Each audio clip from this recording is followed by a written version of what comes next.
American Eloquence, Volume 1. By an unknown author. Preface to the revised edition. In offering to the public a revised edition of Professor Johnston's American Eloquence, a brief statement may be permitted of the changes and additions involved in the revision. In consideration of the favor with which the compilation of Professor Johnston had been received, and of its value to all who are interested in the study of American history, the present editor has deemed it wise to make as few omissions as possible from the former volumes. The changes have been chiefly in the way of additions. The omission, from the first volume, of Washington's inaugural and President Knott's oration on the death of Hamilton is the result, not of a depreciation of the value of these, but of a desire to utilize the space with selections and subjects which are deemed more directly valuable as studies in American political history. Madison's speech on the adoption of the Constitution, made before the Virginia Convention, is substituted for one of Patrick Henry's on the same occasion. Madison's is a much more valuable discussion of the issues and principles involved, and besides, the volume has the advantage of Henry's eloquence when he was at his best, at the opening of the American Revolution. In compensation for the omissions there are added selections, one each from Otis, Samuel Adams, Gallatin, and Benton.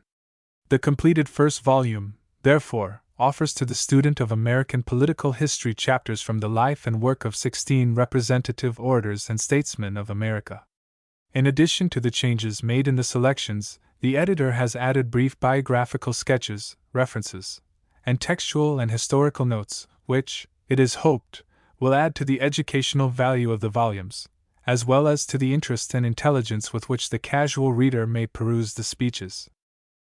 As a teacher of American history, I have found no more luminous texts on our political history than the speeches of the great men who have been able, in their discussions of public questions, to place before us a contemporary record of the history which they themselves were helping to make.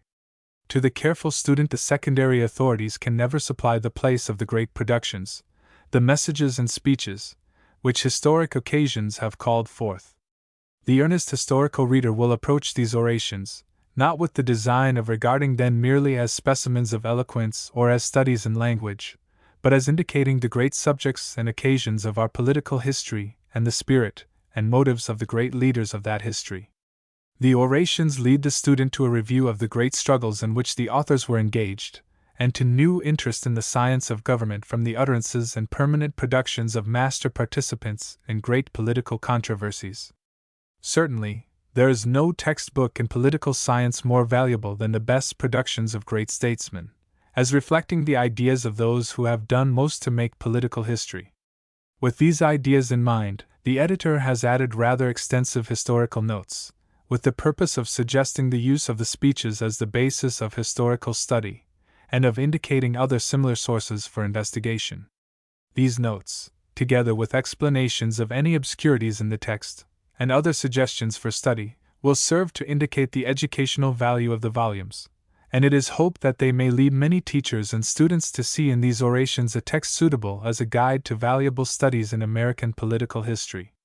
The omissions of parts of the speeches, made necessary by the exigencies of space, consist chiefly of those portions which were but of temporary interest and importance, and which would not be found essential to an understanding of the subject in hand. The omissions, however, have always been indicated so as not to mislead the reader, and in most instances the substance of the omissions has been indicated in the notes. The general division of the work has been retained: 1. Colonialism, to 1789. Constitutional government, to 1801. 3. The rise of democracy, to 1815. 4. The rise of nationality, to 1840. 5. The slavery struggle, to 1860. 6. Secession and Civil War, to 1865. The extension of the studies covering these periods by the addition of much new material has made necessary the addition of a fourth volume, which embraces the general subjects: 1. Reconstruction, 2. Free trade and protection, 3. Finance, 4. Civil service reform. Professor Johnston's valuable introductions to the several sections have been substantially retained. By the revision, the volumes will be confined entirely to political oratory. Literature and religion have, each in its place, called forth worthy utterances in American oratory. These, certainly, have an important place in the study of our national life. But it has been deemed advisable to limit the scope of these volumes to that field of history which Mr. Freeman has called past politics, to the process by which Americans, past and present, have built and conducted their state. The study of the state, its rise, its organization, and its development, is, after all, the richest field for the student and reader of history. History, says Professor Seeley, may be defined as the biography of states. To study history thus is to study politics at the same time. If history is not merely eloquent writing, but a serious scientific investigation, and if we are to consider that it is not mere anthropology or sociology, but a science of states, then the study of history is absolutely the study of politics. It is into this great field of history that these volumes would direct the reader. No American scholar had done more, before his untimely death, than the original editor of these orations, to cultivate among Americans an intelligent study of our politics and political history. These volumes, which he designed, are a worthy memorial of his appreciation of the value to American students of the best specimens of our political oratory. J.A.W. Introductory. All authorities are agreed that the political history of the United States, beyond much that is feeble or poor in quality, has given to the English language very many of its most finished and most persuasive specimens of oratory. It is natural that oratory should be a power in a republic, but, in the American Republic, the force of institutions has been reinforced by that of a language which is peculiarly adapted to the display of eloquence. Collections of American orations have been numerous and useful, but the copiousness of the material has always proved a source of embarrassment. Where the supply is so abundant, it is exceedingly difficult to make selections on any exact system, and yet impossible to include all that has a fair claim to the distinctive stamp of oratory. The results have been that our collections of public speeches have proved either unsatisfactory or unreasonably voluminous. The design which has controlled the present collection has been to make such selections from the great orations of American history as shall show most clearly the spirit and motives which have actuated its leaders, and to connect them by a thread of commentary which shall convey the practical results of the conflicts of opinion revealed in the selections. In the execution of such a work much must be allowed for personal limitations. That which would seem representative to one would not seem at all representative to others. It will not be difficult to mark omissions, some of which may seem to mar the completeness of the work very materially. The only claim advanced is that the work has been done with a consistent desire to show the best side of all lines of thought which have seriously modified the course of American history. Some great names will be missed from the list of orators, and some great addresses from the list of orations. The apology for their omission is that they have not seemed to be so closely related to the current of American history, or so operative upon its course as to demand their insertion. Any errors under this head have occurred in spite of careful consideration and anxious desire to be scrupulously impartial. Very many of the orations selected have been condensed by the omission of portions which had no relevancy to the purpose in hand, or were of only a temporary interest and importance. Such omissions have been indicated, so that the reader need not be misled, while the effort has been made to so manage the omissions as to maintain a complete logical connection among the parts which have been put to use.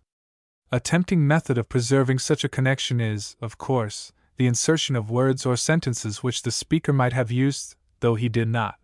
But such a method seemed too dangerous and possibly too misleading, and it has been carefully avoided. None of the selections contain a word of foreign matter, with the exception of one of Randolph's speeches and Mr. Beecher's Liverpool speech, where the matter inserted has been taken from the only available report, and is not likely to mislead the reader. For very much the same reason, footnotes have been avoided, and the speakers have been left to speak for themselves. Such a process of omission will reveal to any one who undertakes it an underlying characteristic of our later, as distinguished from our earlier, oratory. The careful elaboration of the parts, the restraint of each topic treated to its appropriate part, and the systematic development of the parts into a symmetrical whole, are as markedly present in the latter as they are absent in the former. The process of selection has therefore been progressively more difficult as the subject matter has approached contemporary times. In our earlier orations, the distinction and separate treatment of the parts is so carefully observed that it has been comparatively an easy task to seize and appropriate the parts especially desirable. In our later orations, with some exceptions, there is an evidently decreasing attention to system. The whole is often a collection of disjecta membra of arguments, so interdependent that omissions of any sort are exceedingly dangerous to the meaning of the speaker. To do justice to his meaning, and give the whole oration, would be an impossible strain on the space available. To omit any portion is usually to lose one or more buttresses of some essential feature in his argument. The distinction is submitted without any desire to explain it on theory, but only as a suggestion of a practical difficulty in a satisfactory execution of the work. The general division of the work has been into 1. Colonialism, to 1789, 2. Constitutional government, to 1801, 5. The rise of democracy, to 1815, 4. The rise of nationality, to 1840, 5. The slavery struggle, to 1860, 6. Secession and Reconstruction, to 1876, 7. Free trade and protection. In such a division, it has been found necessary to include, in a few cases, orations which have not been strictly within the time limits of the topic, but have had a close logical connection with it. It is hoped, however, that all such cases will show their own necessity too clearly for any need of further explanation or excuse. I. Colonialism. The formation of the Constitution. It has been said by an excellent authority that the Constitution was extorted from the grinding necessities of a reluctant people. The truth of the statement is very quickly recognized by even the most surface student of American politics. The struggle which began in 1774-5 was the direct outcome of the spirit of independence. Rather than submit to a degrading government by the arbitrary will of a foreign parliament, the Massachusetts people chose to enter upon an almost unprecedented war of a colony against the mother country. Rather than admit the precedent of the oppression of a sister colony, the other colonies chose to support Massachusetts in her resistance. Resistance to Parliament involved resistance to the Crown, the only power which had hitherto claimed the loyalty of the colonists. And one evil feature of the Revolution was that the spirit of loyalty disappeared for a time from American politics. There were, without doubt, many individual cases of loyalty to continental interests, but the mass of the people had merely unlearned their loyalty to the Crown, and had learned no other loyalty to take its place. Their nominal allegiance to the individual colony was weakened by their underlying consciousness that they really were a part of a greater nation. Their national allegiance had never been claimed by any power. The weakness of the Confederation was apparent even before its complete ratification. The Articles of Confederation were proposed by the Continental Congress, Nov. 15, 1777. They were ratified by 11 states during the year 1778, and Delaware ratified in 1779. Maryland alone held out, and refused to ratify for 2 years longer. Her long refusal was due to her demand for a national control of the Western Territory, which many of the states were trying to appropriate. It was not until there was positive evidence that the Western Territory was to be national property that Maryland acceded to the Articles, and they went into operation. The interval had given time for study of them, and their defects were so patent that there was no great expectation among thinking men of any other result than that which followed. The national power which the Confederation sought to create was an entire nonentity. There was no executive power, except committees of Congress, and these had no powers to execute.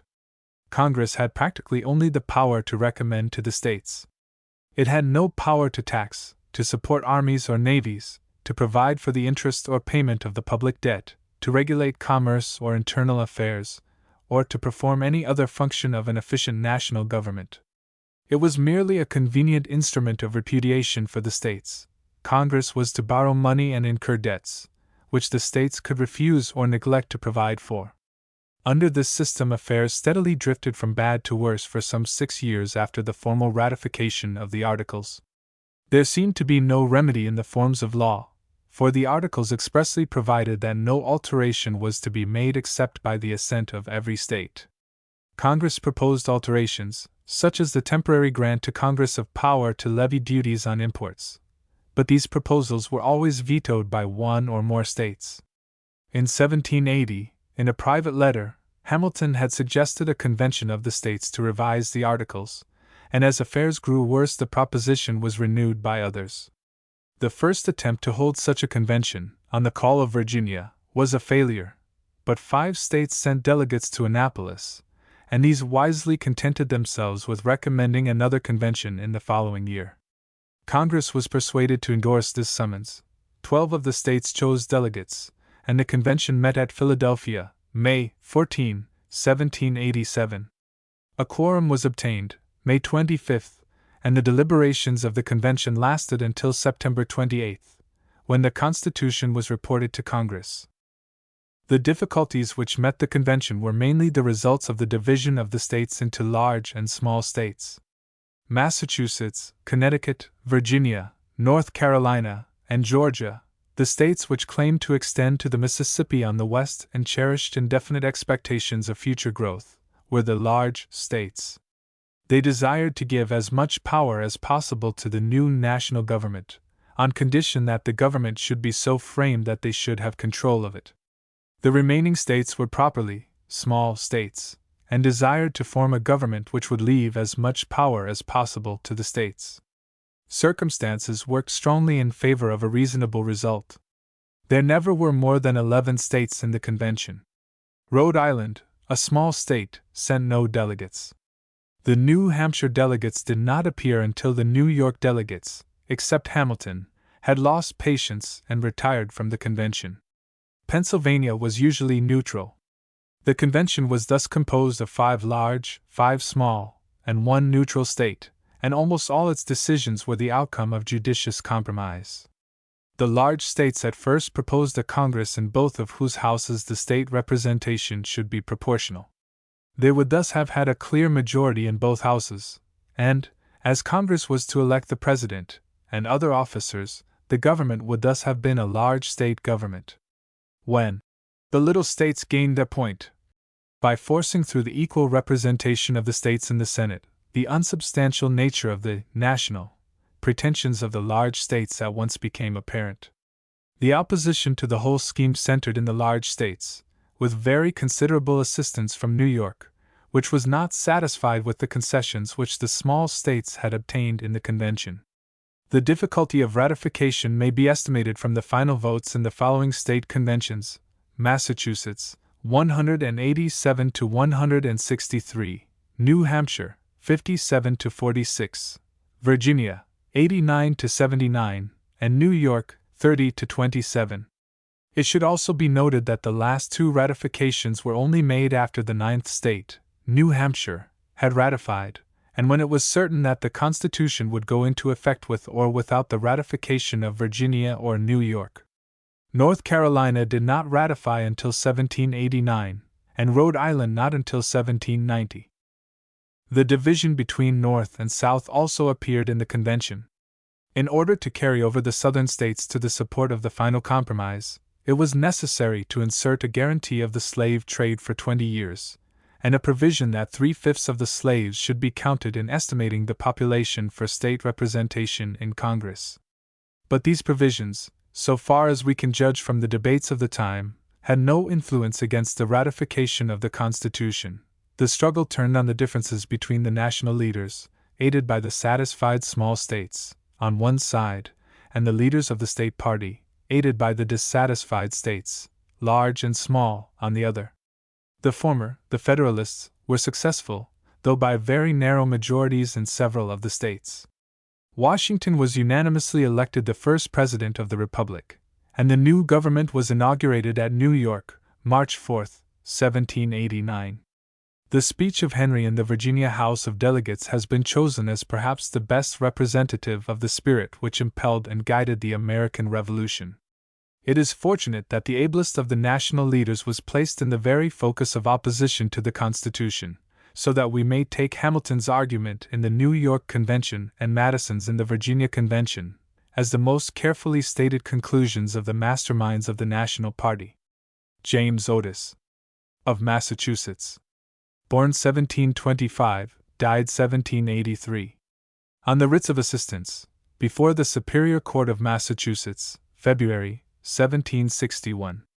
May it please your honors, I was desired by one of the court to look into the books, and consider the question now before them concerning writs of assistance.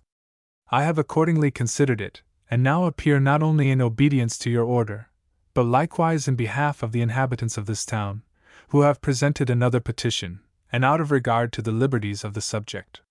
And I take this opportunity to declare, that whether under a fee or not, for in such a cause as this I despise a fee, I will to my dying day oppose with all the powers and faculties God has given me, all such instruments of slavery on the one hand, and villainy on the other, as this writ of assistance is. It appears to me the worst instrument of arbitrary power, the most destructive of English liberty and the fundamental principles of law, that ever was found in an English law book.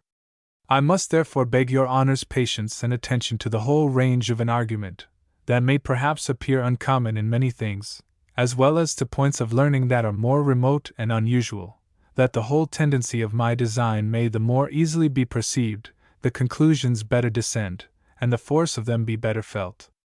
I shall not think much of my pains in this cause, as I engaged in it from principle. I was solicited to argue this cause as Advocate General, and because I would not, I have been charged with desertion from my office. To this charge I can give a very sufficient answer. I renounce that office, and I argue this cause from the same principle, and I argue it with the greater pleasure, as it is in favor of British liberty, at a time when we hear the greatest monarch upon earth declaring from his throne that he glories in the name of Britain, and that the privileges of his people are dearer to him than the most valuable prerogatives of his crown, and as it is in opposition to a kind of power, the exercise of which in former periods of history cost one king of England his head, and another his throne. I have taken more pains in this cause than I ever will take again, although my engaging in this and another popular cause has raised much resentment. But I think I can sincerely declare that I cheerfully submit myself to every odious name for conscience' sake, and from my soul I despise all those whose guilt, malice, or folly has made them my foes. Let the consequences be what they will, I am determined to proceed. The only principles of public conduct that are worthy of a gentleman or a man are to sacrifice estate, ease, health, and applause, and even life, to the sacred calls of his country. These manly sentiments, in private life, make the good citizens, in public life, the patriot and the hero. I do not say that, when brought to the test, I shall be invincible. I pray God I may never be brought to the melancholy trial, but if ever I should, it will be then known how far I can reduce to practice principles which I know to be founded in truth. In the meantime I will proceed to the subject of this writ. Your honors will find in the old books concerning the office of a justice of the peace, precedents of general warrants to search suspected houses. But in more modern books, you will find only special warrants to search such and such houses, specially named, in which the complainant has before sworn that he suspects his goods are concealed, and will find it adjudged that special warrants only are legal. In the same manner I rely on it, that the writ prayed for in this petition, being general, is illegal. It is a power that places the liberty of every man in the hands of every petty officer. I say I admit that special writs of assistance, to search special places, may be granted to certain persons on oath, but I deny that the writ now prayed for can be granted, for I beg leave to make some observations on the writ itself, before I proceed to other acts of Parliament. In the first place, the writ is universal, being directed to all and singular justices, sheriffs, constables, and all other officers and subjects, so that, in short, it is directed to every subject in the king's dominions. Every one with this writ may be a tyrant, if this commission be legal, a tyrant in a legal manner, also, may control, imprison, or murder anyone within the realm. In the next place, it is perpetual, there is no return. A man is accountable to no person for his doings. Every man may reign secure in his petty tyranny, and spread terror and desolation around him, until the trump of the archangel shall excite different emotions in his soul. In the third place, a person with this writ, in the daytime, may enter all houses, shops, etc., at will, and command all to assist him. Fourthly, by this writ, not only deputies, etc., but but even their menial servants are allowed to lord it over us. What is this but to have the curse of Canaan with a witness on us, to be the servant of servants, the most despicable of God's creation? Now, one of the most essential branches of English liberty is the freedom of one's house. A man's house is his castle, and whilst he is quiet, he is as well guarded as a prince in his castle. This writ, if it should be declared legal, would totally annihilate this privilege. Custom house officers may enter our houses when they please. We are commanded to permit their entry. Their menial servants may enter, may break locks, bars, and everything in their way, and whether they break through malice or revenge, no man, no court can inquire. Bare suspicion without oath is sufficient. This wanton exercise of this power is not a chimerical suggestion of a heated brain. I will mention some facts. Mr. Pugh had one of these writs, and when Mr. Ware succeeded him, he endorsed this writ over to Mr. Ware, so that these writs are negotiable from one officer to another, and so your honors have no opportunity of judging the persons to whom this vast power is delegated. Another instance is this: Mr. Justice Whalley had called this same Mr. Ware before him, by a constable, to answer for a breach of the Sabbath Day Acts, or that of profane swearing. As soon as he had finished, Mr. Ware asked him if he had done. He replied, "Yes." "Well then," said Mr. Ware, "I will show you a little of my power. I command you to permit me to search your house for uncustomed goods," and went on to search the house from the garret to the cellar, and then served the constable in the same manner. But to show another absurdity in this writ, if it should be established, I insist upon it, every person, by the 14th Charles II, has this power as well as the custom house officers. The words are, "It shall be lawful for any person or persons authorized," etc. What a scene does this open! Every man prompted by revenge, ill humor, or wantonness to inspect the inside of his neighbor's house, may get a writ of assistance. Others will ask it from self-defense. One arbitrary exertion will provoke another, until society be involved in tumult and in blood. Patrick Henry, of Virginia. Born 1736, died 1799. Convention of Delegates, March 28, 1775. Mr. President, no man thinks more highly than I do of the patriotism, as well as abilities, of the very worthy gentlemen who have just addressed the House. But different men often see the same subject in different lights, and therefore, I hope that it will not be thought disrespectful to those gentlemen, if, entertaining as I do, opinions of a character very opposite to theirs, I shall speak forth my sentiments freely and without reserve. This is no time for ceremony. The question before the House is one of awful moment to this country. For my own part, one consider it as nothing less than a question of freedom or slavery, and in proportion to the magnitude of the subject ought to be the freedom of the debate. It is only in this way that we can hope to arrive at truth, and fulfill the great responsibility which we hold to God and our country. Should I keep back my opinions at such a time, through fear of giving offense, I should consider myself as guilty of treason toward my country, and of an act of disloyalty toward the majesty of heaven, which I revere above all earthly kings. Mr. President, it is natural to man to indulge in the illusions of hope. We are apt to shut our eyes against a painful truth, and listen to the song of that siren, till she transforms us into beasts. Is this the part of wise men, engaged in a great and arduous struggle for liberty? Are we disposed to be of the number of those who, having eyes, see not, and having ears, hear not, the things which so nearly concern their temporal salvation? For my part, whatever anguish of spirit it may cost, I am willing to know the whole truth, to know the worst and to provide for it. I have but one lamp by which my feet are guided, and that is the lamp of experience. I know of no way of judging of the future but by the past. And judging by the past, I wish to know what there has been in the conduct of the British ministry for the last 10 years, to justify those hopes with which gentlemen have been pleased to solace themselves in the House. Is it that insidious smile with which our petition has been lately received? Trust it not, sir, it will prove a snare to your feet. Suffer not yourselves to be betrayed with a kiss. Ask yourselves how this gracious reception of our petition comports with these warlike preparations which cover our waters and darken our land. Are fleets and armies necessary to a work of love and reconciliation? Have we shown ourselves so unwilling to be reconciled that force must be called in to win back our love? Let us not deceive ourselves, sir. These are the implements of war and subjugation, the last arguments to which kings resort. I ask gentlemen, sir, what means this martial array? If its purpose be not to force us to submission? Can gentlemen assign any other possible motives for it? Has Great Britain any enemy, in this quarter of the world, to call for all this accumulation of navies and armies? No, sir, she has none. They are meant for us. They can be meant for no other. They are sent over to bind and rivet upon us those chains which the British ministry have been so long forging.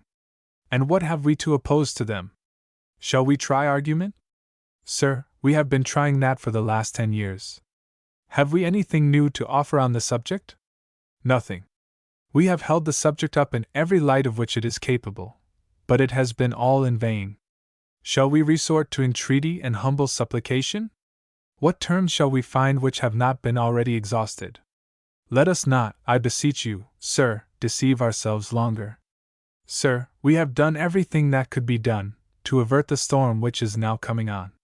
We have petitioned, we have remonstrated, we have supplicated, we have prostrated ourselves before the throne, and have implored its interposition to arrest the tyrannical hands of the ministry and Parliament.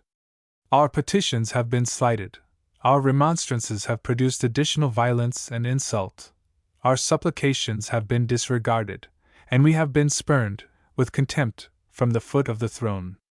In vain, after these things, may we indulge the fond hope of peace and reconciliation.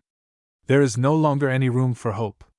If we wish to be free, if we mean to preserve inviolate those inestimable privileges for which we have been so long contending, if we mean not basely to abandon the noble struggle in which we have been so long engaged, and which we have pledged ourselves never to abandon until the glorious object of our contest shall be obtained, we must fight. I repeat it, sir, we must fight. An appeal to arms and to the God of hosts is all that is left us. They tell us, sir, that we are weak, unable to cope with so formidable an adversary. But when shall we be stronger? Will it be the next week, or the next year? Will it be when we are totally disarmed, and when a British guard shall be stationed in every house? Shall we gather strength by irresolution and inaction? Shall we acquire the means of effectual resistance, by lying supinely on our backs, and hugging the delusive phantom of hope, until our enemies shall have bound us hand and foot? Sir, we are not weak, if we make a proper use of the means which the God of nature hath placed in our power. 3 millions of people, armed in the holy cause of liberty, and in such a country as that which we possess, are invincible by any force which our enemy can send against us. Besides, sir, we shall not fight our battles alone. There is a just God who presides over the destinies of nations, and who will raise up friends to fight our battles for us. The battle, sir, is not to the strong alone, it is to the vigilant, the active, the brave. Besides, sir, we have no election. If we were base enough to desire it, it is now too late to retire from the contest. There is no retreat, but in submission and slavery. Our chains are forged. Their clanking may be heard on the plains of Boston. The war is inevitable, and let it come. I repeat it, sir, let it come. It is in vain, sir, to extenuate the matter. Gentlemen may cry peace, peace, but there is no peace. The war is actually begun. The next gale that sweeps from the north will bring to our ears the clash of resounding arms. Our brethren are already in the field. Why stand we here idle? What is it that gentlemen wish? What would they have? Is life so dear, or peace so sweet, as to be purchased at the price of chains and slavery? Forbid it, Almighty God. I know not what course others may take, but as for me, give me liberty, or give me death. Samuel Adams, of Massachusetts, born 1722, died 1803. On American Independence, in Philadelphia, August 1, 1776. Countrymen and brethren, I would gladly have declined an honor, to which I find myself unequal. I have not the calmness and impartiality which the infinite importance of this occasion demands. I will not deny the charge of my enemies, that resentment for the accumulated injuries of our country, and an ardor for her glory, rising to enthusiasm, may deprive me of that accuracy of judgment and expression which men of cooler passions may possess. Let me beseech you, then, to hear me with caution, to examine without prejudice, and to correct the mistakes into which I may be hurried by my zeal. Truth loves an appeal to the common sense of mankind. Your unperverted understandings can best determine on subjects of a practical nature. The positions and plans which are said to be above the comprehension of the multitude may be always suspected to be visionary and fruitless. He who made all men hath made the truths necessary to human happiness obvious to all. Our forefathers threw off the yoke of popery in religion. For you is reserved the honor of leveling the popery of politics. They opened the Bible to all, and maintained the capacity of every man to judge for himself in religion. Are we sufficient for the comprehension of the sublimest spiritual truths, and unequal to material and temporal ones? Heaven hath trusted us with the management of things for eternity, and man denies us ability to judge of the present, or to know from our feelings the experience that will make us happy. You can discern, say they, objects distant and remote, but cannot perceive those within your grasp. Let us have the distribution of present goods, and cut out and manage as you please the interests of futurity. This day, I trust, the reign of political Protestantism will commence. We have explored the temple of royalty, and found that the idol we have bowed down to has eyes which see not, ears that hear not our prayers, and a heart like the nether millstone. We have this day restored the sovereign, to whom alone men ought to be obedient. He reigns in heaven, and with a propitious eye beholds his subjects assuming that freedom of thought and dignity of self-direction which he bestowed on them. From the rising to the setting sun, may his kingdom come. Men who content themselves with the semblance of truth, and a display of words, talk much of our obligations to Great Britain for protection. Had she a single eye to our advantage? A nation of shopkeepers are very seldom so disinterested. Let us not be so amused with words. The extension of her commerce was her object. When she defended our coasts, she fought for her customers, and convoyed our ships loaded with wealth, which we had acquired for her by our industry. She has treated us as beasts of burthen, whom the lordly masters cherish that they may carry a greater load. Let us inquire also against whom she has protected us. Against her own enemies with whom we had no quarrel, or only on her account, and against whom we always readily exerted our wealth and strength when they were required. Were these colonies backward in giving assistance to Great Britain, when they were called upon in 1739 to aid the expedition against Carthagena? They at that time sent 3,000 men to join the British army, although the war commenced without their consent. But the last war, 'tis said, was purely American. This is a vulgar error, which, like many others, has gained credit by being confidently repeated. The dispute between the courts of Great Britain and France related to the limits of Canada and Nova Scotia. The controverted territory was not claimed by any in the colonies, but by the Crown of Great Britain. It was therefore their own quarrel. The infringement of a right which England had by the Treaty of Utrecht, of trading in the Indian country of Ohio, was another cause of the war. The French seized large quantities of British manufactures, and took possession of a fort which a company of British merchants and factors had erected for the security of their commerce. The war was therefore waged in defense of lands claimed by the Crown, and for the protection of British property. The French at that time had no quarrel with America, and, as appears by letters sent from their commander-in-chief to some of the colonies, wished to remain in peace with us.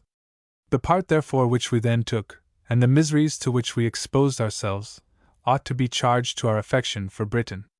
These colonies granted more than their proportion to the support of the war.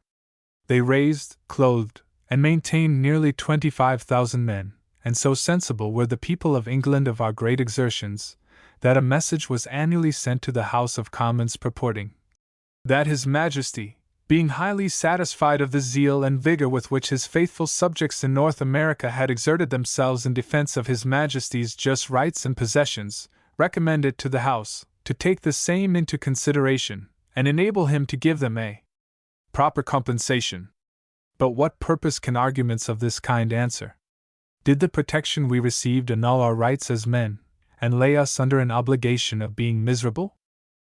Who among you, my countrymen, that is a father, would claim authority to make your child a slave because you had nourished him in his infancy? Tea is a strange species of generosity which requires a return infinitely more valuable than anything it could have bestowed. That demands as a reward for a defense of our property, a surrender of those inestimable privileges, to the arbitrary will of vindictive tyrants, which alone give value to that very property. Courage, then, my countrymen! Our contest is not only whether we ourselves shall be free, but whether there shall be left to mankind an asylum on earth, for civil and religious liberty. Dismissing, therefore, the justice of our cause as incontestable, the only question is, what is best for us to pursue in our present circumstances? The doctrine of dependence on Great Britain is, I believe, generally exploded, but as I would attend to the honest weakness of the simplest of men, you will pardon me if I offer a few words on that subject. We are now on this continent, to the astonishment of the world, 3 millions of souls united in one common cause. We have large armies, well disciplined and appointed, with commanders inferior to none in military skill, and superior in activity and zeal. We are furnished with arsenals and stores beyond our most sanguine expectations, and foreign nations are waiting to crown our success by their alliances.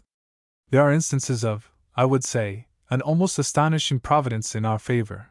Our success has staggered our enemies, and almost given faith to infidels, so that we may truly say it is not our own arm which has saved us. The hand of heaven appears to have led us on to be, perhaps, humble instruments and means in the great providential dispensation which is completing. We have fled from the political Sodom. Let us not look back, lest we perish and become a monument of infamy and derision to the world. For can we ever expect more unanimity and a better preparation for defense, more infatuation of counsel among our enemies, and more valor and zeal among ourselves? The same force and resistance which are sufficient to procure us our liberties, will secure us a glorious independence and support us in the dignity of free, imperial states. We cannot suppose that our opposition has made a corrupt and dissipated nation more friendly to America, or created in them a greater respect for the rights of mankind. We can therefore expect a restoration and establishment of our privileges, and a compensation for the injuries we have received from their want of power, from their fears, and not from their virtues. The unanimity and valor, which will effect an honorable peace, can render a future contest for our liberties unnecessary. He who has strength to chain down the wolf is a madman if he lets him loose without drawing his teeth and paring his nails. From the day on which an accommodation takes place between England and America, on any other terms than as independent states, I shall date the ruin of this country. A politic minister will study to lull us into security, by granting us the full extent of our petitions. The warm sunshine of influence would melt down the virtue, which the violence of the storm rendered more firm and unyielding. In a state of tranquility, wealth, and luxury, our descendants would forget the arts of war, and the noble activity and zeal which made their ancestors invincible. Every art of corruption would be employed to loosen the bond of union which renders our resistance formidable. When the spirit of liberty which now animates our hearts and gives success to our arms is extinct, our numbers will accelerate our ruin, and render us easier victims to tyranny. Ye abandoned minions of an infatuated ministry, if peradventure any should yet remain among us, remember that a Warren and a Montgomery are numbered among the dead.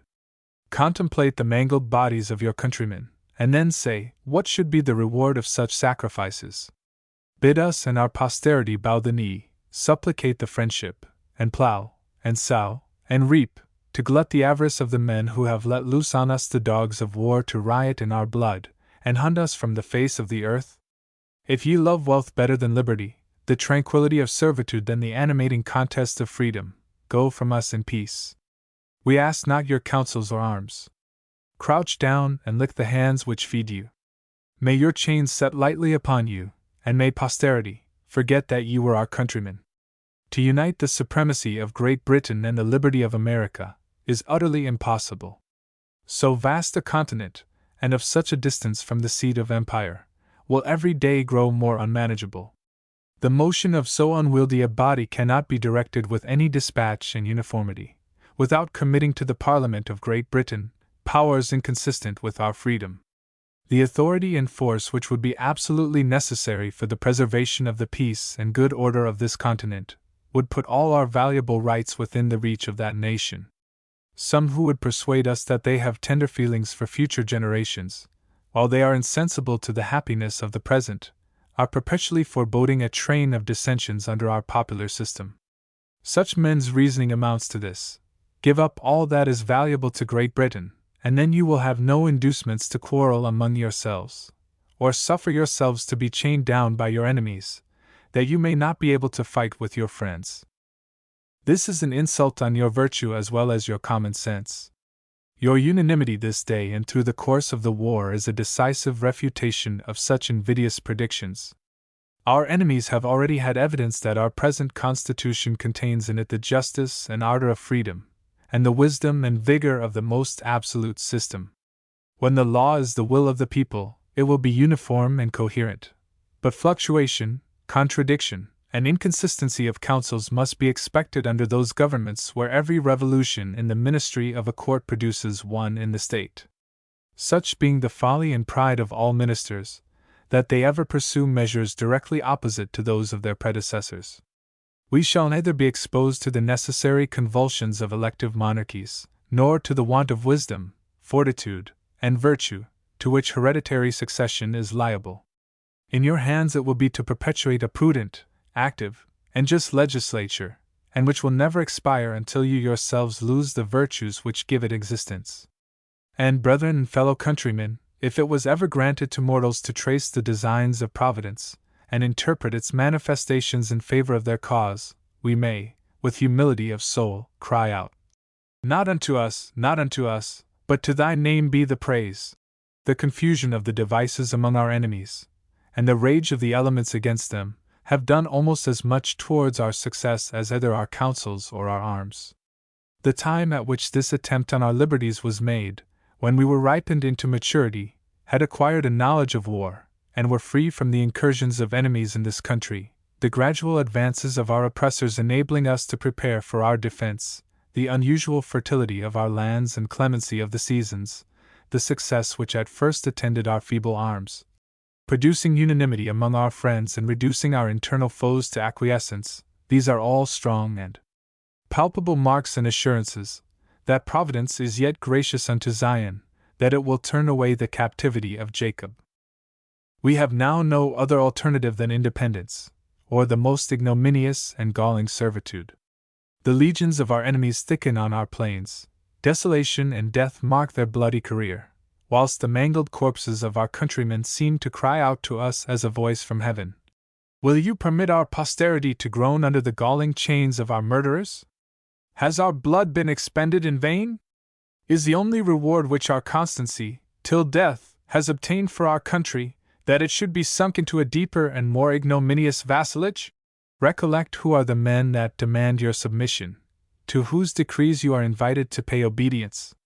Men who, unmindful of their relation to you as brethren, of your long implicit submission to their laws, of the sacrifice which you and your forefathers made of your natural advantages for commerce to their avarice, formed a deliberate plan to wrest from you the small pittance of property which they had permitted you to acquire.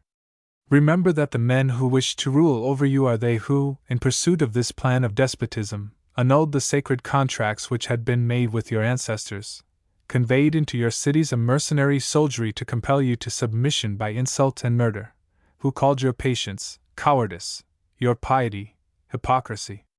Countrymen, the men who now invite you to surrender your rights into their hands are the men who have let loose the merciless savages to riot in the blood of their brethren, who have dared to establish popery triumphant in our land, who have taught treachery to your slaves, and courted them to assassinate your wives and children.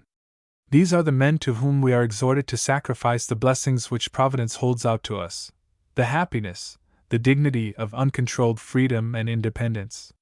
Let not your generous indignation be directed against any among us who may advise so absurd and maddening a measure. Their number is but few and daily decreased, and the spirit which can render them patient of slavery will render them contemptible enemies.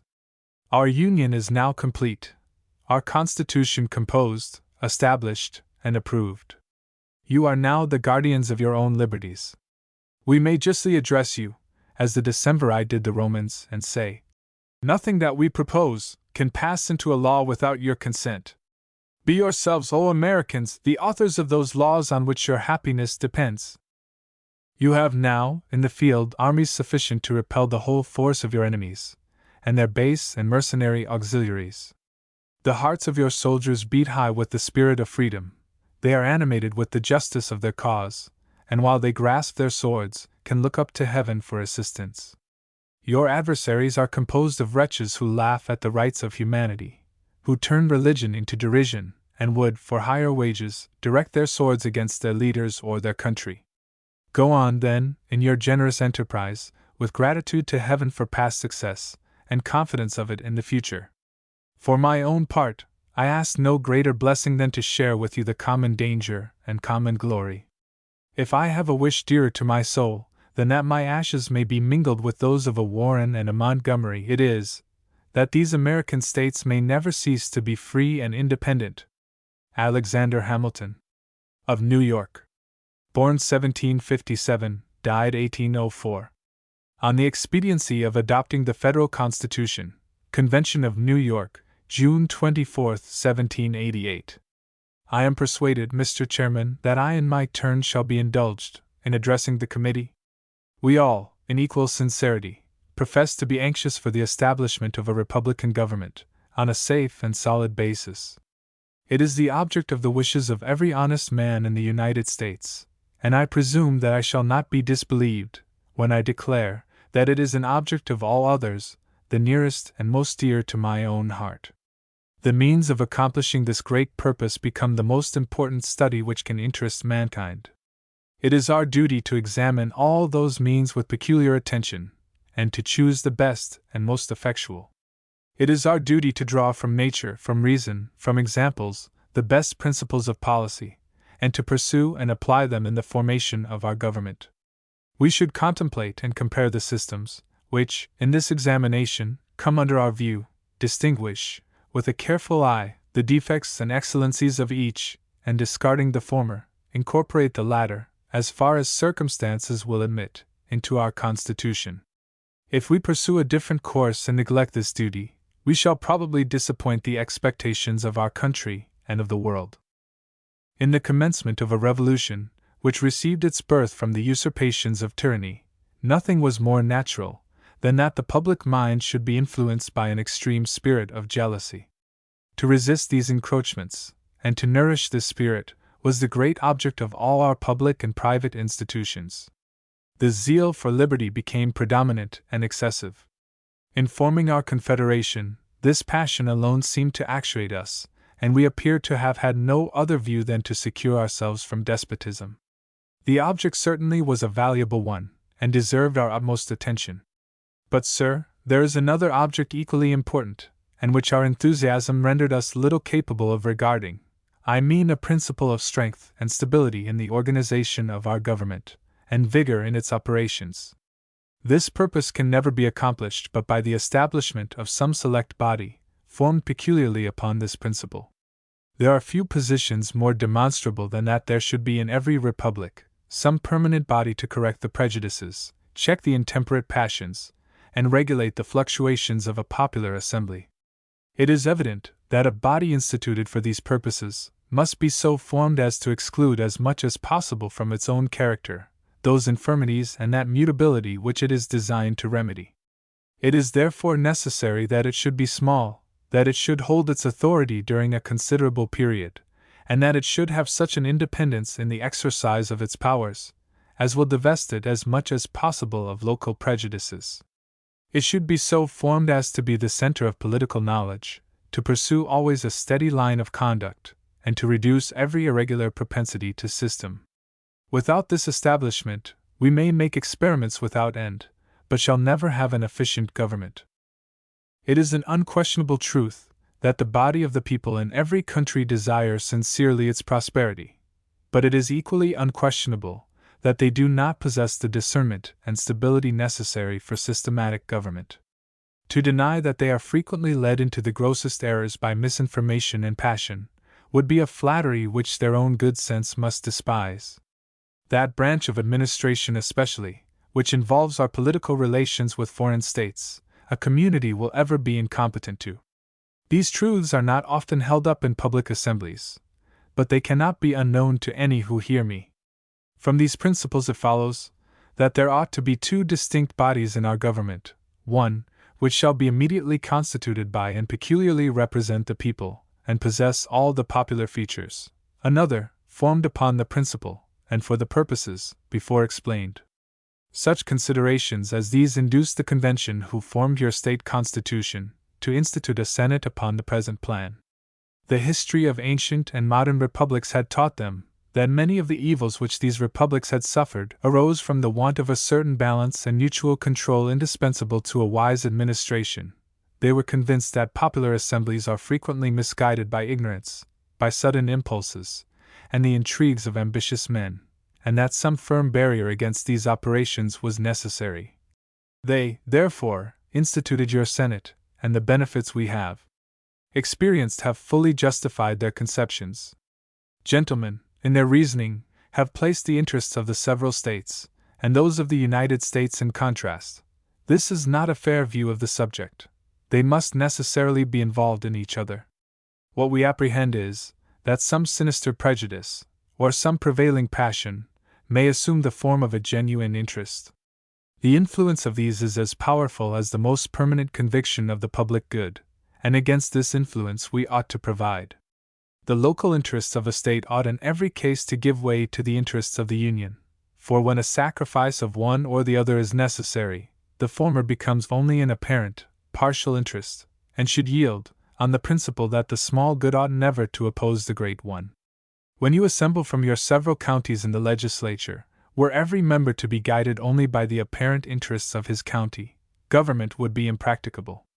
There must be a perpetual accommodation and sacrifice of local advantages to general expediency, but the spirit of a mere popular assembly would rarely be actuated by this important principle. It is therefore absolutely necessary that the Senate should be so formed as to be unbiased by false conceptions of the real interests, or undue attachment to the apparent good of their several states. Gentlemen indulge too many unreasonable apprehensions of danger to the state governments. They seem to suppose that the moment you put men into a national council, they become corrupt and tyrannical, and lose all their affection for their fellow citizens. But can we imagine that the senators will ever be so insensible of their own advantage as to sacrifice the genuine interest of their constituents? The state governments are essentially necessary to the form and spirit of the general system. As long, therefore, as Congress has a full conviction of this necessity, they must, even upon principles purely national, have as firm an attachment to the one as to the other. This conviction can never leave them, unless they become madmen. While the Constitution continues to be read, and its principle known, the states must, by every rational man, be considered as essential, component parts of the Union, and therefore the idea of sacrificing the former to the latter is wholly inadmissible. The objectors do not advert to the natural strength and resources of state governments, which will ever give them an important superiority over the general government. If we compare the nature of their different powers, or the means of popular influence which each possesses, we shall find the advantage entirely on the side of the states. This consideration, important as it is, seems to have been little attended to. The aggregate number of representatives throughout the states may be 2,000. Their personal influence will, therefore, be proportionably more extensive than that of 100 or 200 men in Congress. The state establishments of civil and military officers of every description, infinitely surpassing in number any possible correspondent establishments in the general government, will create such an extent and complication of attachments as will ever secure the predilection and support of the people. Whenever, therefore, Congress shall meditate any infringement of the state constitutions, the great body of the people will naturally take part with their domestic representatives. Can the general government withstand such an united opposition? Will the people suffer themselves to be stripped of their privileges? Will they suffer their legislatures to be reduced to a shadow and a name? The idea is shocking to common sense.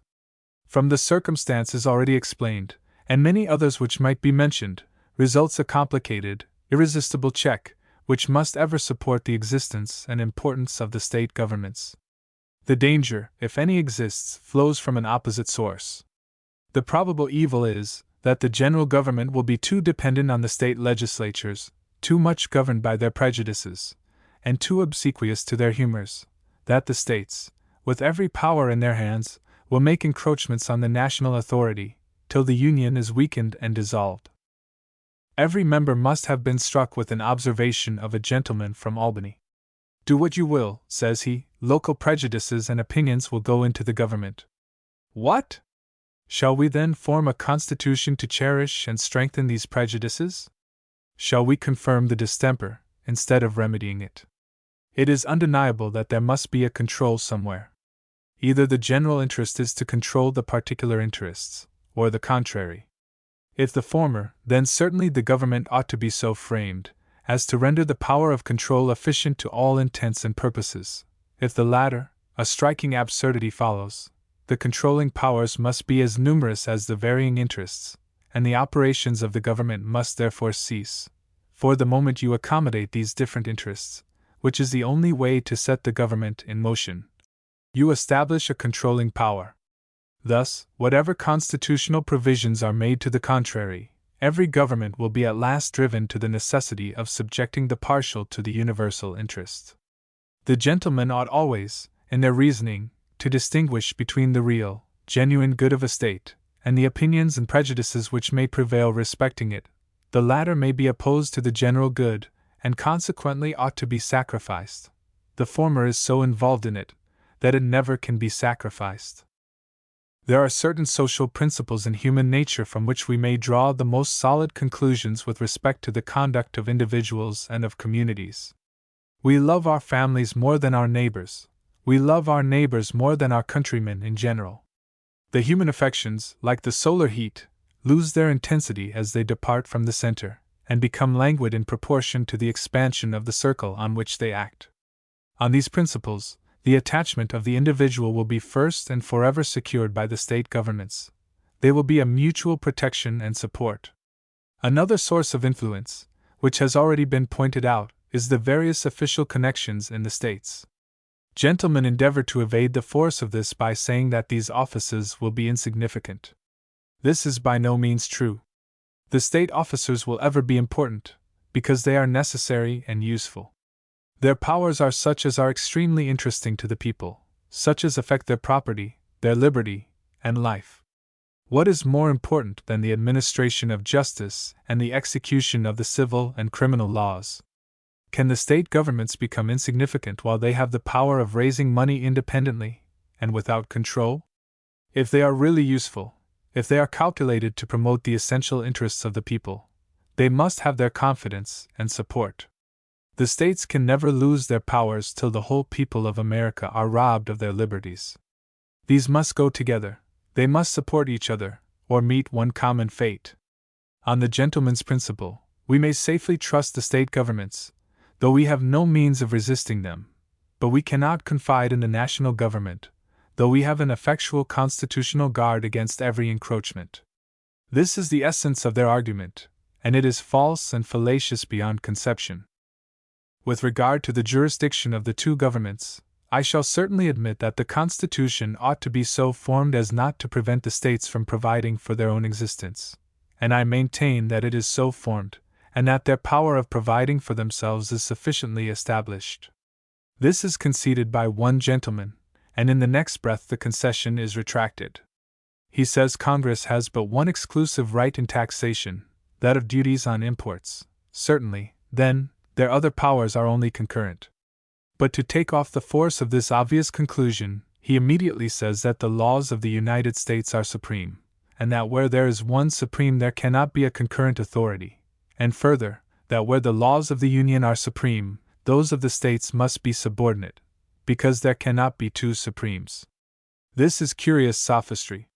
That two supreme powers cannot act together is false. They are inconsistent only when they are aimed at each other or at one indivisible object. The laws of the United States are supreme, as to all their proper, constitutional objects. The laws of the states are supreme in the same way. These supreme laws may act on different objects without clashing, or they may operate on different parts of the same common object with perfect harmony. Suppose both governments should lay a tax of a penny on a certain article.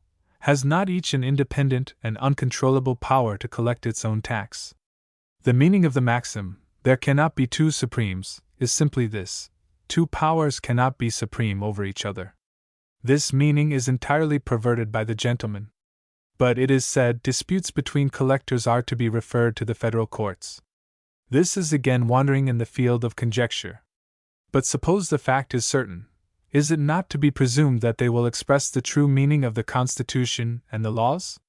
Will they not be bound to consider the concurrent jurisdiction, to declare that both the taxes shall have equal operation, that both the powers, in that respect, are sovereign and coextensive? If they transgress their duty, we are to hope that they will be punished. Sir, we can reason from probabilities alone. When we leave common sense, and give ourselves up to conjecture, there can be no certainty, no security in our reasonings.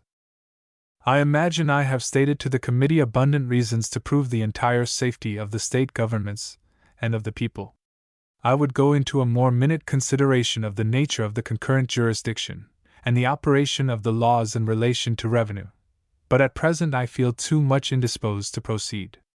I shall, with leave of the committee, improve another opportunity of expressing to them more fully my ideas on this point. I wish the committee to remember that the Constitution under examination is framed upon truly republican principles, and that, as it is expressly designed to provide for the common protection and the general welfare of the United States, it must be utterly repugnant to this Constitution to subvert the state governments or oppress the people. James Madison, of Virginia. Born 1751, died 1836. On the expediency of adopting the Federal Constitution, Convention of Virginia, June 6, 1788. Mr. Chairman, in what I am about to offer to this Assembly, I shall not attempt to make impressions by any ardent professions of zeal for the public welfare. We know that the principles of every man will be, and ought to be, judged not by his professions and declarations, but by his conduct. By that criterion, I wish, in common with every other member, to be judged, and even though it should prove unfavorable to my reputation, yet it is a criterion from which I by no means would depart, nor could if I would. Comparisons have been made between the friends of this Constitution and those who oppose it. Although I disapprove of such comparisons, I trust that in everything that regards truth, honor, candor, and rectitude of motives, the friends of this system, here and in other states, are not inferior to its opponents. But professions of attachment to the public good, and comparisons of parties, at all times invidious, ought not to govern or influence us now. We ought, sir, to examine the Constitution exclusively on its own merits. We ought to inquire whether it will promote the public happiness, and its aptitude to produce that desirable object ought to be the exclusive subject of our researches. In this pursuit, we ought to address our arguments not to the feelings and passions, but to those understandings and judgments which have been selected, by the people of this country, to decide that great question by a calm and rational investigation.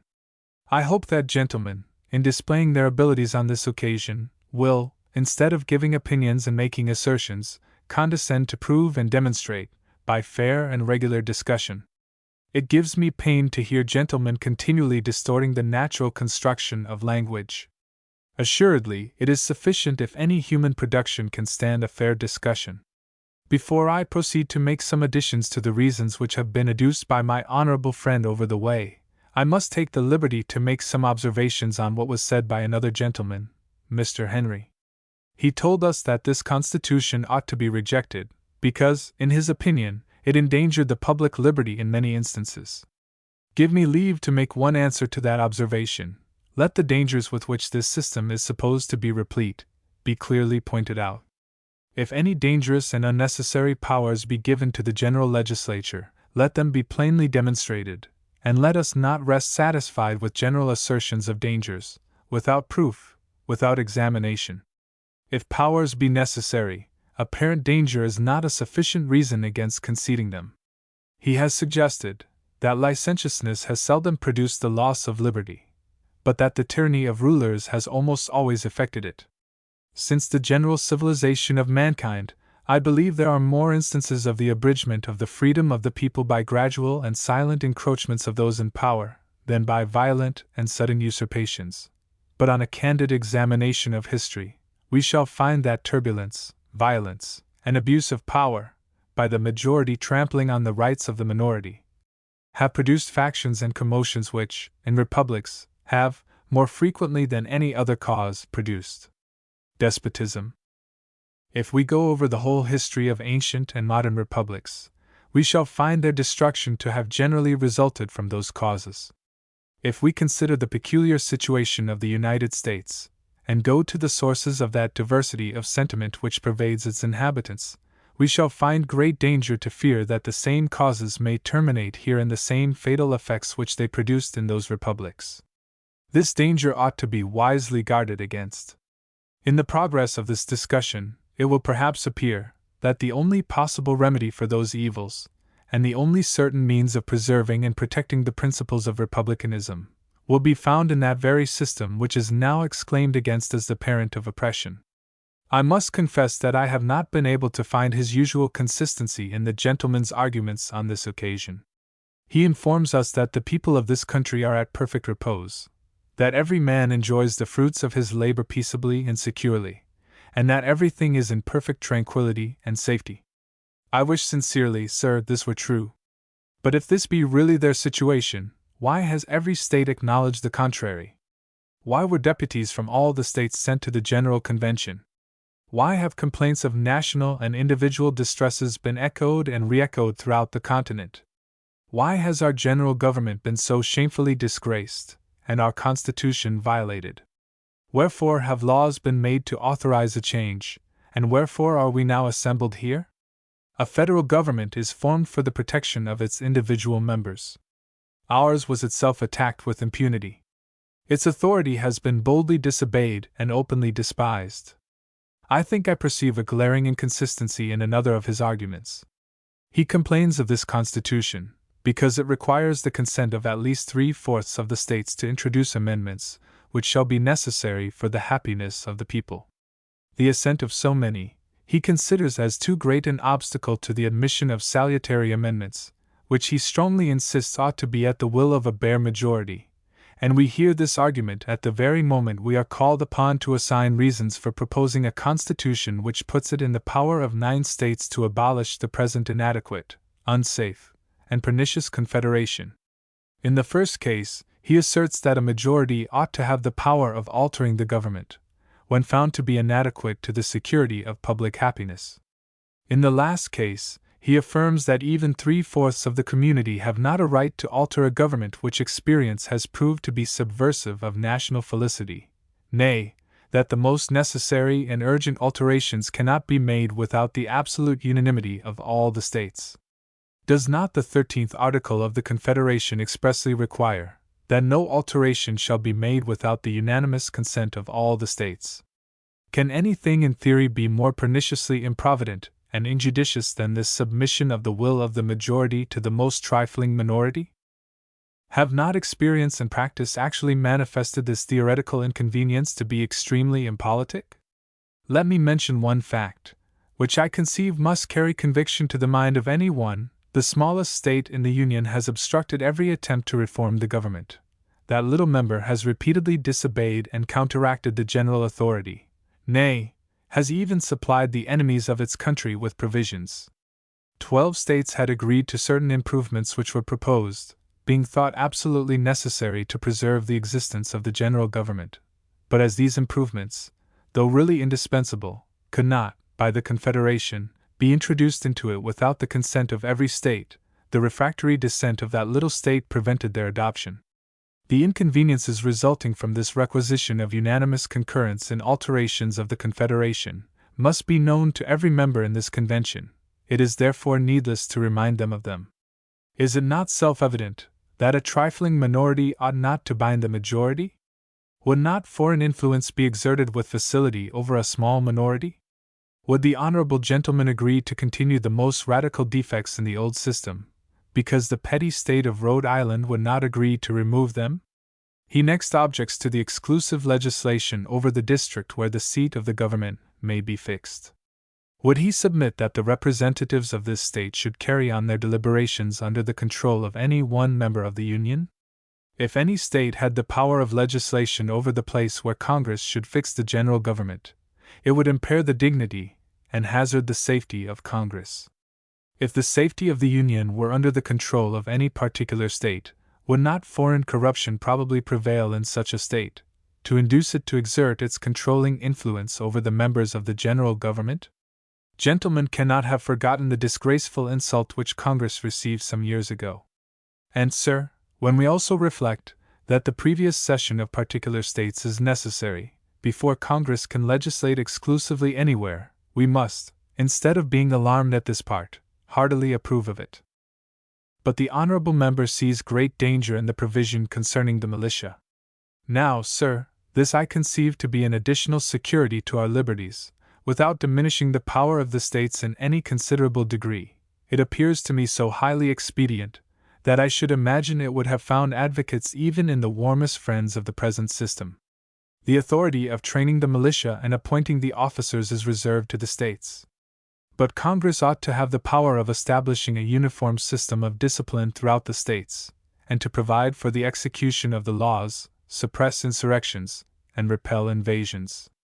These are the only cases wherein they can interfere with the militia, and the obvious necessity of their having power over them in these cases must flash conviction on any reflecting mind. Without uniformity of discipline, military bodies would be incapable of action. Without a general controlling power to call forth the strength of the Union, for the purpose of repelling invasions, the country might be overrun and conquered by foreign enemies. Without such a power to suppress insurrections, our liberties might be destroyed by intestine faction, and domestic tyranny be established. Give me leave to say something of the nature of the government, and to show that it is perfectly safe and just to vest it with the power of taxation. There are a number of opinions, but the principal question is, whether it be a federal or a consolidated government. In order to judge properly of the question before us, we must consider it minutely, in its principal parts. I myself conceive that it is of a mixed nature. It is, in a manner, unprecedented. We cannot find one express prototype in the experience of the world. It stands by itself. In some respects, it is a government of a federal nature. In others, it is of a consolidated nature.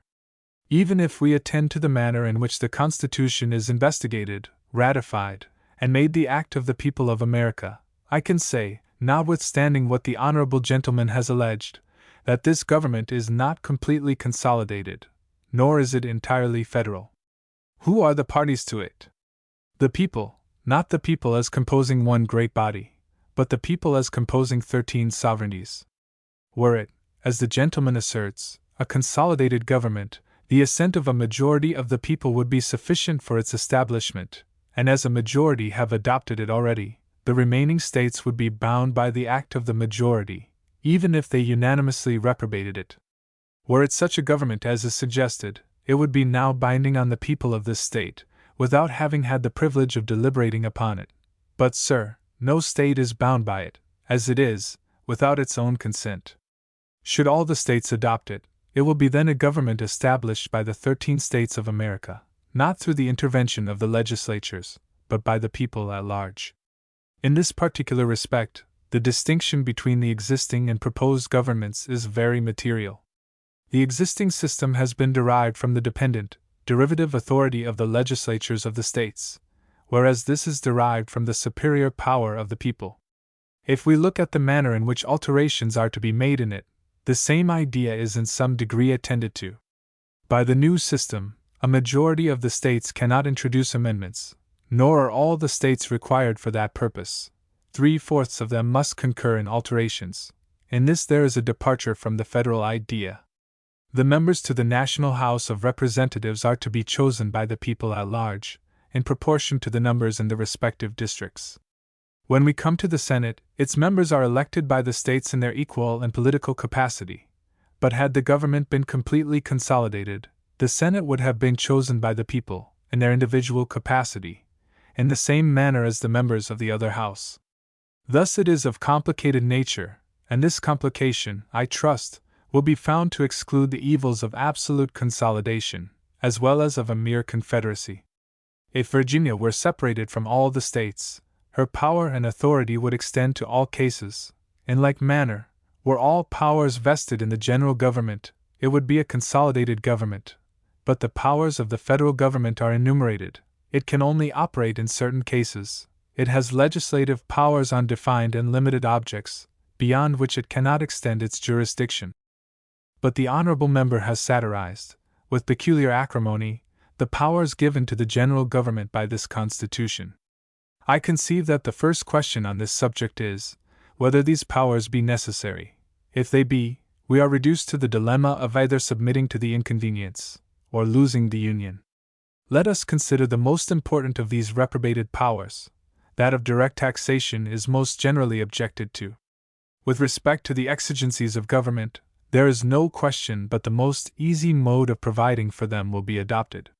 When, therefore, direct taxes are not necessary, they will not be recurred to. It can be of little advantage to those in power to raise money in a manner oppressive to the people. To consult the conveniences of the people will cost them nothing, and in many respects will be advantageous to them. Direct taxes will only be recurred to for great purposes. What has brought on other nations those immense debts, under the pressure of which many of them labor? Not the expenses of their governments, but war.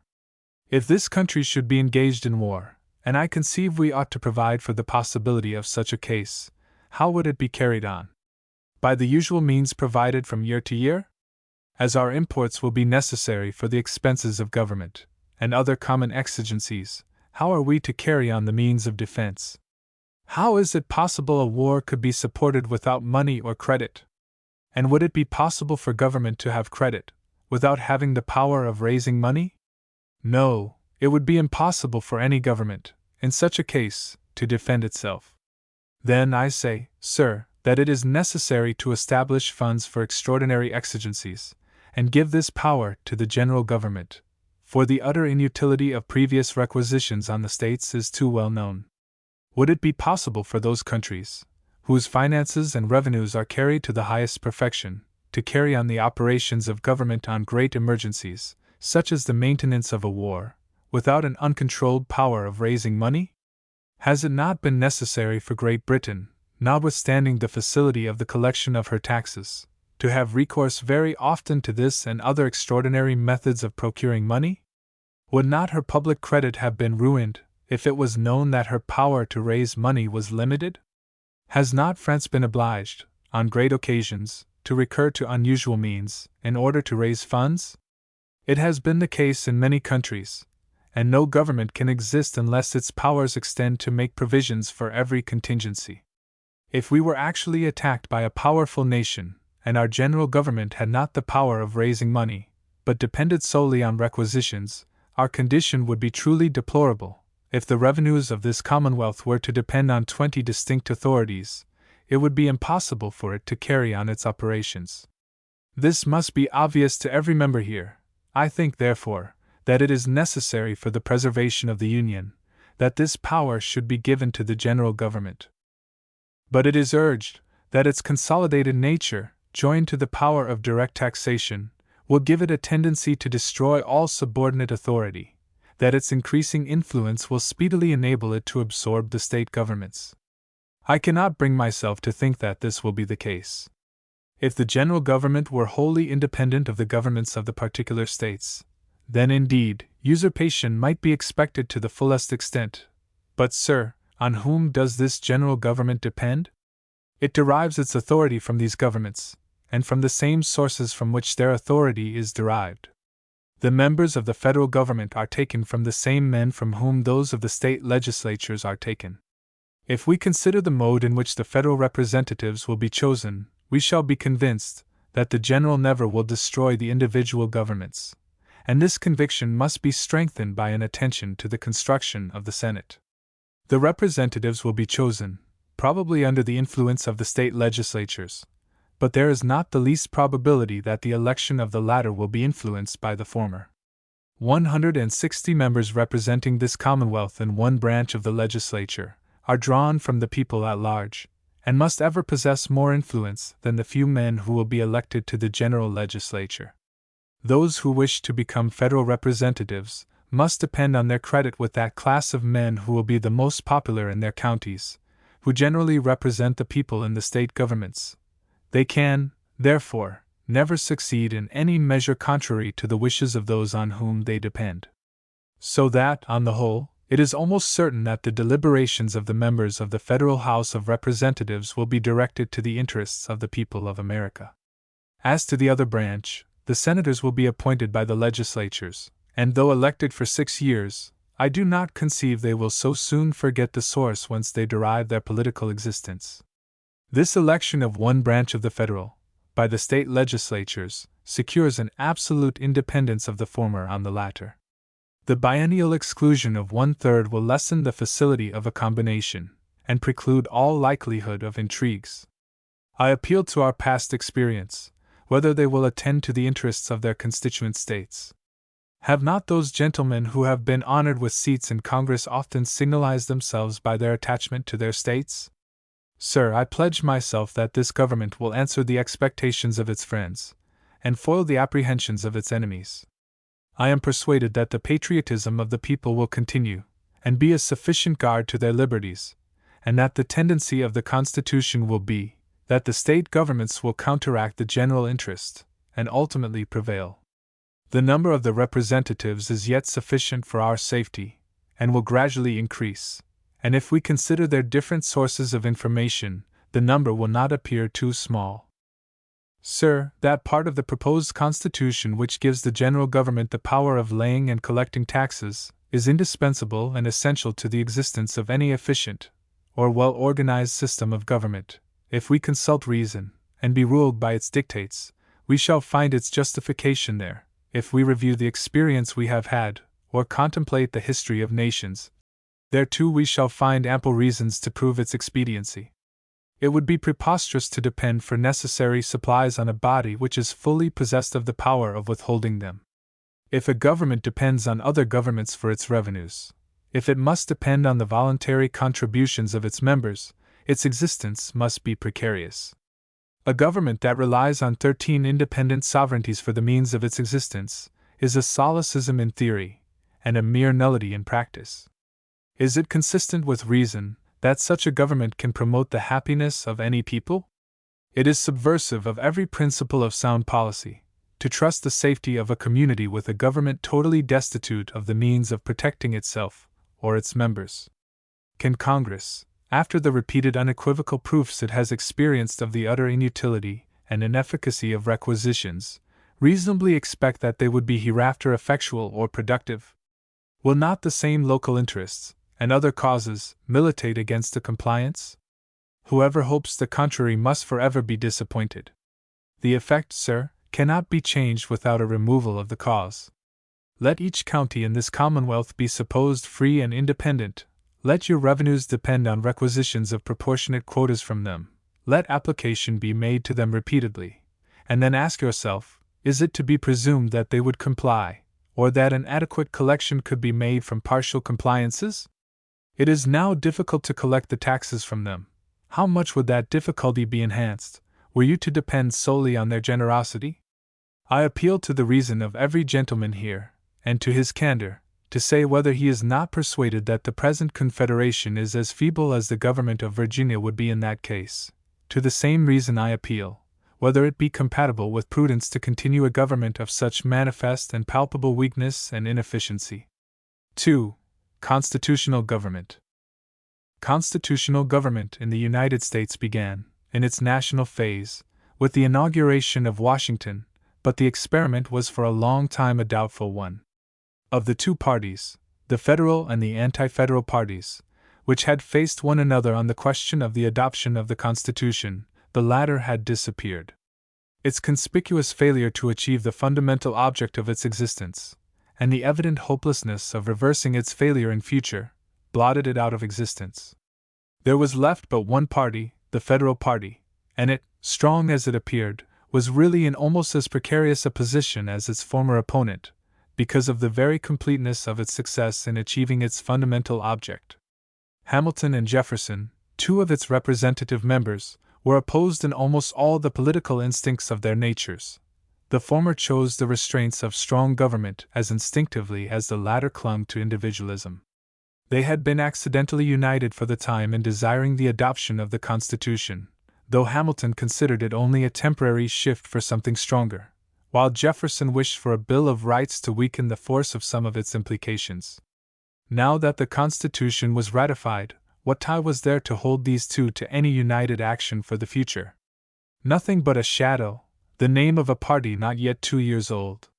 As soon, therefore, as the Federal Party fairly entered upon a secure tenure of power, the divergent instincts of the two classes represented by Hamilton and Jefferson began to show themselves more distinctly until there was no longer any pretense of party unity, and the Democratic, or Republican, party assumed its place, in 1792-3, as the recognized opponent of the party in power.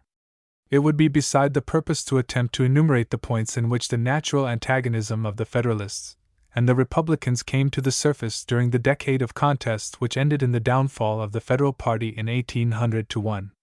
In all of them, in the struggles over the establishment of the Bank of the United States and the assumption of the state debts, in the respective sympathy for France and Great Britain, in the strong Federalist legislation forced through during the war feeling against France in 1798, the controlling sympathy of the Republicans for individualism and of the Federalists for a strong national government is constantly visible, if looked for. The difficulty is that these permanent features are often so obscured by the temporary media in which they appear that the Republicans are likely to be taken as a merely state rights party, and the Federalists as a merely commercial party.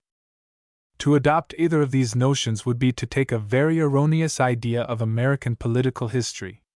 The whole policy of the Republicans was to forward the freedom of the individual.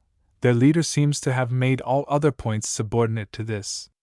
There is hardly any point in which the action of the individual American has been freed from governmental restraints, from ecclesiastical government, from sumptuary laws, from restrictions on suffrage, from restrictions on commerce, production, and exchange, for which he is not indebted in some measure to the work and teaching of Jefferson between the years of 1790 and 1800. He and his party found the states in existence, understood well that they were convenient shields for the individual against the possible powers of the new federal government for evil, and made use of them. The state sovereignty of Jefferson was the product of individualism. That of Calhoun was the product of sectionalism.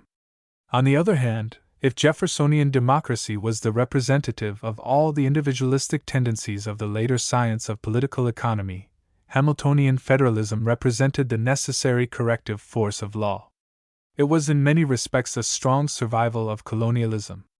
Together with some of the evil features of colonialism, its imperative demands for submission to class government, its respect for the interests and desires of the few, and its contempt for those of the many, it had brought into American constitutional life a very high ratio of that respect for law which alone can render the happiness and usefulness of the individual a permanent and secure possession.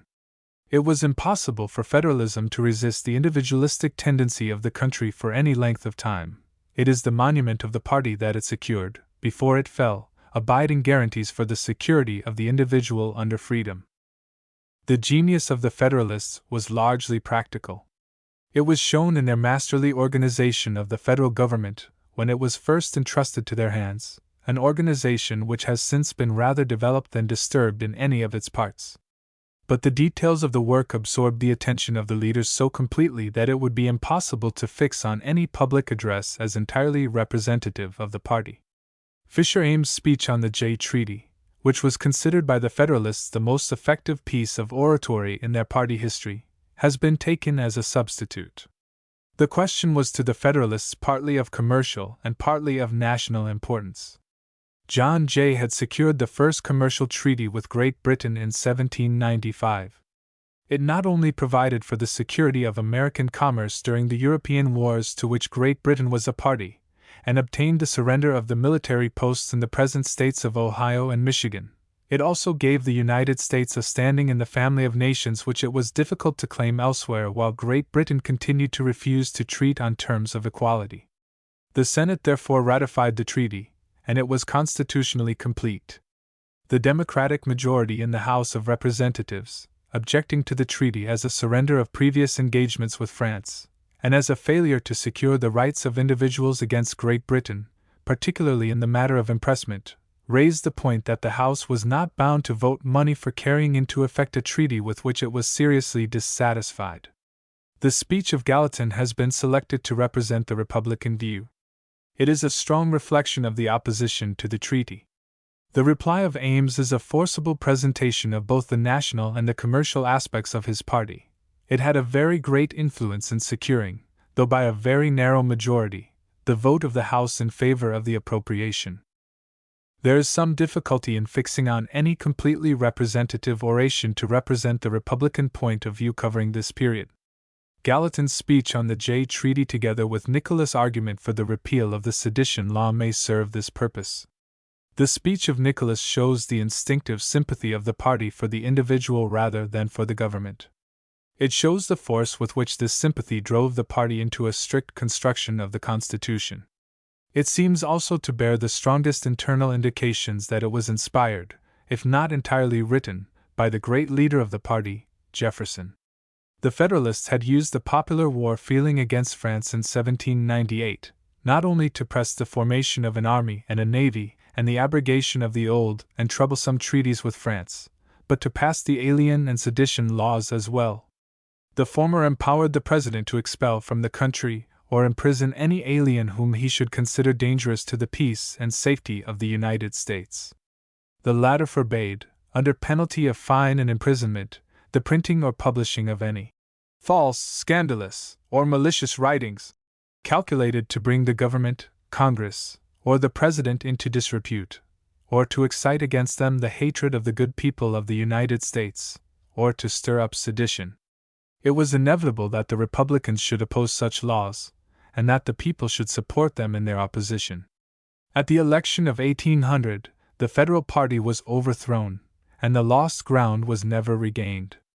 With Jefferson's election to the presidency, began the democratic period of the United States, but it has always been colored strongly and naturally by the federal bias toward law and order.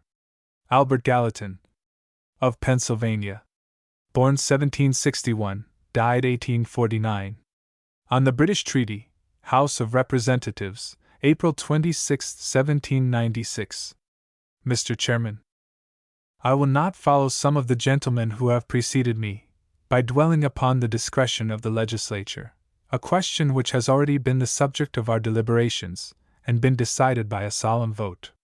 Gentlemen who are in the minority on that question may give any construction they please to the declaratory resolution of the House. They may again repeat that to refuse to carry the treaty into effect is a breach of the public faith which they conceive as being pledged by the President and Senate. This has been the ground on which a difference of opinion has existed since the beginning of the discussion. It is because the House thinks that the faith of the nation cannot, on those subjects submitted to the power of Congress, be pledged by any constituted authority other than the legislature, that they resolve that in all such cases it is their right and duty to consider the expediency of carrying a treaty into effect. If the House think the faith of the nation already pledged, they cannot claim any discretion. There is no room left to deliberate upon the expediency of the thing. The resolution now under consideration is merely that it is expedient to carry the British treaty into effect, and not whether we are bound by national faith to do it.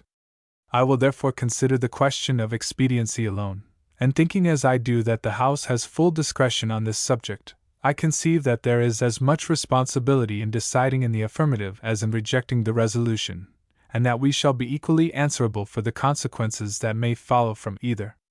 It is true, however, that there was a great difference between the situation of this country in the year 1794, when a negotiator was appointed, and that in which we are at present, and that consequences will follow the refusal to carry into effect the treaty in its present stage, which would not have attended a refusal to negotiate and to enter into such a treaty. The question of expediency, therefore, assumes before us a different and more complex shape than when before the negotiator, the Senate, or the President. The treaty, in itself and abstractedly considered, may be injurious. It may be such an instrument as in the opinion of the House ought not to have been adopted by the Executive, and yet such as it is we may think it expedient under the present circumstances to carry it into effect. I will therefore first take a view of the provisions of the treaty itself, and in the next place, supposing it is injurious, consider, in case it is not carried into effect, what will be the natural consequences of such refusal. The provisions of the treaty relate either to the adjustment of past differences, or to the future intercourse of the two nations. The differences now existing between Great Britain and this country arose either from non-execution of some articles of the Treaty of Peace or from the effects of the present European war. The complaints of Great Britain in relation to the Treaty of 1783 were confined to the legal impediments thrown by the several states in the way of the recovery of British debts. The late treaty provides adequate remedy on that subject. The United States are bound to make full and complete compensation for any losses arising from that source, and every ground of complaint on the part of Great Britain is removed. Having thus done full justice to the other nation, America has a right to expect that equal attention shall be paid to her claims arising from infractions of the Treaty of Peace, viz., compensation for the Negroes carried away by the British, restoration of the Western posts, and indemnification for their detention. On the subject of the first claim, which has been objected to as groundless, I will observe that I am not satisfied that the construction given by the British government to that article of the treaty is justified even by the letter of the article. That construction rests on the supposition that slaves come under the general denomination of booty, and are alienated the moment they fall into possession of an enemy, so that all those who were in the hands of the British when the Treaty of Peace was signed must be considered as British and not as American property, and are not included in the article. It will, however, appear by recurring to Vattel when speaking of the right of post liminium, that slaves cannot be considered as a part of the booty which is alienated by the act of capture, and that they are to be ranked rather with real property, to the profits of which only the captors are entitled. Be that as it may, there is no doubt that the construction given by America is that which was understood by the parties at the time of making the treaty. The journals of Mr. Adams, quoted by a gentleman from Connecticut, Mr. Coit, prove this fully, for when he says that the insertion of this article was alone worth the journey of Mr. Lawrence from London, can it be supposed that he would have laid so much stress on a clause, which, according to the new construction now attempted to be given, means only that the British would commit no new act of hostility, would not carry away slaves at that time in possession of Americans?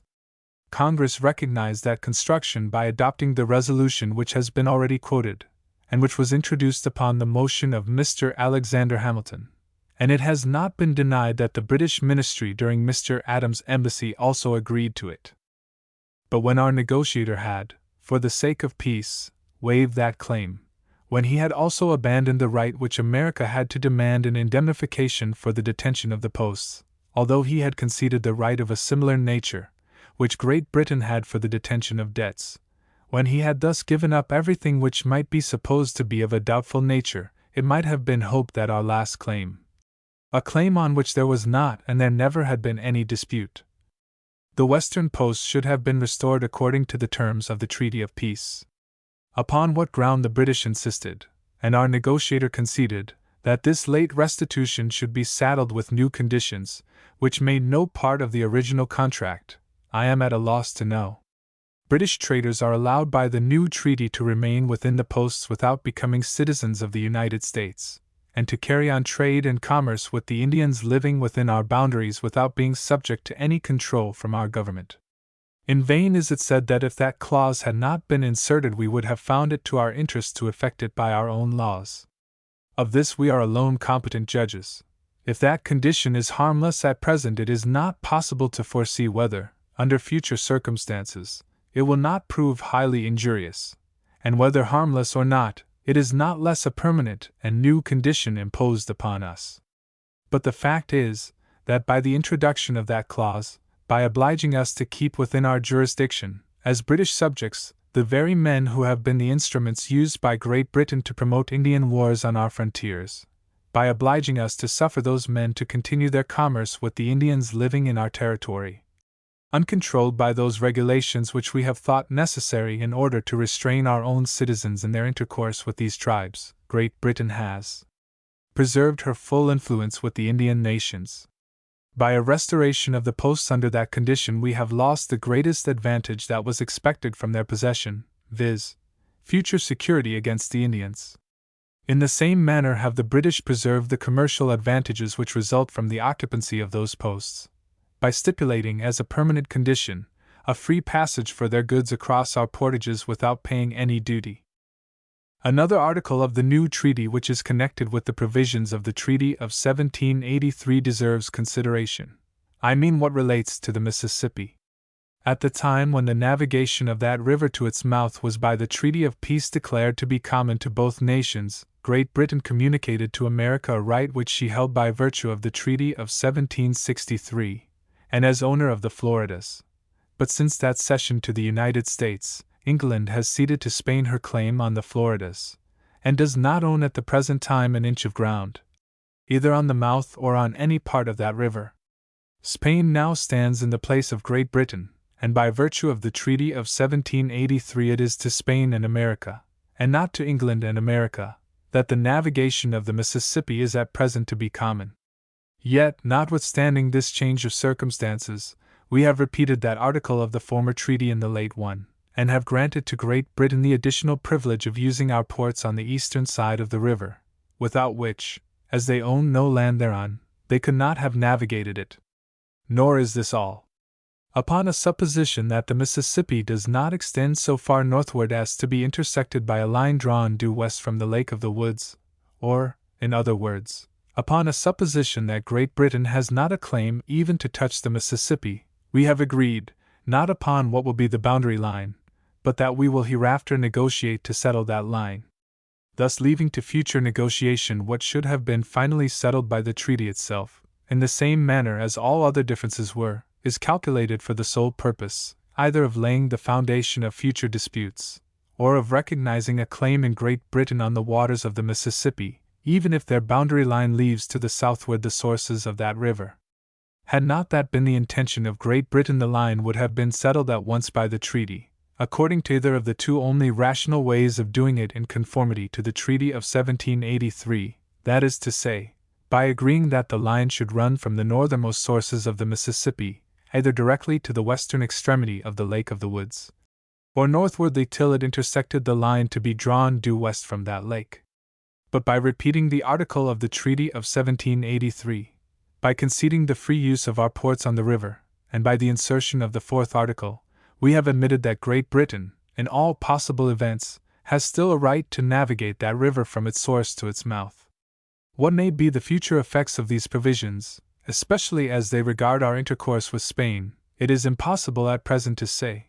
But although they can bring us no advantage, they may embroil us with that nation, and we have already felt the effect of it in our late treaty with Spain, since we were obliged, on account of that clause of the British treaty, to accept as a gift and a favor the navigation of that river which we had till then claimed as a right. But if, leaving commercial regulations, we shall seek in the treaty for some provisions securing to us the free navigation of the ocean against any future aggressions on our trade, where are they to be found? I can add nothing to what has been said on the subject of contraband articles. It is, indeed, self-evident that, connecting our treaty with England on that subject with those we have made with other nations, it amounts to a positive compact to supply that nation exclusively with naval stores whenever they may be at war. Had the list of contraband articles been reduced, had naval stores and provisions, our two great staple commodities, been declared not to be contraband, security would have been given to the free exportation of our produce. But instead of any provision being made on that head, an article of a most doubtful nature, and on which I will remark hereafter, has been introduced. But I mean, for the present, to confine my observations to the important question of free bottoms making free goods. It was with the utmost astonishment that I heard the doctrine advanced on this floor, that such a provision, if admitted, would prove injurious to America, inasmuch as in case of war between this country and any other nation, the goods of that nation might be protected by the English flag. It is not to a state of war that the benefits of this provision would extend, but it is the only security which neutral nations can have against the legal plundering on the high seas, so often committed by belligerent powers. It is not for the sake of protecting an enemy's property, it is not for the sake of securing an advantageous carrying trade, but it is in order effectually to secure ourselves against sea aggressions, that this provision is necessary. Spoliations may arise from unjust orders, given by the government of a belligerent nation to their officers and cruisers, and these may be redressed by application to and negotiation with that order.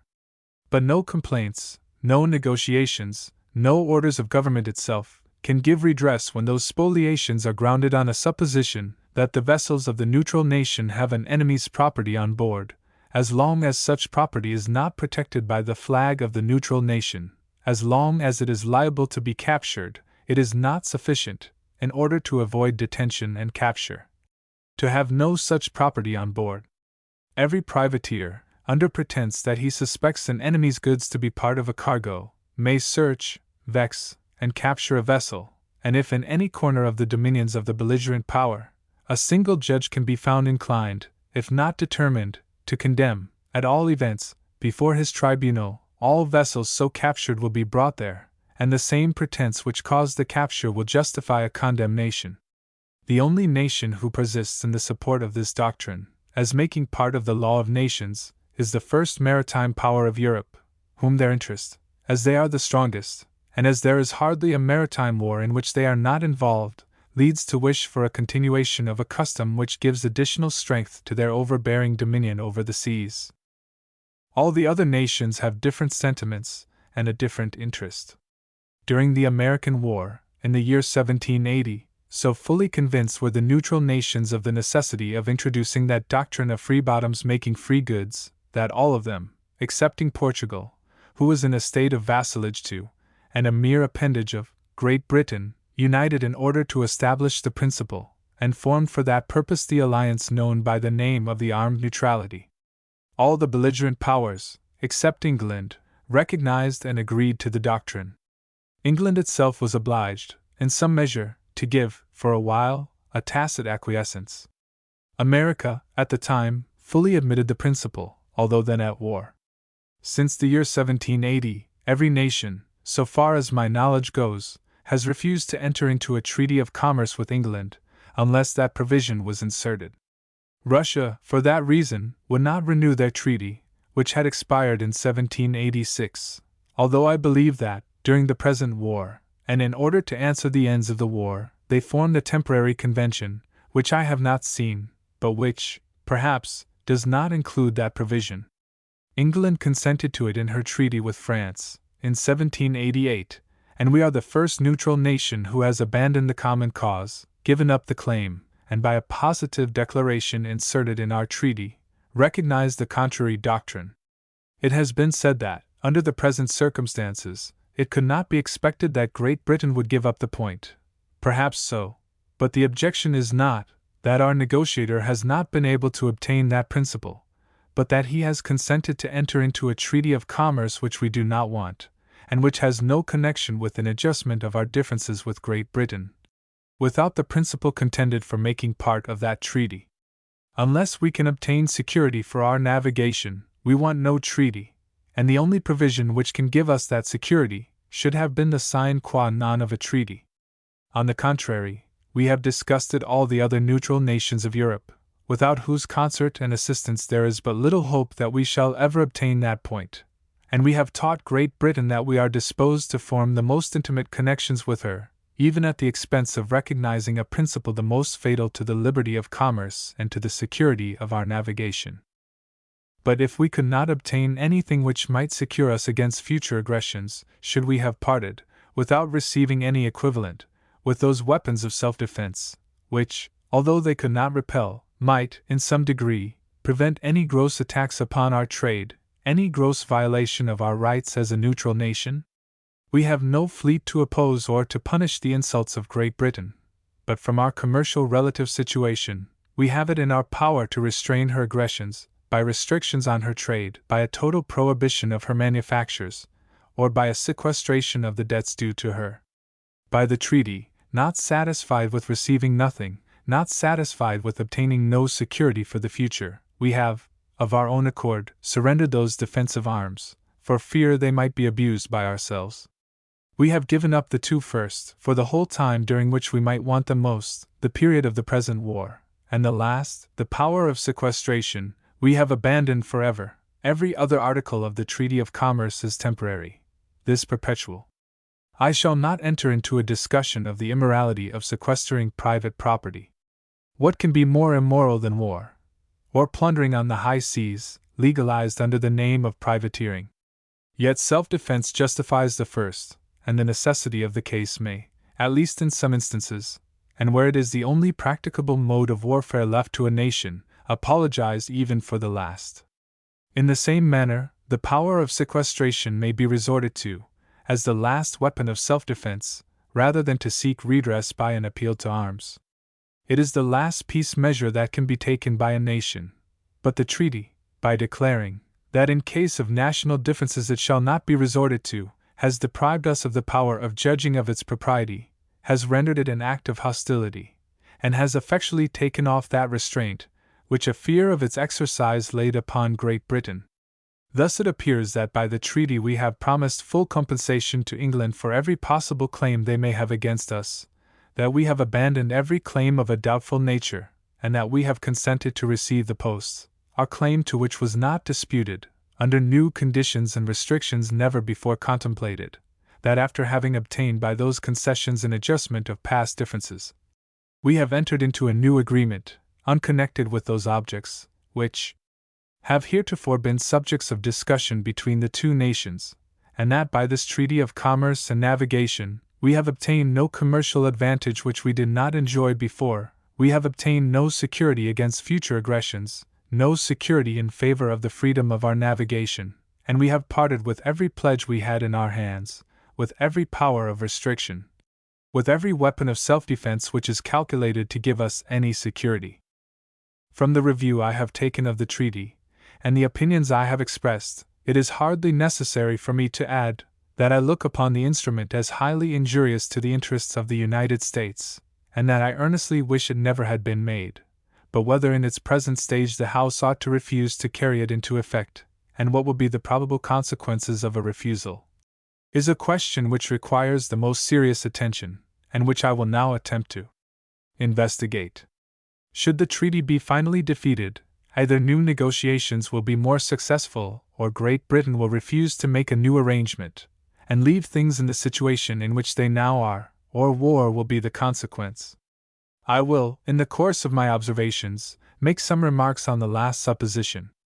I do not think that the first will be very probable at present, and I am of opinion that, under the present circumstances, and until some change takes place in our own or in the relative political situation of the European nations, it is to be apprehended that, in such a case, new negotiations will either be rejected or prove unsuccessful. Such an event might have perhaps followed a rejection of the treaty even by the Senate or by the President. After the negotiator employed by the United States had once affixed his signature, it must have become very problematical, unless he had exceeded his powers, whether a refusal to sanction the contract he had made would not eventually defeat, at least for a time, the prospect of a new treaty. I conceive that the hopes of obtaining better conditions by a new negotiation are much less in the present stage of the business than they were when the treaty was in its inchoate form before the executive, and in order to form a just idea of the consequences of a rejection at present, I will contemplate them upon this supposition, which appears to me most probable, to wit, that no new treaty will take place for a certain period of time. In mentioning my objections to the treaty itself, I have already stated the advantages which in my opinion would result to the United States from the non-existence of that instrument. I will not repeat, but proceed at once to examine what losses may accrue that can be set off against those advantages.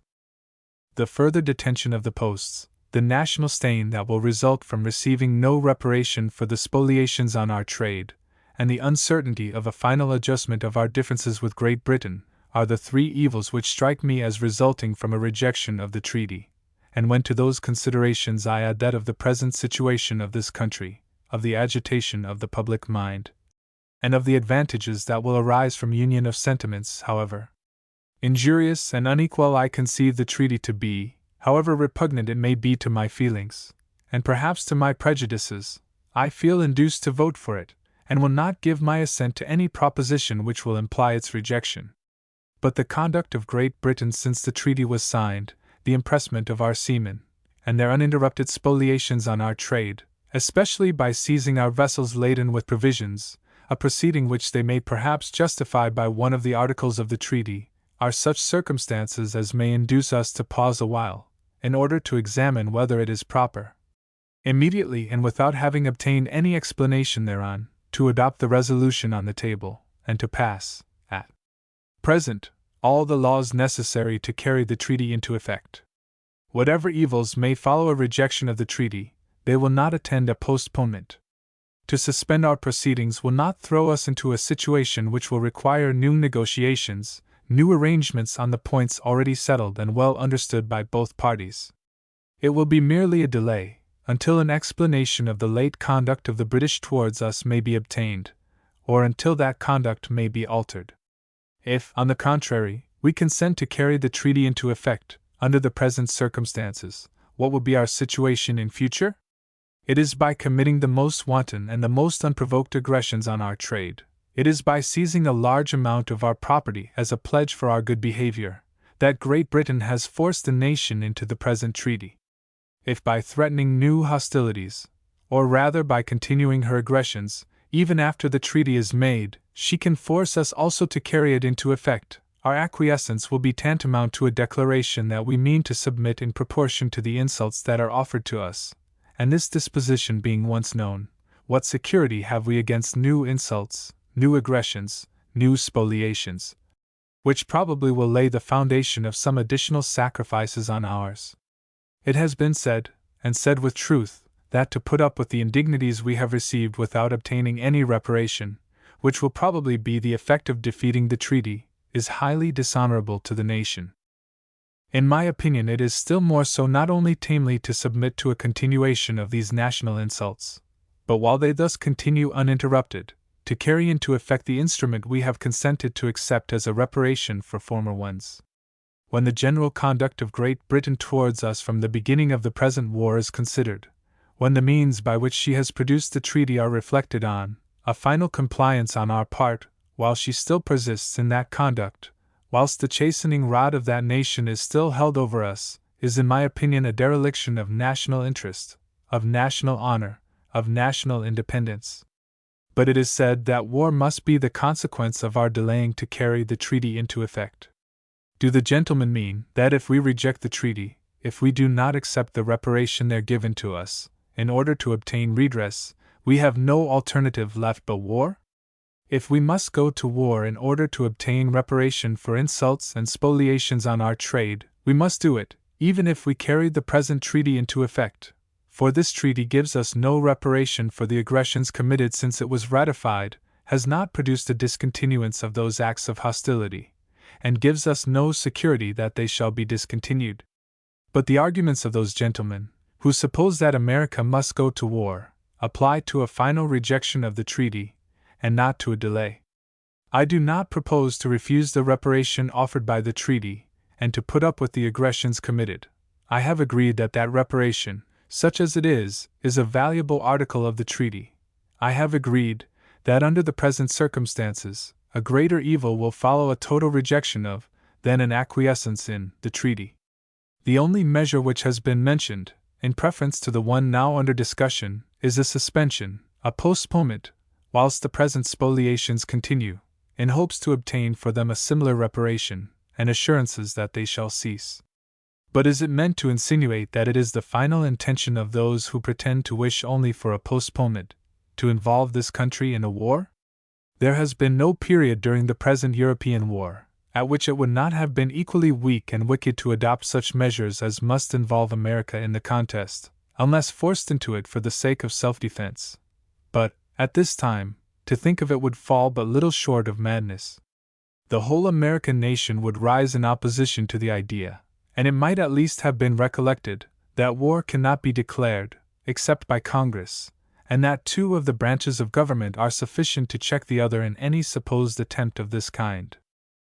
If there is no necessity imposed upon America to go to war, if there is no apprehension she will, by her own conduct, involve herself in one, the danger must arise from Great Britain, and the threat is, that she will make war against us if we do not comply.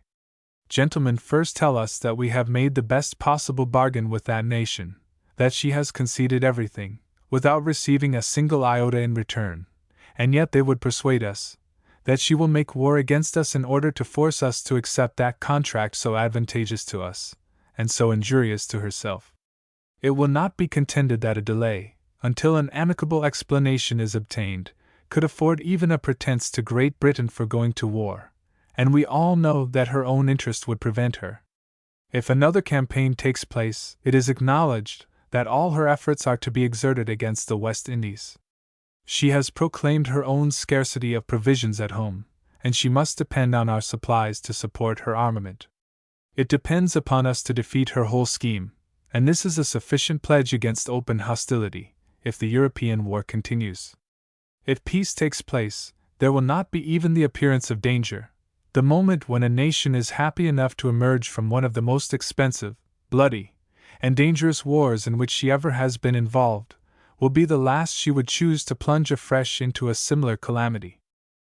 But to the cry of war, the alarmists do not fail to add that of confusion, and they have declared, even on this floor, that if the resolution is not adopted, government will be dissolved.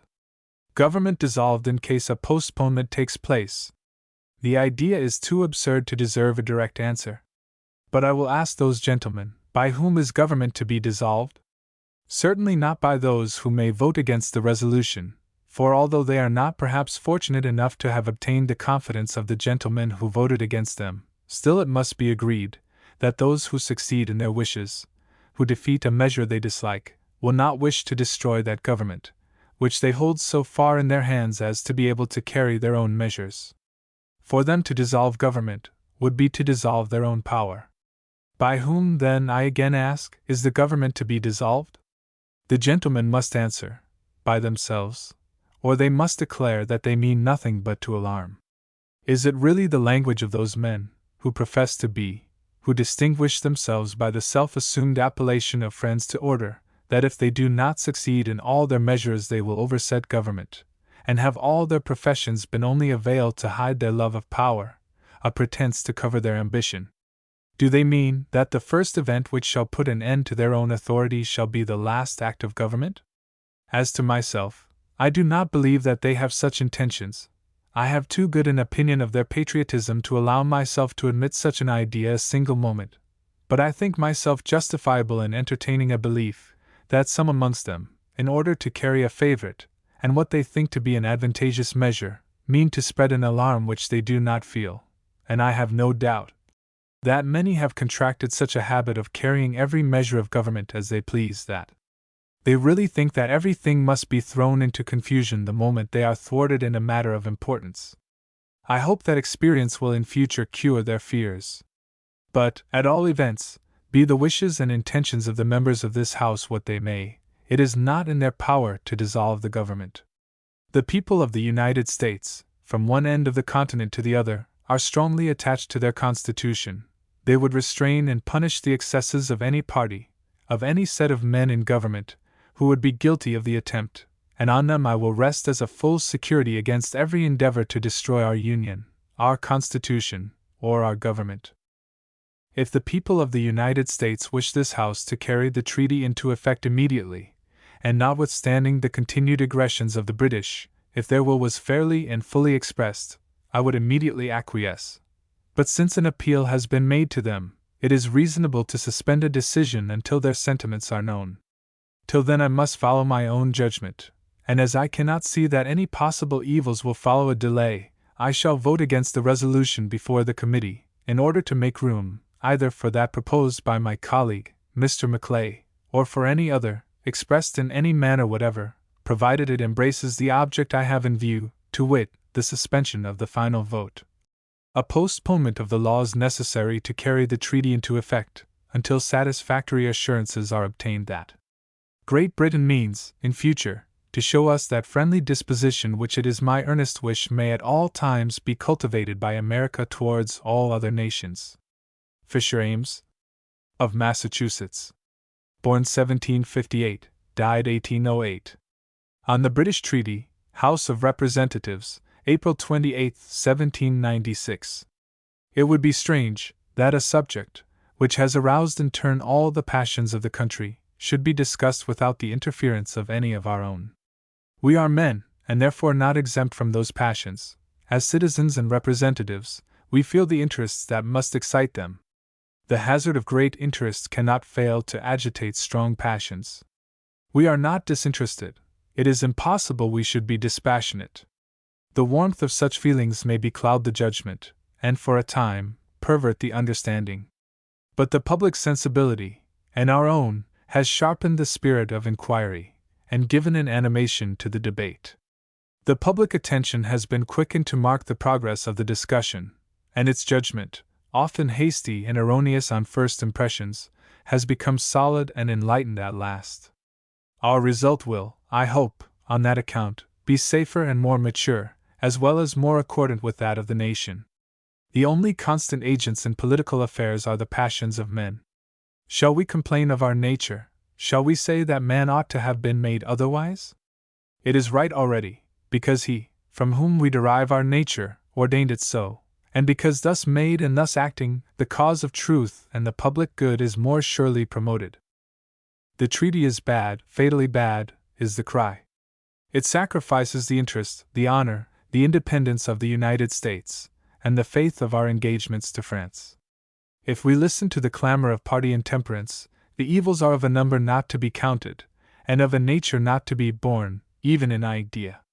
The language of passion and exaggeration may silence that of sober reason in other places. It has not done it here. The question here is, whether the treaty be really so very fatal as to oblige the nation to break its faith. I admit that such a treaty ought not to be executed. I admit that self-preservation is the first law of society, as well as of individuals. It would, perhaps, be deemed an abuse of terms to call that a treaty, which violates such a principle. I waive also, for the present, any inquiry, what departments shall represent the nation, and annul the stipulations of a treaty. I content myself with pursuing the inquiry, whether the nature of this compact be such as to justify our refusal to carry it into effect. A treaty is the promise of a nation. Now, promises do not always bind him that makes them. But I lay down two rules, which ought to guide us in this case. The treaty must appear to be bad, not merely in the petty details, but in its character, principle, and mass. And in the next place, this ought to be ascertained by the decided and general concurrence of the enlightened public. I confess there seems to be something very like ridicule thrown over the debate by the discussion of the articles in detail. The undecided point is, shall we break our faith? And while our country and enlightened Europe await the issue with more than curiosity, we are employed to gather piecemeal, and article by article, from the instrument, a justification for the deed by trivial calculations of commercial profit and loss.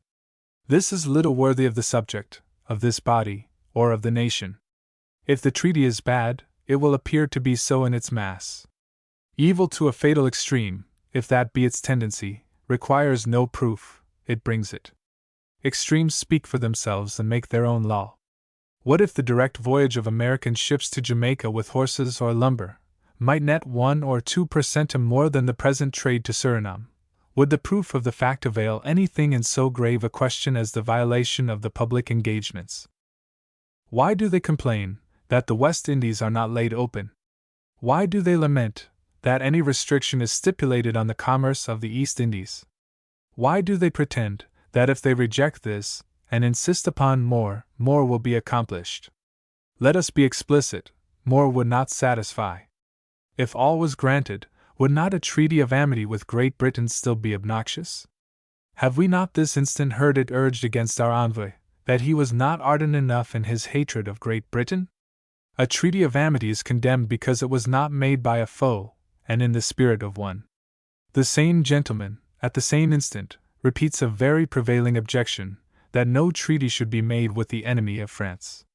No treaty, exclaim others, should be made with a monarch or a despot. There will be no naval security while those sea robbers domineer on the ocean. Their den must be destroyed. That nation must be extirpated. I like this, sir, because it is sincerity. With feelings such as these, we do not pant for treaties. Such passions seek nothing, and will be content with nothing, but the destruction of their object. If a treaty left King George his island, it would not answer, not if he stipulated to pay rent for it. It has been said the world ought to rejoice if Britain was sunk in the sea, if where there are now men and wealth and laws and liberty, there was no more than a sand bank for sea monsters to fatten on, a space for the storms of the ocean to mingle in conflict. What is patriotism? Is it a narrow affection for the spot where a man was born? Are the very clods where we tread entitled to this ardent preference because they are greener? No, sir, this is not the character of the virtue, and it soars higher for its object. It is an extended self-love, mingling with all the enjoyments of life, and twisting itself with the minutest filaments of the heart. It is thus we obey the laws of society, because they are the laws of virtue. In their authority we see, not the array of force and terror, but the venerable image of our country's honor. Every good citizen makes that honor his own, and cherishes it not only as precious, but as sacred. He is willing to risk his life in its defense, and is conscious that he gains protection while he gives it. For what rights of a citizen will be deemed inviolable when a state renounces the principles that constitute their security? Or if his life should not be invaded, what would its enjoyments be in a country odious in the eyes of strangers and dishonored in his own? Could he look with affection and veneration to such a country as his parent? The sense of having one would die within him. He would blush for his patriotism, if he retained any, and justly, for it would be a vice. He would be a banished man in his native land. I see no exception to the respect that is paid among nations to the law of good faith. If there are cases in this enlightened period when it is violated, there are none when it is decried. It is the philosophy of politics, the religion of governments. It is observed by barbarians. A whiff of tobacco smoke, or a string of beads, gives not merely binding force but sanctity to treaties. Even in Algiers, a truce may be bought for money, but when ratified, even Algiers is too wise or too just to disown and annul its obligation. Thus we see, either the ignorance of savages, nor the principles of an association for piracy and rapine, permit a nation to despise its engagements. If, sir, there could be a resurrection from the foot of the gallows, if the victims of justice could live again, collect together and form a society, they would, however loath, soon find themselves obliged to make justice, that justice under which they fell, the fundamental law of their state. They would perceive, it was their interest to make others respect, and they would therefore soon pay some respect themselves, to the obligations of good faith. It is painful, I hope it is superfluous, to make even the supposition that America should furnish the occasion of this opprobrium. No, let me not even imagine that a republican government, sprung, as our own is, from a people enlightened and uncorrupted, a government whose origin is right, and whose daily discipline is duty, can, upon solemn debate, make its option to be faithless, can dare to act what despots dare not avow, what our own example evinces, the states of Barbary are unsuspected of. No, let me rather make the supposition that Great Britain refuses to execute the treaty, after we have done everything to carry it into effect. Is there any language of reproach pungent enough to express your commentary on the fact? What would you say, or rather what would you not say? Would you not tell them, wherever an Englishman might travel, shame would stick to him, he would disown his country? You would exclaim, England, proud of your wealth, and arrogant in the possession of power, blush for these distinctions, which become the vehicles of your dishonor. Such a nation might truly say to corruption, Thou art my father, and to the worm, Thou art my mother and my sister. We should say of such a race of men, their name is a heavier burden than their debt. The refusal of the posts, inevitable if we reject the treaty, is a measure too decisive in its nature to be neutral in its consequences. From great causes we are to look for great effects. A plain and obvious one will be, the price of the western lands will fall. Settlers will not choose to fix their habitation on a field of battle. Those who talk so much of the interest of the United States should calculate how deeply it will be affected by rejecting the treaty, how vast a tract of wild land will almost cease to be property. This loss, let it be observed, will fall upon a fund expressly devoted to sink the national debt. What then are we called upon to do? However the form of the vote and the protestations of many may disguise the proceeding, our resolution is in substance, and it deserves to wear the title of a resolution to prevent the sale of the western lands and the discharge of the public debt. Will the tendency to Indian hostilities be contested by anyone? Experience gives the answer. The frontiers were scourged with war till the negotiation with Great Britain was far advanced, and then the state of hostility ceased. Perhaps the public agents of both nations are innocent of fomenting the Indian war, and perhaps they are not. We ought not, however, to expect that neighboring nations, highly irritated against each other, will neglect the friendship of the savages. The traitors will gain an influence and will abuse it, and who is ignorant that their passions are easily raised and hardly restrained from violence? Their situation will oblige them to choose between this country and Great Britain, in case the treaty should be rejected. They will not be our friends, and at the same time the friends of our enemies.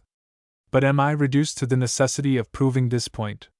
Certainly the very men who charge the Indian war on the detention of the posts will call for no other proof than the recital of their own speeches.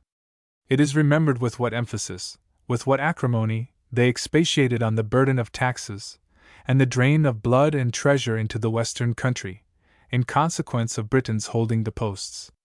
Until the posts are restored, they exclaimed, the treasury and the frontiers must bleed. If any, against all these proofs, should maintain that the peace with the Indians will be stable without the posts, to them I urge another reply. From arguments calculated to produce conviction, I will appeal directly to the hearts of those who hear me, and ask, whether it is not already planted there? I resort especially to the convictions of the Western gentlemen, whether, supposing no posts and no treaty, the settlers will remain in security? Can they take it upon them to say that an Indian peace, under these circumstances, will prove firm? No, sir, it will not be peace, but a sword. It will be no better than a lure to draw victims within the reach of the tomahawk. On this theme my emotions are unutterable. If I could find words for them, if my powers bore any proportion to my zeal, I would swell my voice to such a note of remonstrance, it should reach every log house beyond the mountains. I would say to the inhabitants, wake from your false security, your cruel dangers, your more cruel apprehensions are soon to be renewed. The wounds, yet unhealed, are to be torn open again. In the daytime, your path through the woods will be ambushed. The darkness of midnight will glitter with the blaze of your dwellings. You are a father. The blood of your sons shall fatten your cornfield. You are a mother. The war whoop shall wake the sleep of the cradle. On this subject you need not suspect any deception on your feelings. It is a spectacle of horror, which cannot be overdrawn. If you have nature in your hearts, it will speak a language compared with which all I have said or can say will be poor and frigid. Will it be whispered that the treaty has made me a new champion for the protection of the frontiers? It is known that my voice as well as vote have been uniformly given in conformity with the ideas I have expressed. Protection is the right of the frontiers. It is our duty to give it. Who will accuse me of wandering out of the subject? Who will say that I exaggerate the tendencies of our measures? Will anyone answer by a sneer that all this is idle preaching? Will anyone deny that we are bound, and I would hope to good purpose, by the most solemn sanctions of duty for the vote we give? Are despots alone to be reproached for unfeeling indifference to the tears and blood of their subjects? Have the principles on which you ground the reproach upon cabinets and kings no practical influence, no binding force? Are they merely themes of idle declamation introduced to decorate the morality of a newspaper essay, or to furnish petty topics of harangue from the windows of that State House? I trust it is neither too presumptuous nor too late to ask. Can you put the dearest interest of society at risk without guilt and without remorse? It is vain to offer as an excuse that public men are not to be reproached for the evils that may happen to ensue from their measures. This is very true where they are unforeseen or inevitable. Those I have depicted are not unforeseen. They are so far from inevitable, we are going to bring them into being by our vote. We choose the consequences, and become as justly answerable for them as for the measures that we know will produce them. By rejecting the posts we light the savage fires, we bind the victims. This day we undertake to render account to the widows and orphans whom our decision will make, to the wretches that will be roasted at the stake, to our country, and I do not deem it too serious to say, to conscience and to God. We are answerable, and if duty be anything more than a word of imposture, if conscience be not a bugbear, we are preparing to make ourselves as wretched as our country. There is no mistake in this case, there can be none. Experience has already been the prophet of events, and the cries of future victims have already reached us. The Western inhabitants are not a silent and uncomplaining sacrifice. The voice of humanity issues from the shade of their wilderness. It exclaims that, while one hand is held up to reject this treaty, the other grasps a tomahawk. It summons our imagination to the scenes that will open. It is no great effort of the imagination to conceive that events so near are already begun. I can fancy that I listen to the yells of savage vengeance, and the shrieks of torture. Already they seem to sigh in the west wind, already they mingle with every echo from the mountains. It is not the part of prudence to be inattentive to the tendencies of measures. Where there is any ground to fear that these will prove pernicious, wisdom and duty forbid that we should underrate them. If we reject the treaty, will our peace be as safe as if we executed it with good faith? I do honor to the intrepid spirits of those who say it will. It was formerly understood to constitute the excellence of a man's faith to believe without evidence and against it. But, as opinions on this article are changed, and we are called to act for our country, it becomes us to explore the dangers that will attend its peace, and to avoid them if we can. Is there anything in the prospect of the interior state of the country to encourage us to aggravate the dangers of a war? Would not the shock of that evil produce another, and shake down the feeble and then unbraced structure of our government? Is this a chimera? Is it going off the ground of matter of fact to say, the rejection of the appropriation proceeds upon the doctrine of a civil war of the departments? 2 branches have ratified a treaty, and we are going to set it aside. How is this disorder in the machine to be rectified? While it exists, its movements must stop, and when we talk of a remedy, is that any other than the formidable one of a revolutionary one of the people? And is this, in the judgment even of my opposers, to execute, to preserve the Constitution and the public order? Is this the state of hazard, if not of convulsion, which they can have the courage to contemplate and to brave, or beyond which their penetration can reach and see the issue? They seem to believe, and they act as if they believed, that our union, our peace, our liberty, are invulnerable and immortal, as if our happy state was not to be disturbed by our dissensions, and that we are not capable of falling from it by our unworthiness. Some of them have, no doubt, better nerves and better discernment than mine. They can see the bright aspects and the happy consequences of all this array of horrors. They can see intestine discords, our government disorganized, our wrongs aggravated, multiplied, and unredressed, peace with dishonor, or war without justice, union, or resources, in the calm lights of mild philosophy. But whatever they may anticipate as the next measure of prudence and safety, they have explained nothing to the House. After rejecting the treaty, what is to be the next step? They must have foreseen what ought to be done. They have doubtless resolved what to propose. Why then are they silent? Dare they not avow their plan of conduct, or do they wait till our progress toward confusion shall guide them in forming it? Let me cheer the mind, weary, no doubt, and ready to despond on this prospect, by presenting another, which it is yet in our power to realize. Is it possible for a real American to look at the prosperity of this country without some desire for its continuance, without some respect for the measures which, many will say, produced, and all will confess have preserved, it? Will he not feel some dread that a change of system will reverse the scene?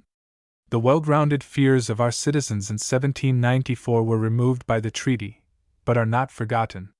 Then they deemed war nearly inevitable, and would not this adjustment have been considered, at that day, as a happy escape from the calamity? The great interest and the general desire of our people was to enjoy the advantages of neutrality. This instrument, however misrepresented, affords America that inestimable security. The causes of our disputes are either cut up by the roots, or referred to a new negotiation after the end of the European War. This was gaining everything, because it confirmed our neutrality, by which our citizens are gaining everything. This alone would justify the engagements of the government. For, when the fiery vapors of the war lowered in the skirts of our horizon, all our wishes were concentered in this one, that we might escape the desolation of the storm. This treaty, like a rainbow on the edge of the cloud, marked to our eyes the space where it was raging, and afforded, at the same time, the sure prognostic of fair weather. If we reject it, the vivid colors will grow pale, it will be a baleful meteor portending tempest and war. Let us not hesitate, then, to agree to the appropriation to carry it into faithful execution. Thus we shall save the faith of our nation, secure its peace, and diffuse the spirit of confidence and enterprise that will augment its prosperity. The progress of wealth and improvement is wonderful, and some will think too rapid. The field for exertion is fruitful and vast, and if peace and good government should be preserved, the acquisitions of our citizens are not so pleasing as the proofs of their industry, as the instruments of their future success. The rewards of exertion go to augment its power. Profit is every hour becoming capital. The vast crop of our neutrality is all seed wheat, and is sown again to swell, almost beyond calculation, the future harvest of prosperity. And in this progress, what seems to be fiction is found to fall short of experience. I rose to speak under impressions that I would have resisted if I could. Those who see me will believe that the reduced state of my health has unfitted me, almost equally, for much exertion of body or mind. Unprepared for debate by careful reflection in my retirement, or by long attention here, I thought the resolution I had taken to sit silent was imposed by necessity, and would cost me no effort to maintain. With a mind thus vacant of ideas, and sinking, as I really am, under a sense of weakness, I imagined the very desire of speaking was extinguished by the persuasion that I had nothing to say. Yet when I come to the moment of deciding the vote, I start back with dread from the edge of the pit into which we are plunging. In my view, even the minutes I have spent in expostulation have their value, because they protract the crisis, and the short period in which alone we may resolve to escape it. I have thus been led, by my feelings, to speak more at length than I intended.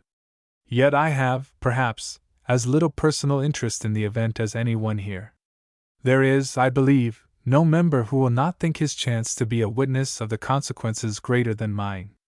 If, however, the vote shall pass to reject, and a spirit should rise, as it will, with the public disorders, to make confusion worse confounded, even I, slender and almost broken as my hold upon life is, may outlive the government and constitution of my country. John Nicholas. On the proposed repeal of the sedition law, House of Representatives, February 25, 1799. Mr. Chairman, the Select Committee had very truly stated that only the second and third sections of the Act are complained of, that the part of the law which punishes seditious acts is acquiesced in, and that the part which goes to restrain what are called seditious writings is alone the object of the petitions. This part of the law is complained of as being unwarranted by the Constitution, and destructive of the first principles of republican government. It is always justifiable, in examining the principle of a law, to inquire what other laws can be passed with equal reason, and to impute to it all the mischiefs for which it may be used as a precedent. In this case, little inquiry is left for us to make, the arguments in favor of the law carrying us immediately and by inevitable consequence to absolute power over the press. It is not pretended that the Constitution has given any express authority, which they claim, for passing this law, and it is claimed only as implied in that clause of the Constitution which says, "Congress shall have power to make all laws which shall be necessary and proper for carrying into execution the foregoing powers, and all other powers vested by this Constitution in the government of the United States, or in any department or officer thereof." It is clear that this clause was intended to be merely an auxiliary to the powers specially enumerated in the Constitution, and it must, therefore, be so construed as to aid them, and at the same time to leave the boundaries between the general government and the state governments untouched. The argument by which the Select Committee have endeavored to establish the authority of Congress over the press is the following. Congress has power to punish seditious combinations to resist the laws, and therefore Congress must have the power to punish false, scandalous, and malicious writings, because such writings render the administration odious and contemptible among the people, and by doing so have a tendency to produce opposition to the laws, to make it support the construction of. The committee, it should say that Congress shall have power over all acts which are likely to produce acts which hinder the execution of, etc. Our construction confines the power of Congress to such acts as immediately interfere with the execution of the enumerated powers of Congress, because the power can only be necessary as well as proper when the acts would really hinder the execution. The construction of the committee extends the power of Congress to all acts which have a relation, ever so many degrees removed, to the enumerated powers, or rather to the acts which would hinder their execution. By our construction, the Constitution remains defined and limited, according to the plain intent and meaning of its framers. By the construction of the committee, all limitation is lost, and it may be extended over the different actions of life as speculative politicians may think fit. What has a greater tendency to fit men for insurrection and resistance to government than dissolute, immoral habits, at once destroying love of order and dissipating the fortune which gives an interest in society? The doctrine that Congress can punish any act which has a tendency to hinder the execution of the laws, as well as acts which do hinder it, will, therefore, clearly entitle them to assume a general guardianship over the morals of the people of the United States. Again, nothing can have a greater tendency to ensure obedience to law, and nothing can be more likely to check every propensity to resistance to government, than virtuous and wise education. Therefore, Congress must have power to subject all the youth of the United States to a certain system of education. It would be very easy to connect every sort of authority used by any government with the well-being of the general government, and with as much reason as the committee had for their opinion, to assign the power to Congress, although the consequence must be the prostration of the state governments. But enough has been said to show the necessity of adhering to the common meaning of the word necessary in the clause under consideration, which is, that the power to be assumed must be one without which some one of the enumerated powers cannot exist or be maintained. It cannot escape notice, however, that the doctrine contended for, that the administration must be protected against writings which are likely to bring it into contempt, as tending to opposition, will apply with more force to truth than falsehood. It cannot be denied that the discovery of maladministration will bring more lasting discredit on the government of a country than the same charges would if untrue. This is not an alarm founded merely on construction, for the governments which have exercised control over the press have carried it the whole length. This is notoriously the law of England, whence this system has been drawn, for their truth and falsehood are alike subject to punishment, if the publication brings contempt on the officers of government. The law has been current by the fair pretense of punishing nothing but falsehood, and by holding out to the accused the liberty of proving the truth of the writing, but it was from the first apprehended, and it seems now to be adjudged. The doctrine has certainly been asserted on this floor, that matters of opinion, arising on notorious facts, come under the law. If this is the case, where is the advantage of the law requiring that the writing should be false before a man shall be liable to punishment, or of his having the liberty of proving the truth of his writing? Of the truth of facts there is an almost certain test. The belief of honest men is certain enough to entitle it to great confidence, but their opinions have no certainty at all. The trial of the truth of opinions, in the best state of society, would be altogether precarious, and perhaps a jury of 12 men could never be found to agree in any one opinion. At the present moment, when, unfortunately, opinion is almost entirely governed by prejudice and passion, it may be more decided, but nobody will say it is more respectable. Chance must determine whether political opinions are true or false, and it will not unfrequently happen that a man will be punished for publishing opinions which are sincerely his, and which are of a nature to be extremely interesting to the public, merely because accident or design has collected a jury of different sentiments. Is the power claimed proper for Congress to possess? It is believed not, and this will readily be admitted if it can be proved, as I think it can, that the persons who administer the government have an interest in the power to be confided opposed to that of the community. It must be agreed that the nature of our government makes a diffusion of knowledge of public affairs necessary and proper, and that the people have no mode of obtaining it but through the press. The necessity for their having this information results from its being their duty to elect all the parts of the government, and in this way, to sit in judgment over the conduct of those who have been heretofore employed. The most important and necessary information for the people to receive is that of the misconduct of the government, because their good deeds, although they will produce affection and gratitude to public officers, will only confirm the existing confidence, and will, therefore, make no change in the conduct of the people. The question, then, whether the government ought to have control over the persons who alone can give information throughout a country is nothing more than this: whether men, interested in suppressing information necessary for the people to have, ought to be entrusted with the power, or whether they ought to have a power which their personal interest leads to the abuse of. I am sure no candid man will hesitate about the answer, and it may also safely be left with ingenuous men to say whether the misconduct which we sometimes see in the press had not better be borne with, than to run the risk of confiding the power of correction to men who will be constantly urged by their own feelings to destroy its usefulness. How long can it be desirable to have periodical elections for the purpose of judging of the conduct of our rulers, when the channels of information may be choked at their will?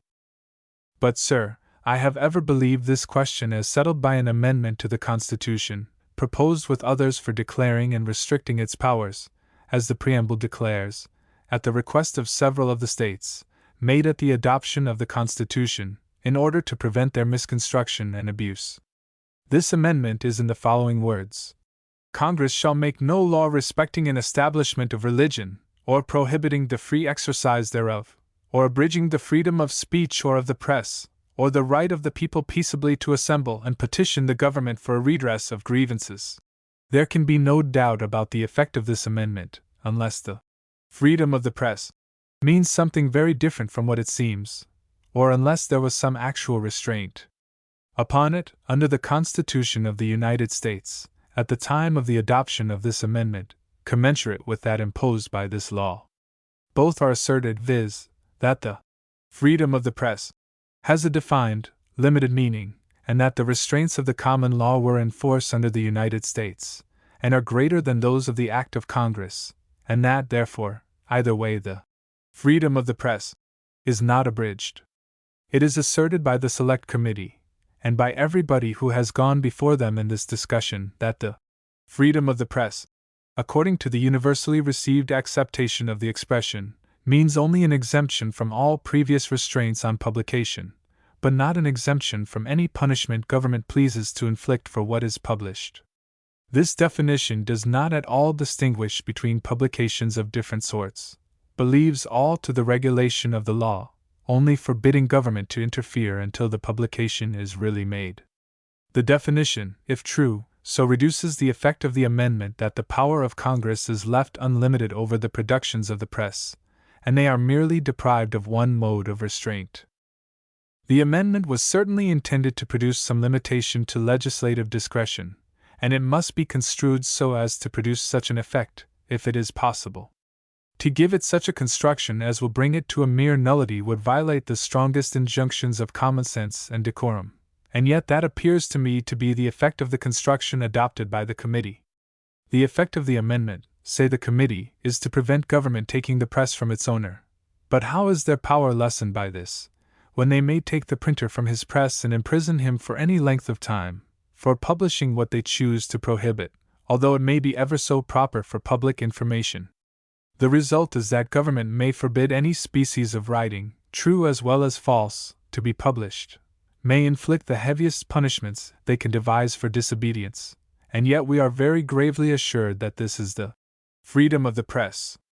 A distinction is very frequently relied on between the freedom and the licentiousness of the press, which it is proper to examine. This seems to me to refute every other argument which is used on this subject.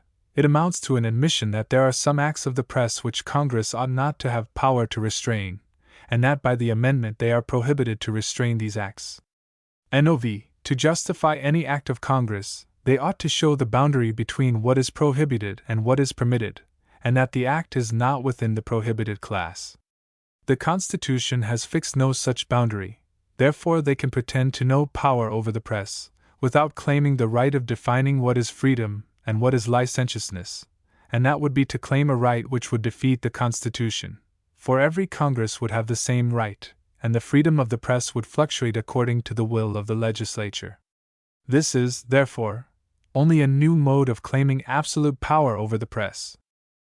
It is said there is a common law which makes part of the law of the United States, which restrained the press more than the act of Congress has done, and that therefore there is no abridgment of its freedom. What this common law is I cannot conceive, nor have I seen anybody who could explain himself when he was talking of it. It certainly is not a common law of the United States, acquired, as that of England was, by immemorial usage. The standing of the government makes this impossible. It cannot be a code of laws adopted because they were universally in use in the states, for the states had no uniform code, and if they had, it could hardly become, by implication, part of the code of a government of limited powers, from which everything is expressly retained which is not given. Is it the law of England, at any particular period, which is adopted? But the nature of the law of England makes it impossible that it should have been adopted in the lump into such a government as this is, because it was a complete system for the management of all the affairs of a country. It regulated estates, punished all crimes, and, in short, went to all things for which laws were necessary. But how was this law adopted? Was it by the Constitution? If so, it is immutable and incapable of amendment.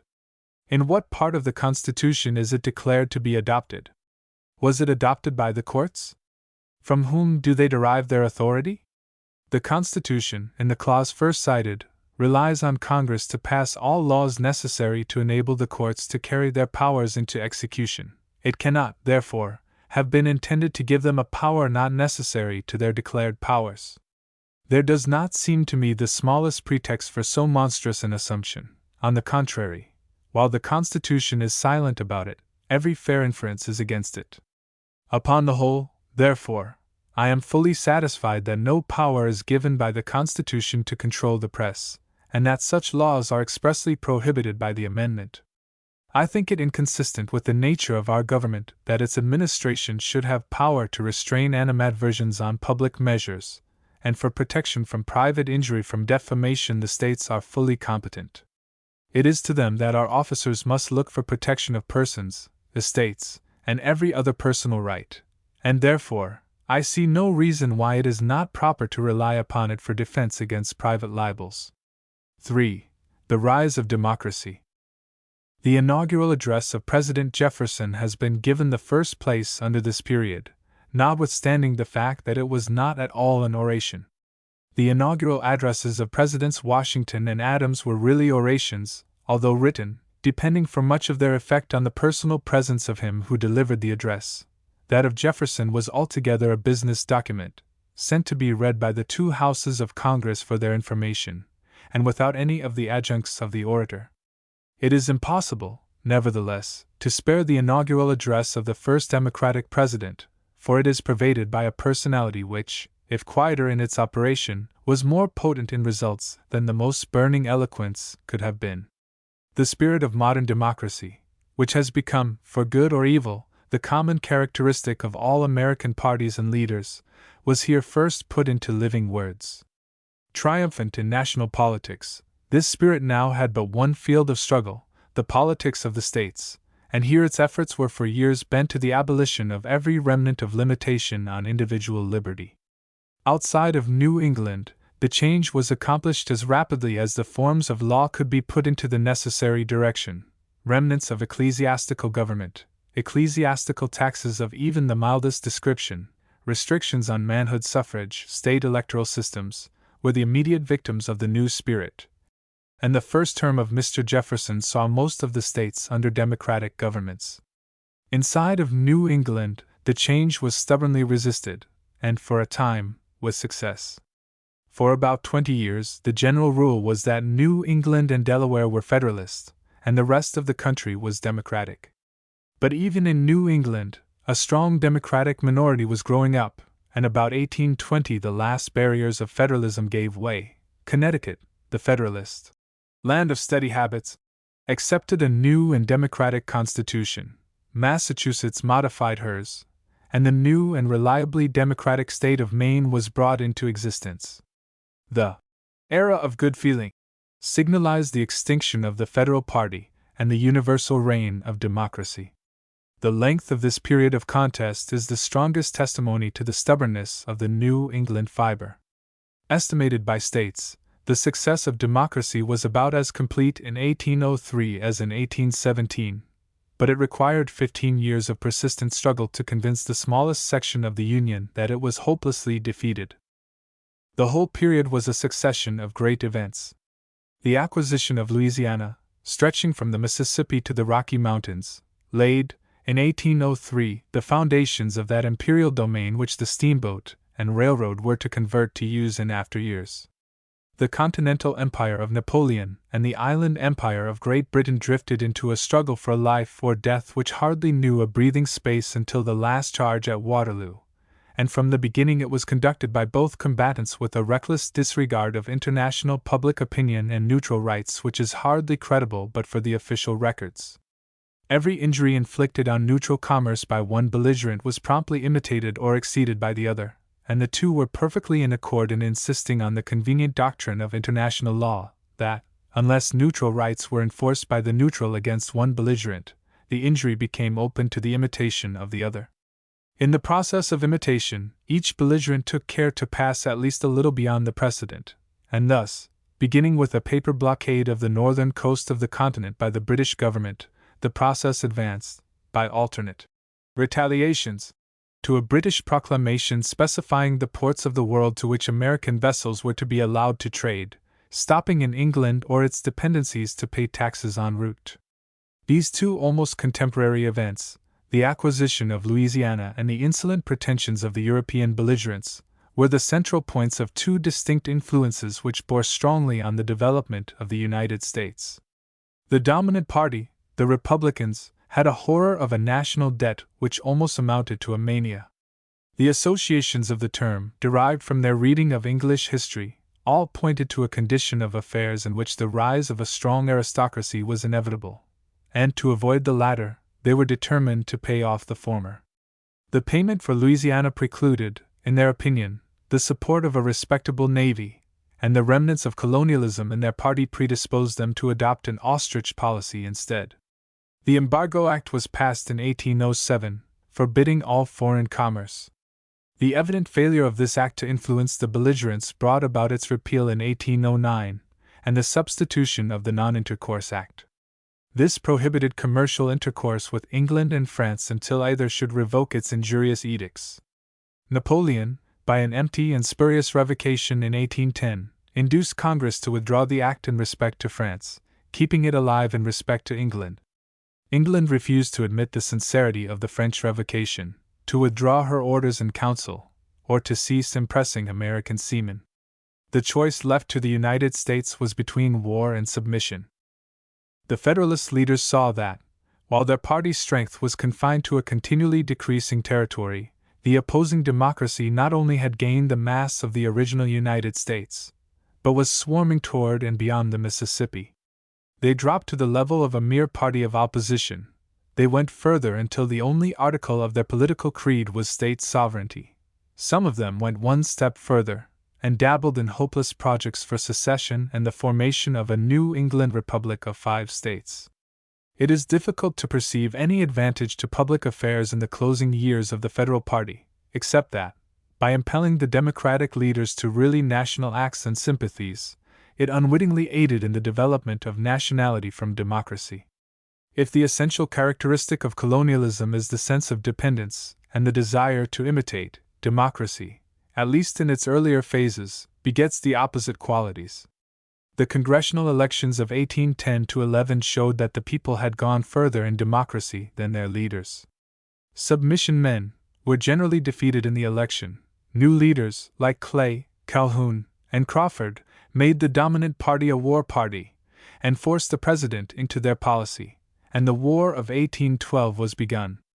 Its early defeats on land, its startling successes at sea, its financial straits, the desperation of the contest after the fall of Napoleon, and the brilliant victory which crowned its close, all combined to raise the national feeling to the highest pitch, and the Federalists, whose stock object of denunciation was Mr. Madison's war, though Mr. Madison was about the most unwilling participant in it, came out of it under the ban of every national sympathy.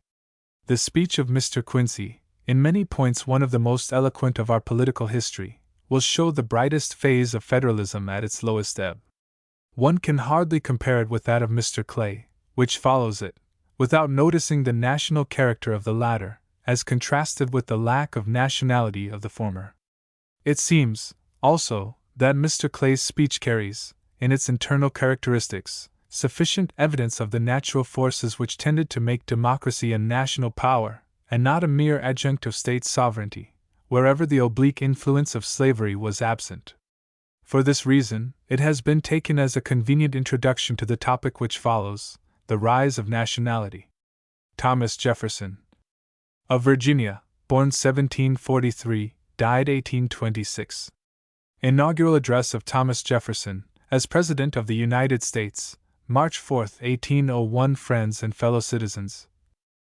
Called upon to undertake the duties of the first executive office of our country, I avail myself of the presence of that portion of my fellow citizens which is here assembled, to express my grateful thanks for the favor with which they have been pleased to look toward me, to declare a sincere consciousness that the task is above my talents, and that I approach it with those anxious and awful presentiments which the greatness of the charge and the weakness of my powers so justly inspire. A rising nation, spread over a wide and fruitful land, traversing all the seas with the rich productions of their industry, engaged in commerce with nations who feel power and forget right, advancing rapidly to destinies beyond the reach of mortal eye. When I contemplate these transcendent objects, and see the honor, the happiness, and the hopes of this beloved country committed to the issue and the auspices of this day, I shrink from the contemplation, and humble myself before the magnitude of the undertaking. Utterly, indeed, should I despair, did not the presence of many, whom I see here, remind me that, in the other high authorities provided by our Constitution, I shall find resources of wisdom, of virtue, and of zeal, on which to rely under all difficulties. To you, then, gentlemen, who are charged with the sovereign functions of legislation, and to those associated with you, I look with encouragement for that guidance and support which may enable us to steer with safety the vessel in which we are all embarked, amidst the conflicting elements of a troubled world. During the contest of opinion through which we have passed, the animation of discussions and of exertions has sometimes worn an aspect which might impose on strangers and used to think freely, and to speak and to write what they think. But this being now decided by the voice of the nation, announced according to the rules of the Constitution, all will of course arrange themselves under the will of the law, and unite in common efforts for the common good.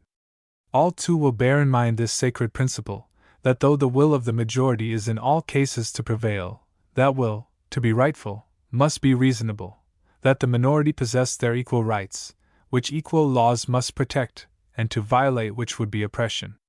Let us then, fellow citizens, unite with one heart and one mind. Let us restore to social intercourse that harmony and affection without which liberty, and even life itself, are but dreary things. And let us reflect that having banished from our land that religious intolerance under which mankind so long bled and suffered, we have yet gained little, if we countenance a political intolerance, as despotic, as wicked, and as capable of as bitter and bloody persecutions. During the throes and convulsions of the ancient world, during the agonizing spasms of infuriated man, seeking through blood and slaughter his long-lost liberty, it was not wonderful that the agitation of the billows should reach even this distant and peaceful shore, that this should be more felt and feared by some, and less by others, and should divide opinions as to measures of safety. But every difference of opinion is not a difference of principle. We have called by different names brethren of the same principle. We are all Republicans, we are all Federalists. If there be any among us who wish to dissolve this Union, or to change its Republican form, let them stand undisturbed as monuments of the safety with which error of opinion may be tolerated, where reason is left free to combat it. I know, indeed, that some honest men fear that a Republican government cannot be strong, that this government is not strong enough. But would the honest patriot, in the full tide of successful experiment, abandon a government which has so far kept us free and firm, on the theoretic and visionary fear that this government, the world's best hope, may, by possibility, want energy to preserve itself? I trust not. I believe this, on the contrary, the strongest government on earth. I believe it the only one where every man, at the call of the law, would fly to the standard of the law, and would meet invasions of the public order as his own personal concern.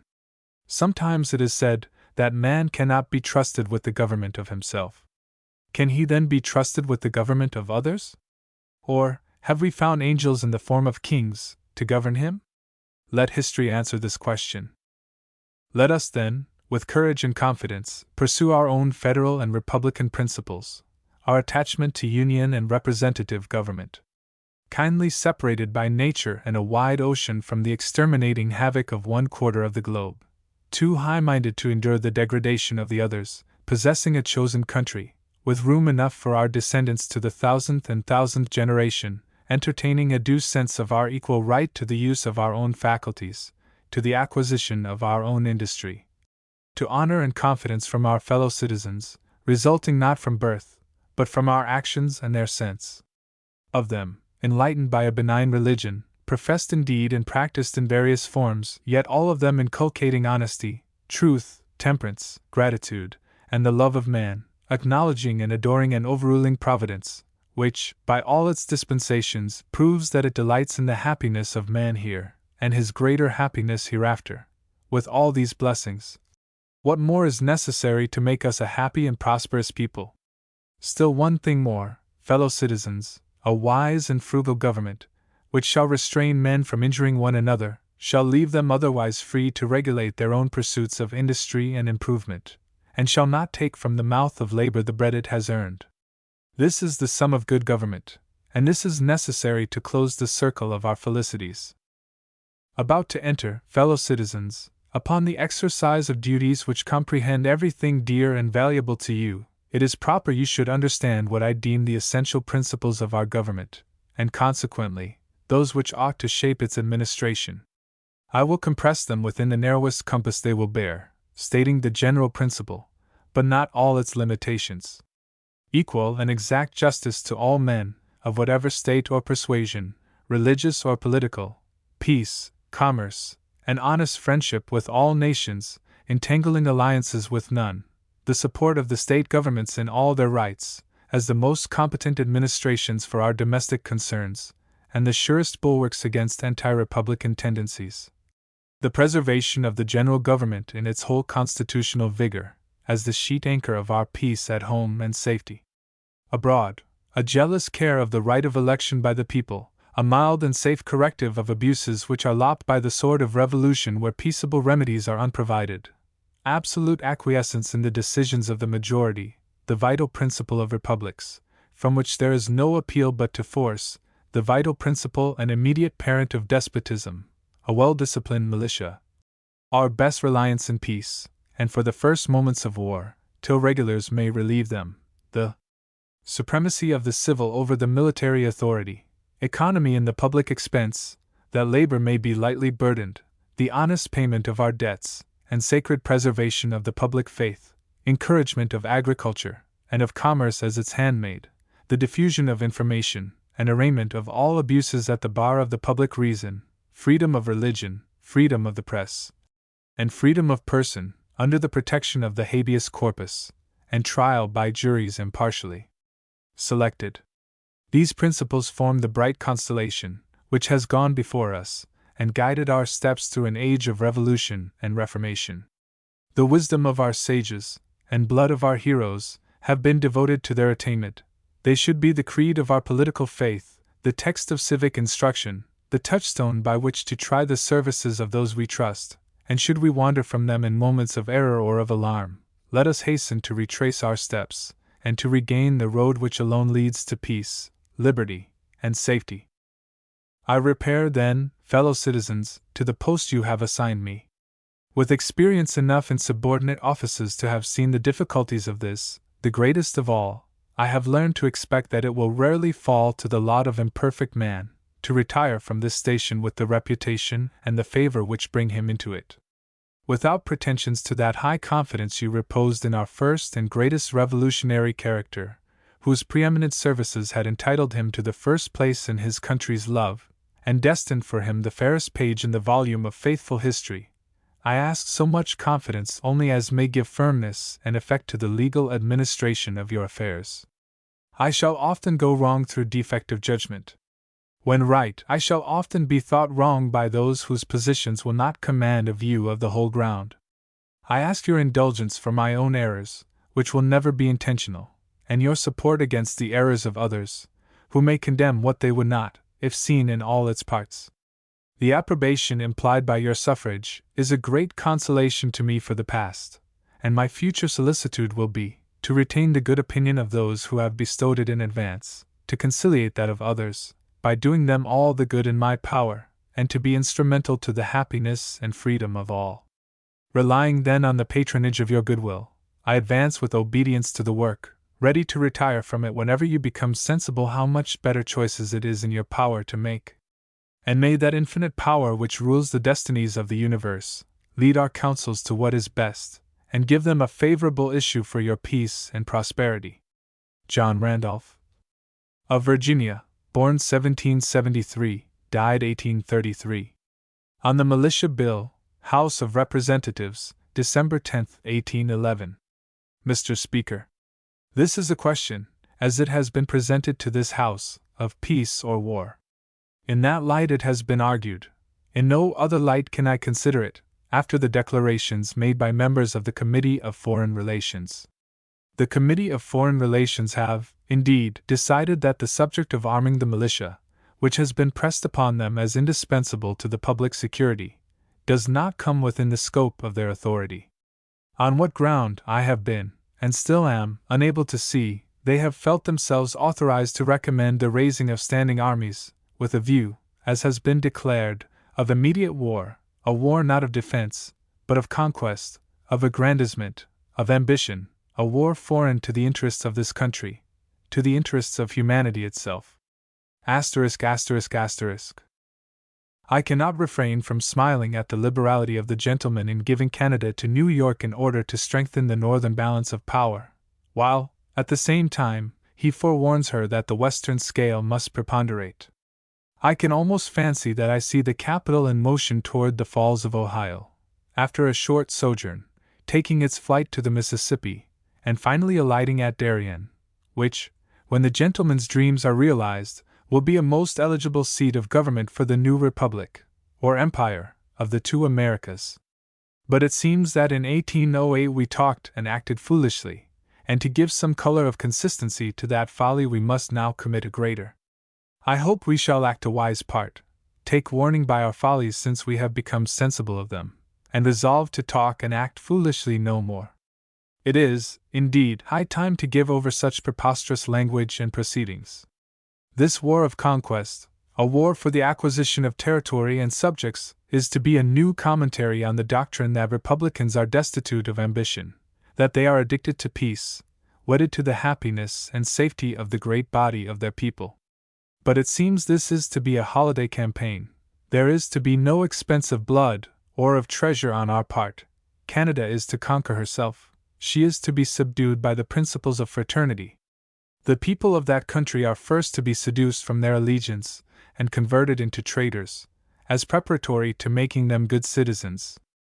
Although I must acknowledge that some of our flaming patriots were thus manufactured, I do not think the process would hold good with a whole community. It is a dangerous experiment. We are to succeed in the French mode, by the system of fraternization. All is French. But how dreadfully it might be retorted on the southern and western slave-holding states. I detest this subornation of treason.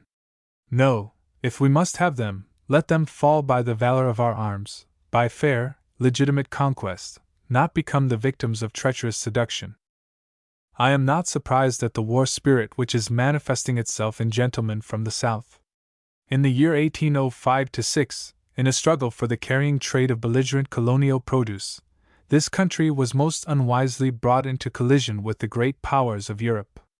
By a series of most impolitic and ruinous measures, utterly incomprehensible to every rational, sober-minded man, the Southern planters, by their own votes, have succeeded in knocking down the price of cotton to 7 cents, and of tobacco, a few choice crops excepted, to nothing, and in raising the price of blankets, of which a few would not be amiss in a Canadian campaign, coarse woolens, and every article of first necessity, 300 or 400 per centum. And now, that by our own acts, we have brought ourselves into this unprecedented condition, we must get out of it in any way, but by an acknowledgment of our own want of wisdom and forecast. But is war the true remedy? Who will profit by it?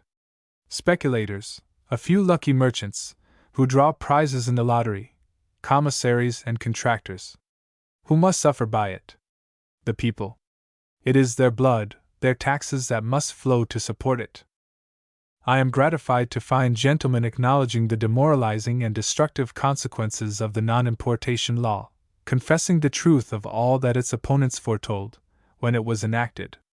And will you plunge yourselves in war, because you have passed a foolish and ruinous law, and are ashamed to repeal it? But our good friend, the French Emperor, stands in the way of its repeal, and we cannot go too far in making sacrifices to him, who has given such demonstration of his love for the Americans. We must, in point of fact, become parties to his war. Who can be so cruel as to refuse him that favor?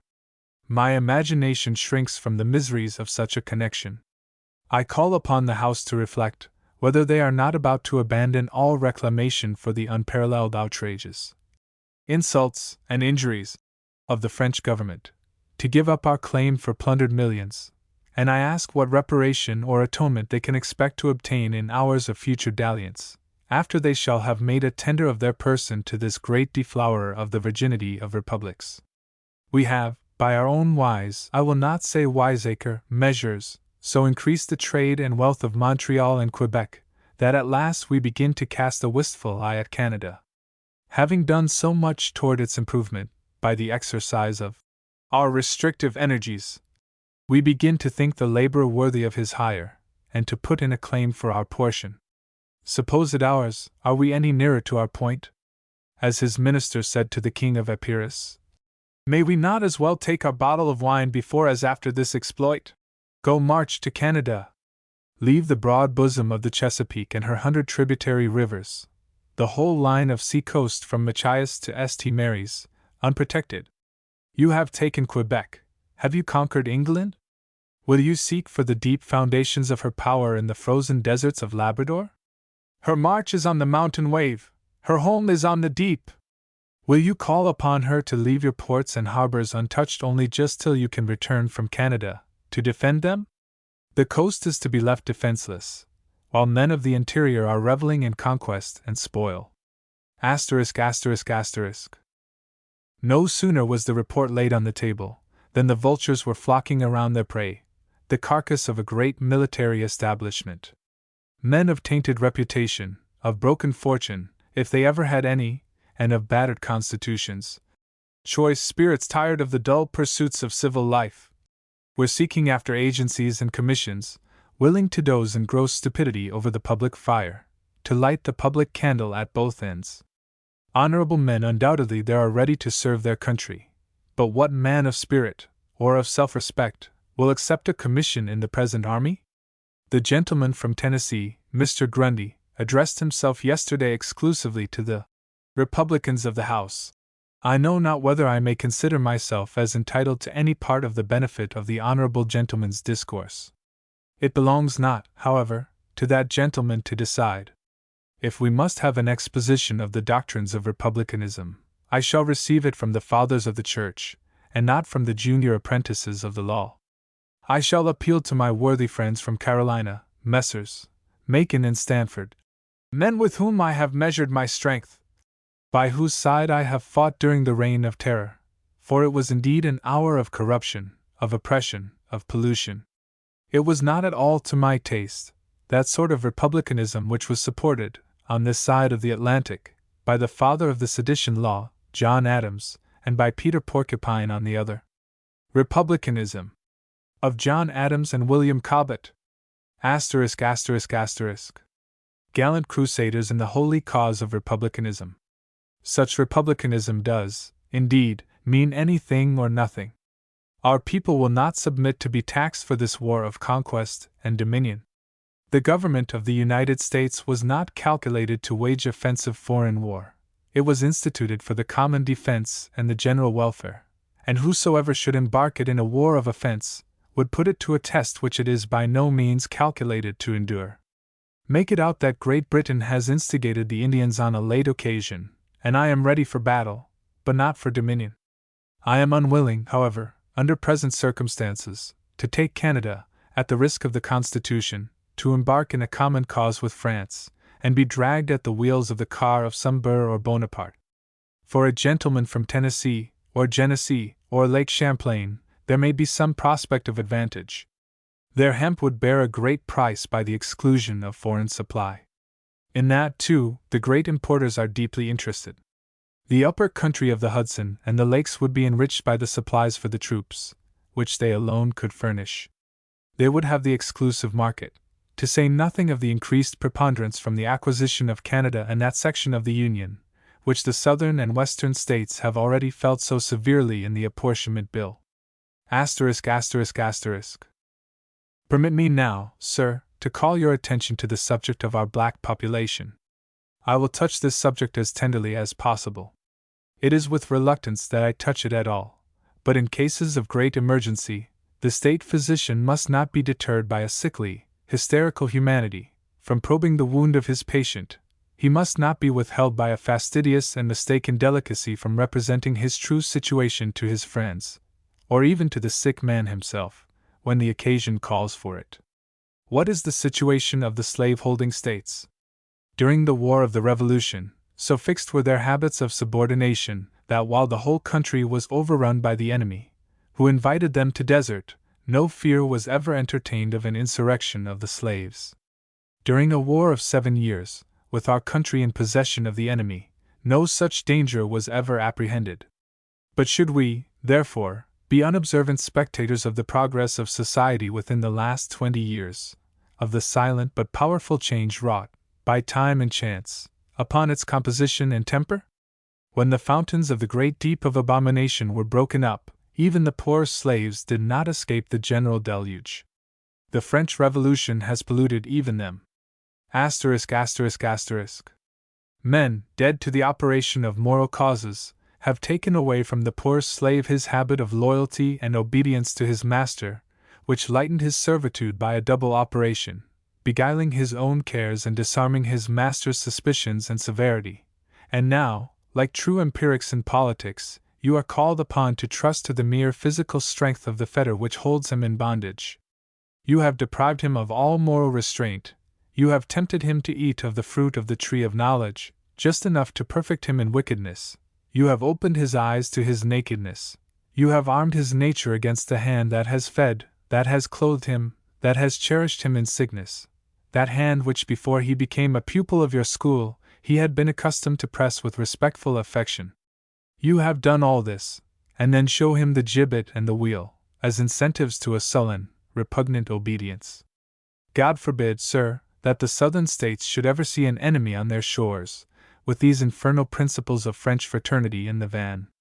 While talking of taking Canada, some of us are shuddering for our own safety at home. I speak from facts, when I say that the night bell never tolls for fire in Richmond, that the mother does not hug her infant more closely to her bosom. I have been a witness of some of the alarms in the capital of Virginia. Against whom are these charges brought? Against men, who in the War of the Revolution were in the councils of the nation, or fighting the battles of your country. And by whom are they made? By runaways chiefly from the British dominions since the breaking out of the French troubles. It is insufferable. It cannot be borne. It must and ought, with severity, to be put down in this house, and out of it to meet the lie direct. We have no fellow feeling for the suffering and oppressed Spaniards. Yet even them we do not reprobate. Strange! That we should have no objection to any other people or government, civilized or savage, in the whole world. The great autocrat of all the Russias receives the homage of our high consideration. The Dey of Algiers and his divan of pirates are very civil, good sort of people, with whom we find no difficulty in maintaining the relations of peace and amity. Turks, Jews, and infidels, Melimeli or the Little Turtle, barbarians and savages of every clime and color, are welcome to our arms. With chiefs of banditti, Negro or mulatto, we can treat and trade. Name, however, but England, and all our antipathies are up in arms against her. Against whom? Against those whose blood runs in our veins, in common with whom we claim Shakespeare, and Newton, and Chatham for our countrymen, whose form of government is the freest on earth, our own only excepted, from whom every valuable principle of our own institutions has been borrowed: representation, jury trial, voting the supplies, rid of habeas corpus, our whole civil and criminal jurisprudence. Against our fellow Protestants, identified in blood, in language, in religion, with ourselves. In what school did the worthies of our land, the Washingtons, Henrys, Hancocks, Franklins, Rutledges of America, learn those principles of civil liberty which were so nobly asserted by their wisdom and valor? American resistance to British usurpation has not been more warmly cherished by these great men and their compatriots, not more by Washington, Hancock, and Henry, than by Chatham and his illustrious associates in the British Parliament. It ought to be remembered, too, that the heart of the English people was with us. It was a selfish and corrupt ministry, and their servile tools, to whom we were not more opposed than they were. I trust that none such may ever exist among us, for tools will never be wanting to subserve the purposes, however ruinous or wicked, of kings and ministers of state. I acknowledge the influence of a Shakespeare and a Milton upon my imagination, of a Locke upon my understanding, of a Sidney upon my political principles, of a Chatham upon qualities which, would to God I possessed in common with that illustrious man, of a Tillotson, a Sherlock, and a Porteus upon my religion. This is a British influence which I can never shake off. I allow much to the just and honest prejudices growing out of the Revolution. But by whom have they been suppressed, when they ran counter to the interests of my country? By Washington. By whom, would you listen to them, are they most keenly felt? By felons escaped from the jails of Paris, Newgate, and Kilmainham, since the breaking out of the French Revolution, who, in this abused and insulted country, have set up for political teachers, and whose disciples give no other proof of their progress in republicanism, except a blind devotion to the most ruthless military despotism that the world ever saw. These are the patriots, who scruple not to brand with the epithet of Tory the men, looking toward the seat of Colonel Stuart, by whose blood your liberties have been cemented. These are they, who hold in such keen remembrance the outrages of the British armies, from which many of them are deserters. Ask these self-styled patriots where they were during the American War, for they are, for the most part, old enough to have borne arms, and you strike them dumb, their lips are closed in eternal silence. If it were allowable to entertain partialities, every consideration of blood, language, religion, and interest would incline us toward England, and yet shall they alone be extended to France and her ruler, whom we are bound to believe a chastening God suffers as the scourge of a guilty world. On all other nations he tramples, he holds them in contempt, England alone he hates. He would, but he cannot, despise her, fear cannot despise, and shall we disparage our ancestors? But the outrages and injuries of England, bred up in the principles of the Revolution, I can never palliate, much less defend them. I well remember flying, with my mother and her newborn child, from Arnold and Phillips, and we were driven by Tarleton and other British panders from pillar to post, while her husband was fighting the battles of his country. The impression is indelible on my memory, and yet, like my worthy old neighbor, who added 7 buckshot to every cartridge at the Battle of Guilford, and drew fine sight at his man, I must be content to be called a Tory by a patriot of the last importation. Let us not get rid of one evil, supposing it possible, at the expense of a greater. Mutatis mutandis, suppose France in possession of the British naval power, and to her the trident must pass should England be unable to wield it. What would be your condition? What would be the situation of your seaports, and their seafaring inhabitants? Ask Hamburg, Lubeck.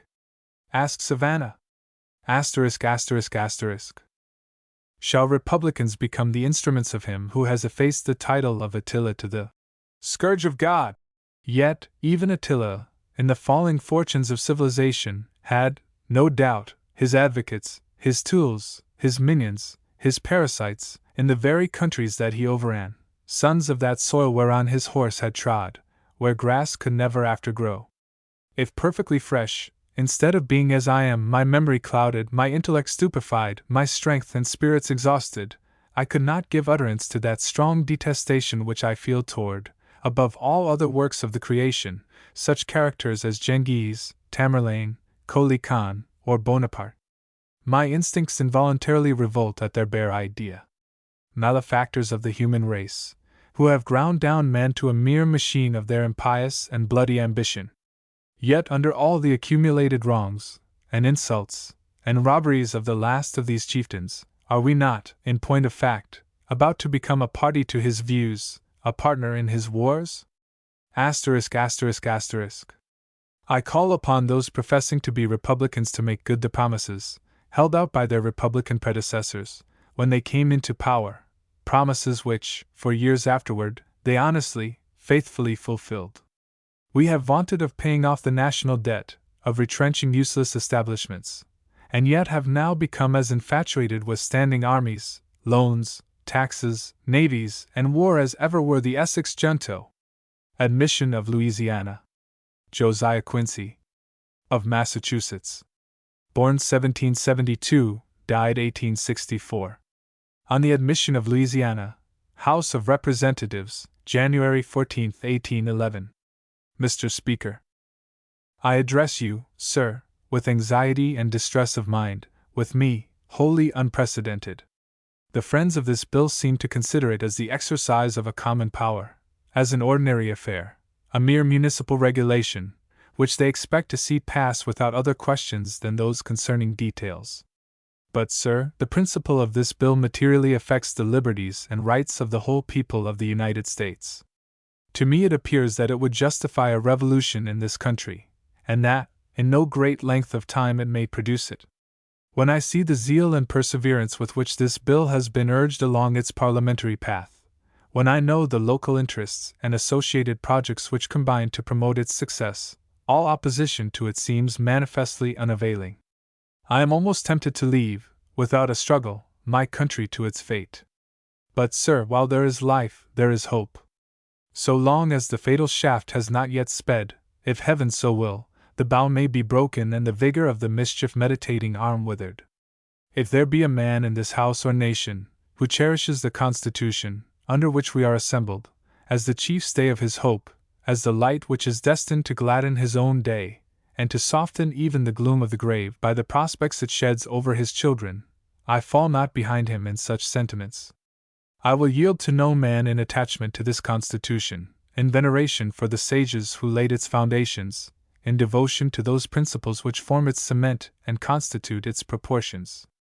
What then must be my feelings, what ought to be the feelings of a man, cherishing such sentiments, when he sees an act contemplated which lays ruin at the foot of all these hopes? When he sees a principle of action about to be usurped, before the operation of which the bands of this Constitution are no more than flax before the fire, or stubble before the whirlwind? When this bill passes, such an act is done, and such a principle is usurped. Mr. Speaker, there is a great rule of human conduct, which he who honestly observes, cannot err widely from the path of his sought duty. It is, to be very scrupulous concerning the principles you select as the test of your rights and obligations, to be very faithful in noticing the result of their application, and to be very fearless in tracing and exposing their immediate effects and distant consequences.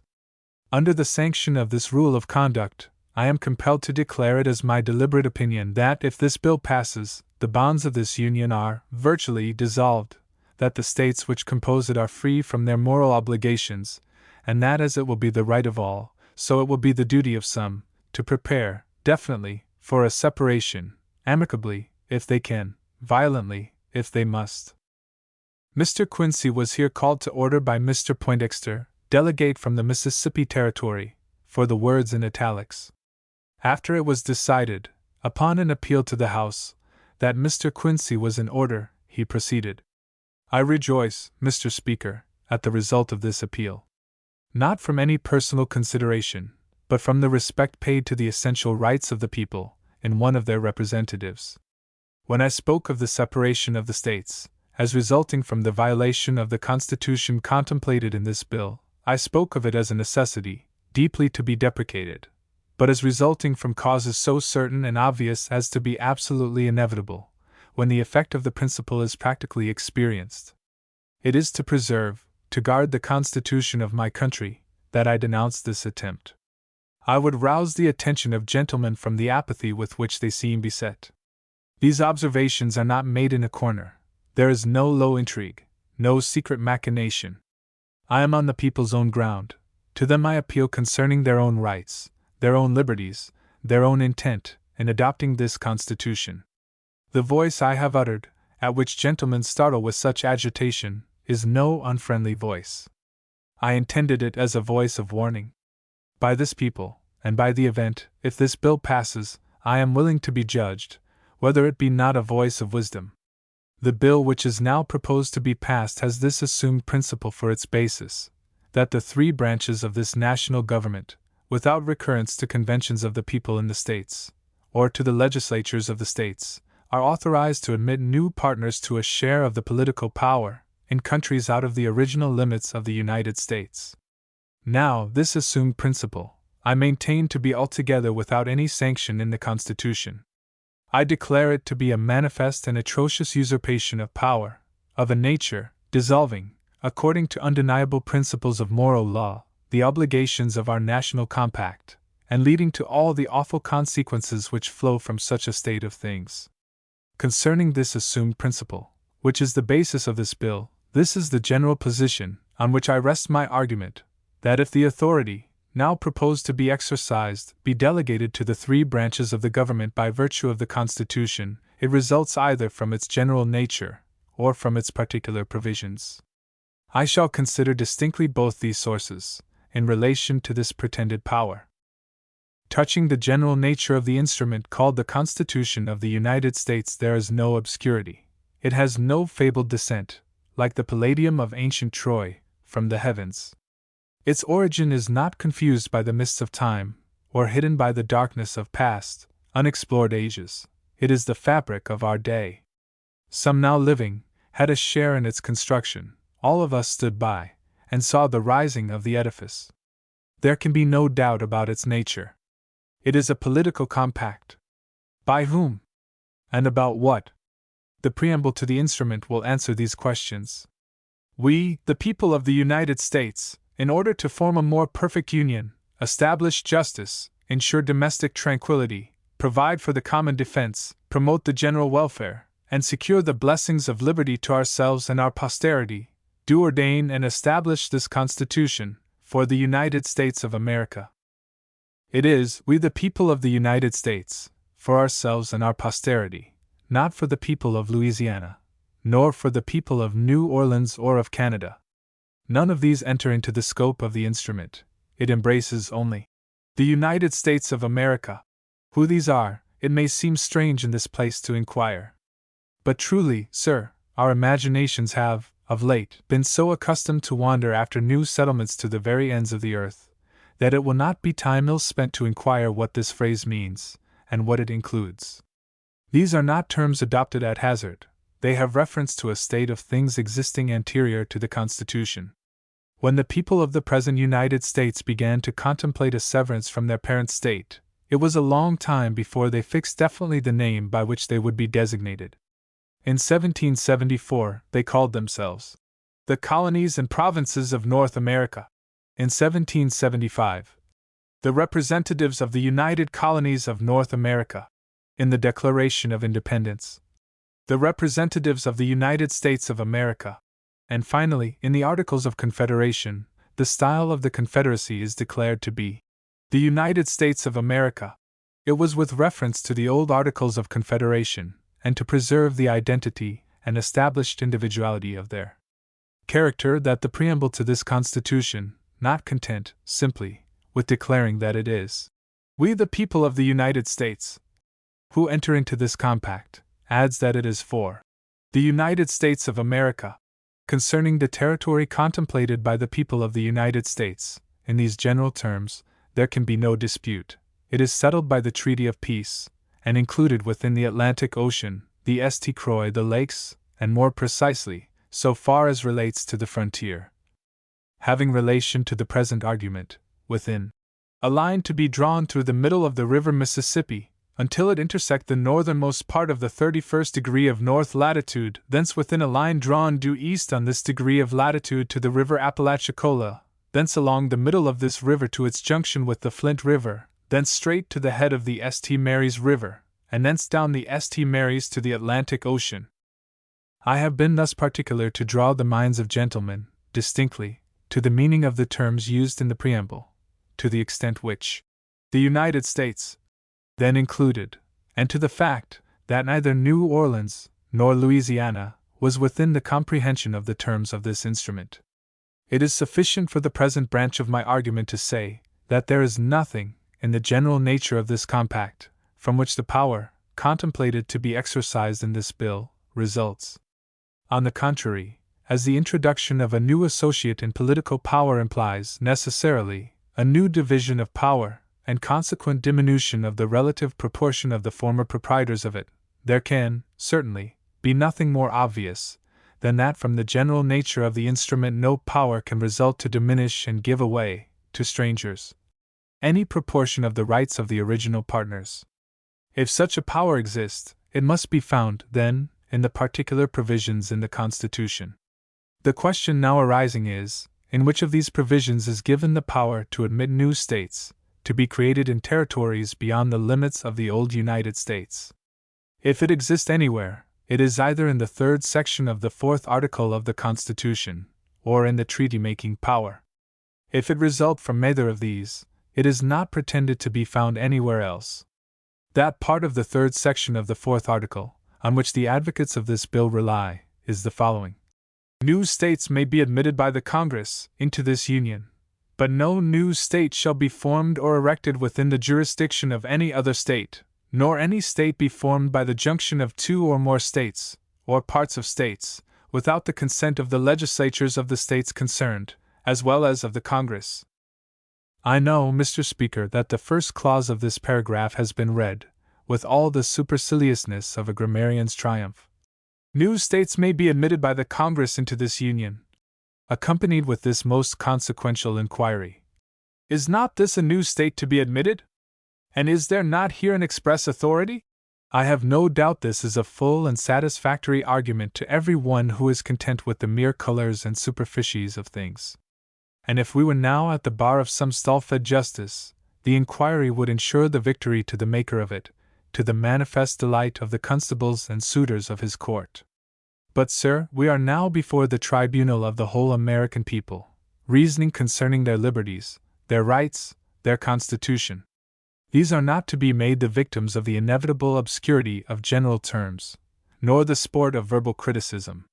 The question is concerning the intent of the American people, the proprietors of the old United States, when they agreed to this article. Dictionaries and spelling books are here of no authority. Neither Johnson, nor Walker, nor Webster, nor Dilworth has any voice in this matter. Sir, the question concerns the proportion of power reserved by this Constitution to every state in this Union. Have the three branches of this government a right, at will, to weaken and outweigh the influence, respectively secured to each state in this compact, by introducing, at pleasure, new partners, situate beyond the old limits of the United States? The question has not relation merely to New Orleans. The great objection is to the principle of the bill. If this principle be admitted, the whole space of Louisiana, greater, it is said, than the entire extent of the old United States, will be a mighty theater, in which this government assumes the right of exercising this unparalleled power. And it will be, there is no concealment, it is intended to be exercised. Nor will it stop until the very name and nature of the old partners be overwhelmed by new corners into the Confederacy. Sir, the question goes to the very root of the power and influence of the present members of this Union. The real intent of this article is, therefore, an injury of most serious import, and is to be settled only by a recurrence to the known history and known relations of this people and their Constitution. These, I maintain, support this position that the terms new states in this article do not intend new political sovereignties, with territorial annexations, to be created without the original limits of the United States. But there is an argument stronger even than all those which have been produced, to be drawn from the nature of the power here proposed to be exercised. Is it possible that such a power, if it had been intended to be given by the people, should be left dependent upon the effect of general expressions, and such, too, as were obviously applicable to another subject, to a particular exigency contemplated at that time? Sir, what is this power we propose now to usurp? nothing less than a power changing all the proportions of the weight and influence possessed by the potent sovereignties composing this union. A stranger is to be introduced to an equal share without their consent. Upon a principle pretended to be deduced from the Constitution, this government, after this bill passes, may and will multiply foreign partners in power at its own mere motion, at its irresponsible pleasure. In other words, as local interests, party passions, or ambitious views may suggest. It is a power that from its nature never could be delegated, never was delegated, and as it breaks down all the proportions of power guaranteed by the Constitution to the states, upon which their essential security depends, utterly annihilates the moral force of this political conduct. Would this people, so wisely vigilant concerning their rights, have transferred to Congress a power to balance, at its will, the political weight of any one state, much more of all the states, by authorizing it to create new states, at its pleasure, in foreign countries, not pretended to be within the scope of the Constitution, or the conception of the people at the time of passing it? This is not so much a question concerning the exercise of sovereignty, as it is who shall be sovereign, whether the proprietors of the good old United States shall manage their own affairs in their own way, or whether they, and their Constitution, and their political rights, shall be trampled underfoot by foreigners, introduced through a breach of the Constitution. The proportion of the political weight of each sovereign state constituting this union depends upon the number of the states which have voice under the compact. This number the Constitution permits us to multiply at pleasure within the limits of the original United States, observing only the expressed limitations in the Constitution. But when, in order to increase your power of augmenting this number, you pass the old limits, you are guilty of a violation of the Constitution in a fundamental point, and in one, also, which is totally inconsistent with the intent of the contract and the safety of the states which established the association.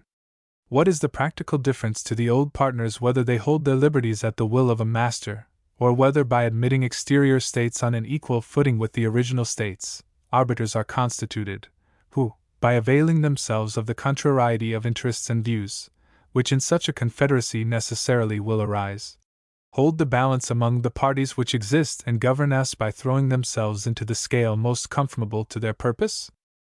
In both cases there is an effective despotism. But the last is the more galling, as we carry the chain in the name and gait of freemen. I have thus shown, and whether fairly, I am willing to be judged by the sound discretion of the American people, that the power proposed to be usurped in this bill results either from the general nature nor the particular provisions of the federal Constitution, and that it is a palpable violation of it in a fundamental point, whence flow all the consequences I have indicated. But, says the gentleman from Tennessee, Mr. Rea, these people have been 7 years citizens of the United States. I deny it, sir. As citizens of New Orleans, or of Louisiana, they never have been, and by the mode proposed they never will be, citizens of the United States. They may gird upon us for a moment, but no real cement can grow from such an association. What the real situation of the inhabitants of those foreign countries is, I shall have occasion to show presently. But, says the same gentleman, if I have a farm, have not I a right to purchase another farm, in my neighborhood, and settle my sons upon it, and in time admit them to a share in the management of my household? Doubtless, sir.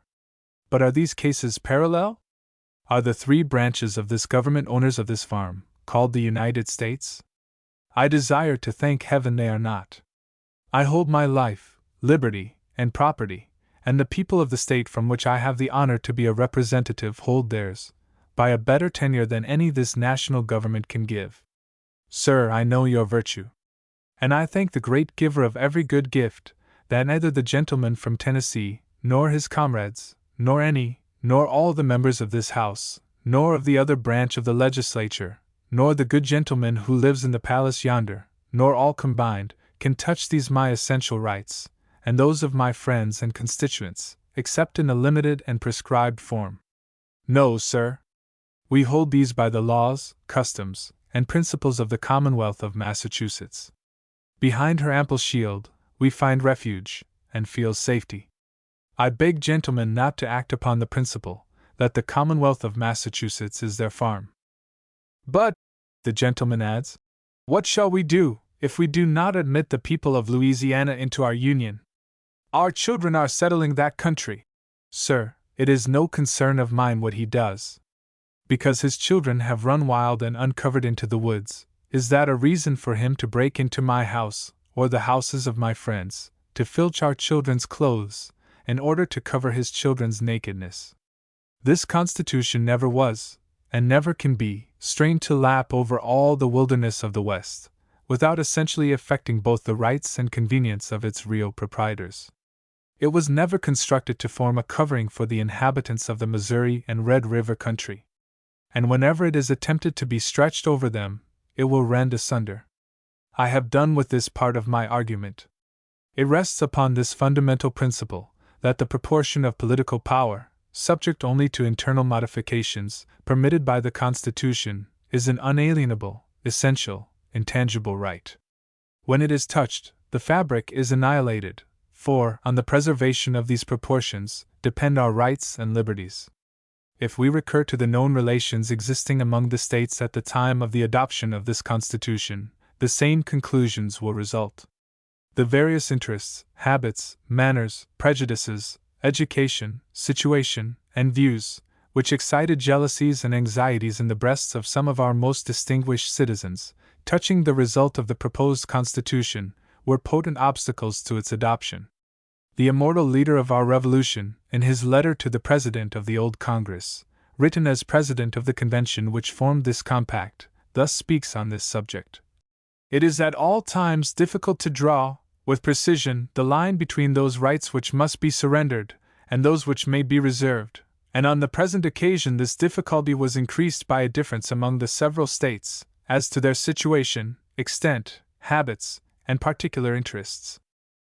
The debates of that period will show that the effect of the slave votes upon the political influence of this part of the country, and the anticipated variation of the weight of power to the West, were subjects of great and just jealousy to some of the best patriots in the northern and eastern states.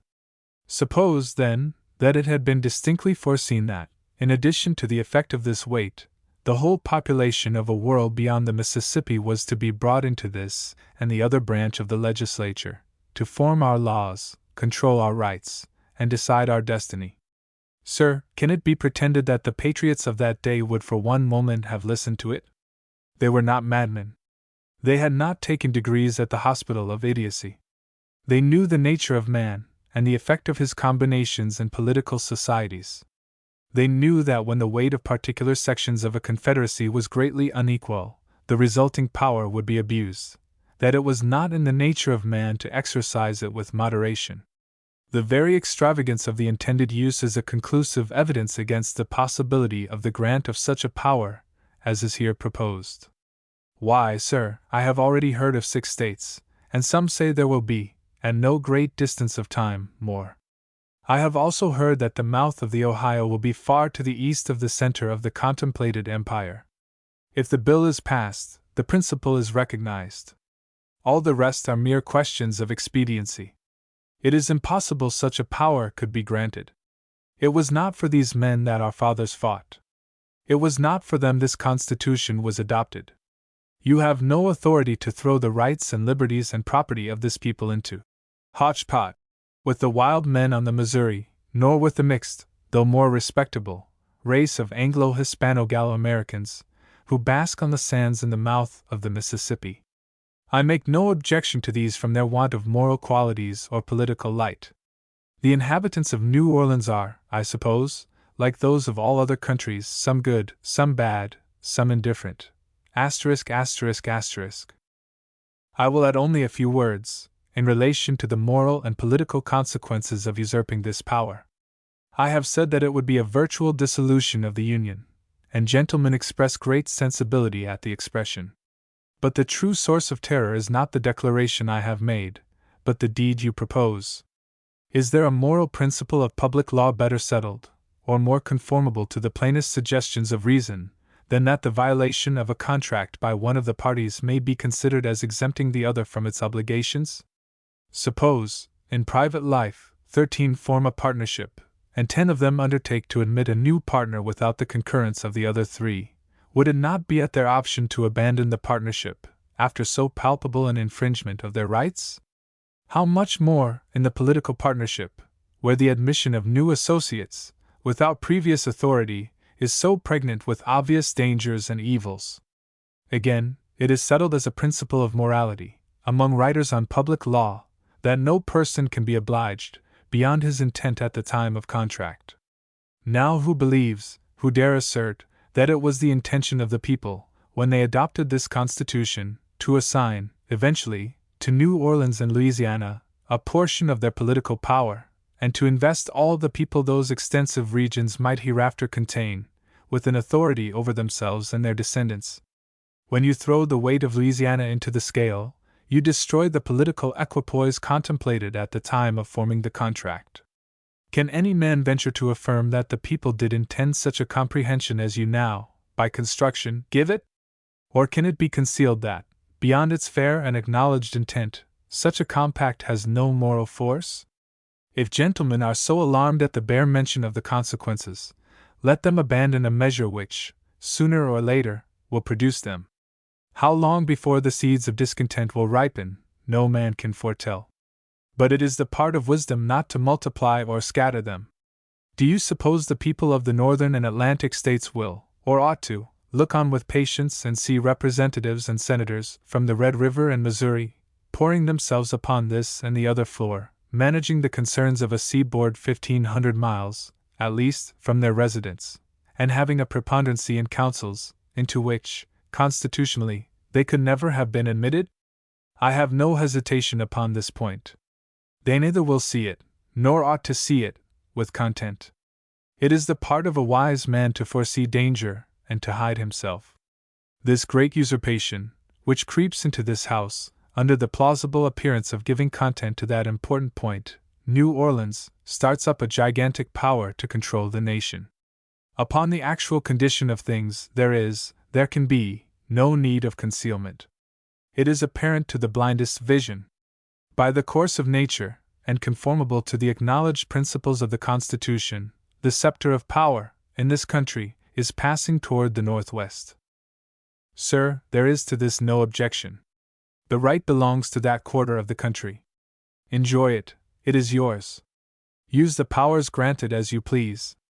But take care, in your haste after effectual dominion, not to overload the scale by heaping it with these new acquisitions. Grasp not too eagerly at your purpose. In your speed after uncontrolled sway, trample not down this Constitution. Asterisk, asterisk, asterisk. New states are intended to be formed beyond the Mississippi. There is no limit to men's imaginations on this subject, short of California and Columbia River. When I said that the bill would justify a revolution and would produce it, I spoke of its principle and its practical consequences. To this principle and those consequences I would call the attention of this House and nation. If it be about to introduce a condition of things absolutely insupportable, it becomes wise and honest men to anticipate the evil, and to warn and prepare the people against the event. I have no hesitation on the subject. The extension of this principle to the states contemplated beyond the Mississippi cannot, will not, and ought not to be borne. And the sooner the people contemplate the unavoidable result the better, the more hope that the evils may be palliated or removed. Mr. Speaker, what is this liberty of which so much is said? Is it to walk about this earth, to breathe this air, to partake the common blessings of God's providence? The beasts of the field and the birds of the air unite with us in such privileges as these. But man boasts a purer and more ethereal temperature. His mind grasps in its view the past and future, as well as the present. We live not for ourselves alone. That which we call liberty is that principle on which the essential security of our political condition depends. It results from the limitations of our political system, prescribed in the Constitution. These limitations, so long as they are faithfully observed, maintain order, peace, and safety. When they are violated, in essential particulars, all the concurrent spheres of authority rush against each other, and disorder, derangement, and convulsion are, sooner or later, the necessary consequences. With respect to this love of our Union, concerning which so much sensibility is expressed, I have no fears about analyzing its nature. There is in it nothing of mystery. It depends upon the qualities of that Union, and it results from its effects upon our and our country's happiness. It is valued for that sober certainty of waking bliss, which it enables us to realize. It grows out of the affections, and has not, and cannot be made to have, anything universal in its nature. Sir, I confess it, the first public love of my heart is the Commonwealth of Massachusetts. There is my fireside, there are the tombs of my ancestors. The love of this union grows out of this attachment to my native soil, and is rooted in it. I cherish it, because it affords the best external hope of her peace, her prosperity, her independence. I oppose this bill from no animosity to the people of New Orleans, but from the deep conviction that it contains a principle incompatible with the liberties and safety of my country. I have no concealment of my opinion. The bill, if it passes, is a death blow to the Constitution. It may afterward linger, but lingering, its fate will, at no very distant period, be consummated. Henry Clay, of Kentucky. Born 1777, died 1852, on the War of 1812, House of Representatives, January 8, 1813. Sir, gentlemen appear to me to forget that they stand on American soil, that they are not in the British House of Commons, but in the chamber of the House of Representatives of the United States, that we have nothing to do with the affairs of Europe, the partition of territory and sovereignty there, except so far as these things affect the interests of our own country. Gentlemen transform themselves into the Burkes, Chathams, and Pitts of another country, and forgetting, from honest zeal, the interests of America, engage with European sensibility in the discussion of European interests. If gentlemen ask me whether I do not view with regret and horror the concentration of such vast power in the hands of Bonaparte, I reply that I do. I regret to see the Emperor of China holding such immense sway over the fortunes of millions of our species. I regret to see Great Britain possessing so uncontrolled a command over all the waters of the globe. If I had the ability to distribute among the nations of Europe their several portions of power and of sovereignty, I would say that Holland should be resuscitated and given the weight she enjoyed in the days of her De Witts. I would confine France within her natural boundaries, the Alps, Pyrenees, and the Rhine, and make her a secondary naval power only. I would abridge the British maritime power, raise Prussia and Austria to their original condition, and preserve the integrity of the Empire of Russia. But these are speculations. I look at the political transactions of Europe, with the single exception of their possible bearing upon us, as I do at the history of other countries and other times. I do not survey them with half the interest that I do the movements in South America. Our political relation with them is much less important than it is supposed to be. I have no fears of French or English subjugation. If we are united, we are too powerful for the mightiest nation in Europe or all Europe combined. If we are separated and torn asunder, we shall become an easy prey to the weakest of them. In the latter dreadful contingency, our country will not be worth preserving. Next to the notice which the opposition has found itself called upon to bestow upon the French Emperor, a distinguished citizen of Virginia, formerly President of the United States, has never for a moment failed to receive their kindest and most respectful attention. An honorable gentleman from Massachusetts, Mr. Quincy, of whom I am sorry to say it becomes necessary for me, in the course of my remarks, to take some notice, has alluded to him in a remarkable manner. Neither his retirement from public office, his eminent services, nor his advanced age, can exempt this patriot from the coarse assaults of party malevolence. No, sir. In 1801 he snatched from the rude hand of usurpation the violated constitution of his country, and that is his crime.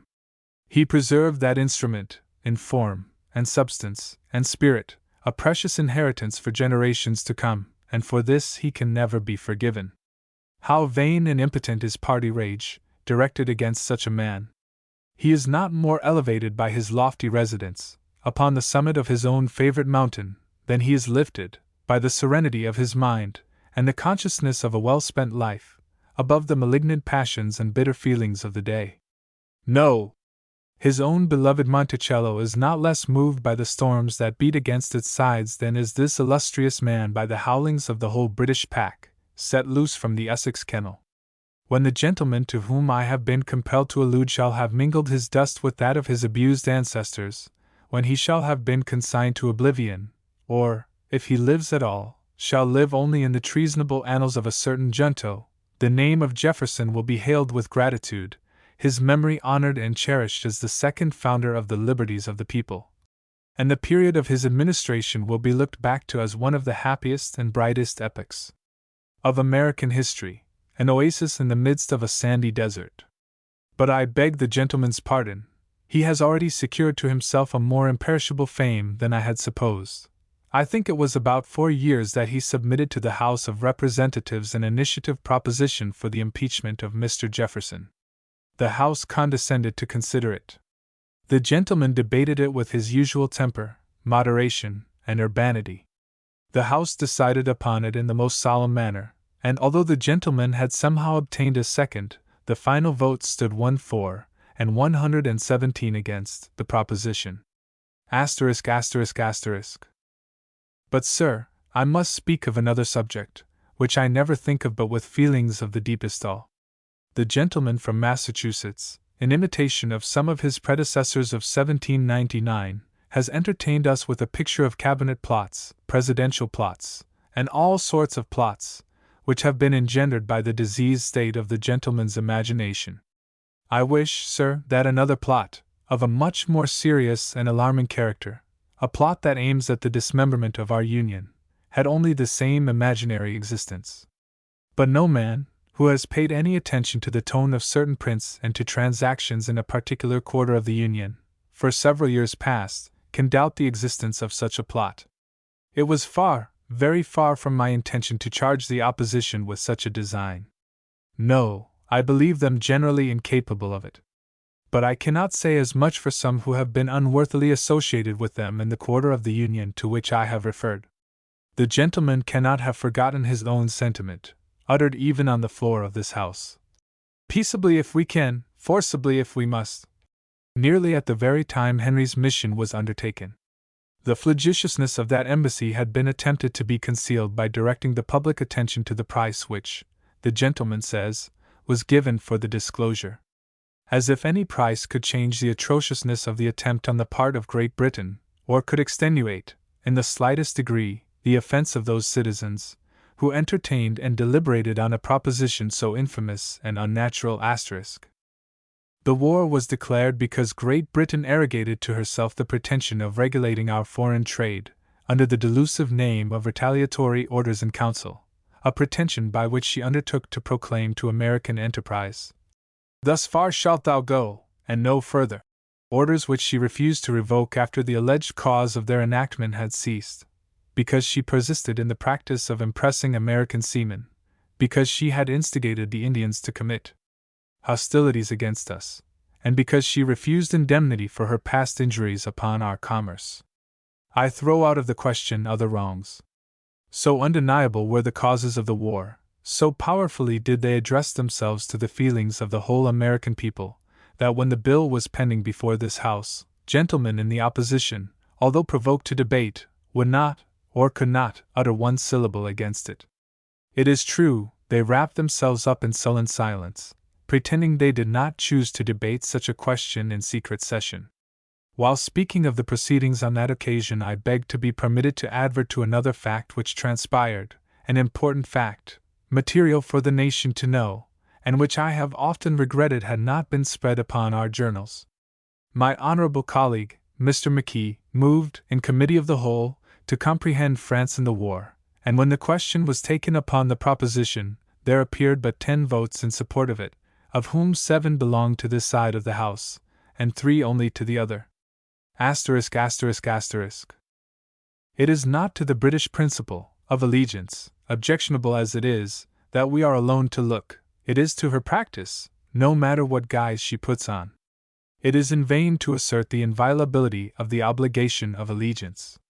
It is in vain to set up the plea of necessity, and to allege that she cannot exist without the impressment of her seamen. The naked truth is, she comes, by her press gangs, on board of our vessels, seizes our native as well as naturalized seamen, and drags them into her service. It is the case, then, of the assertion of an erroneous principle, and of a practice not conformable to the asserted principle, a principle which, if it were theoretically right, must be forever practically wrong, a practice which can obtain countenance from no principle whatever, and to submit to which, on our part, would betray the most abject degradation. We are told, by gentlemen in the opposition, that government has not done all that was incumbent on it to do, to avoid just cause of complaint on the part of Great Britain, that in particular the certificates of protection, authorized by the Act of 1796, are fraudulently used. Sir, government has done too much in granting those paper protections. I can never think of them without being shocked. They resemble the passes which the master grants to his Negro slave. Let the bearer, Mungo, pass and repass without molestation. What do they imply? That Great Britain has a right to seize all who are not provided with them. From their very nature, they must be liable to abuse on both sides. If Great Britain desires a mark, by which she can know her own subjects, let her give them an earmark. The colors that float from the masthead should be the credentials of our seamen. There is no safety to us, and the gentlemen have shown it, but in the rule that all who sail under the flag, not being enemies, are protected by the flag. It is impossible that this country should ever abandon the gallant tars who have won for us such splendid trophies. Let me suppose that the genius of Columbia should visit one of them in his oppressor's prison, and attempt to reconcile him to his forlorn and wretched condition. She would say to him, in the language of gentlemen on the other side, Great Britain intends you no harm. She did not mean to impress you, but one of her own subjects, having taken you by mistake, I will remonstrate, and try to prevail upon her, by peaceable means, to release you, but I cannot, my son, fight for you. If he did not consider this mere mockery, the poor tar would address her judgment, and say, You owe me, my country, protection, I owe you, in return, obedience. I am no British subject. I am a native of old Massachusetts, where lived my aged father, my wife, my children. I have faithfully discharged my duty.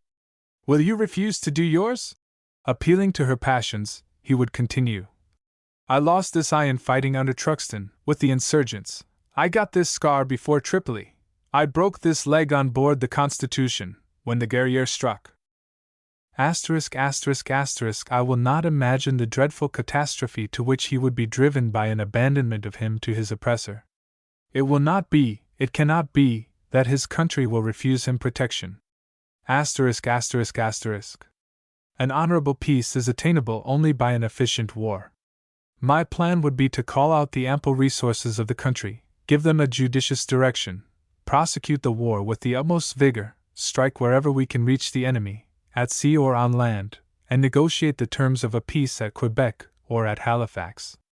We are told that England is a proud and lofty nation, which, disdaining to wait for danger, meets it halfway. Haughty as she is, we triumphed over her once, and if we do not listen to the counsels of timidity and despair, we shall again prevail. In such a cause, with the aid of Providence, we must come out crowned with success. But if we fail, let us fail like men, lash ourselves to our gallant tars, and expire together in one common struggle, fighting for free trade and seamen's rights. 4. The rise of nationality. In spite of execrable financial management, of the criminal blunders of political army officers, and of consequent defeats on land, and quite apart from brilliant sea fights and the New Orleans victory, the War of 1812 was of incalculable benefit to the United States.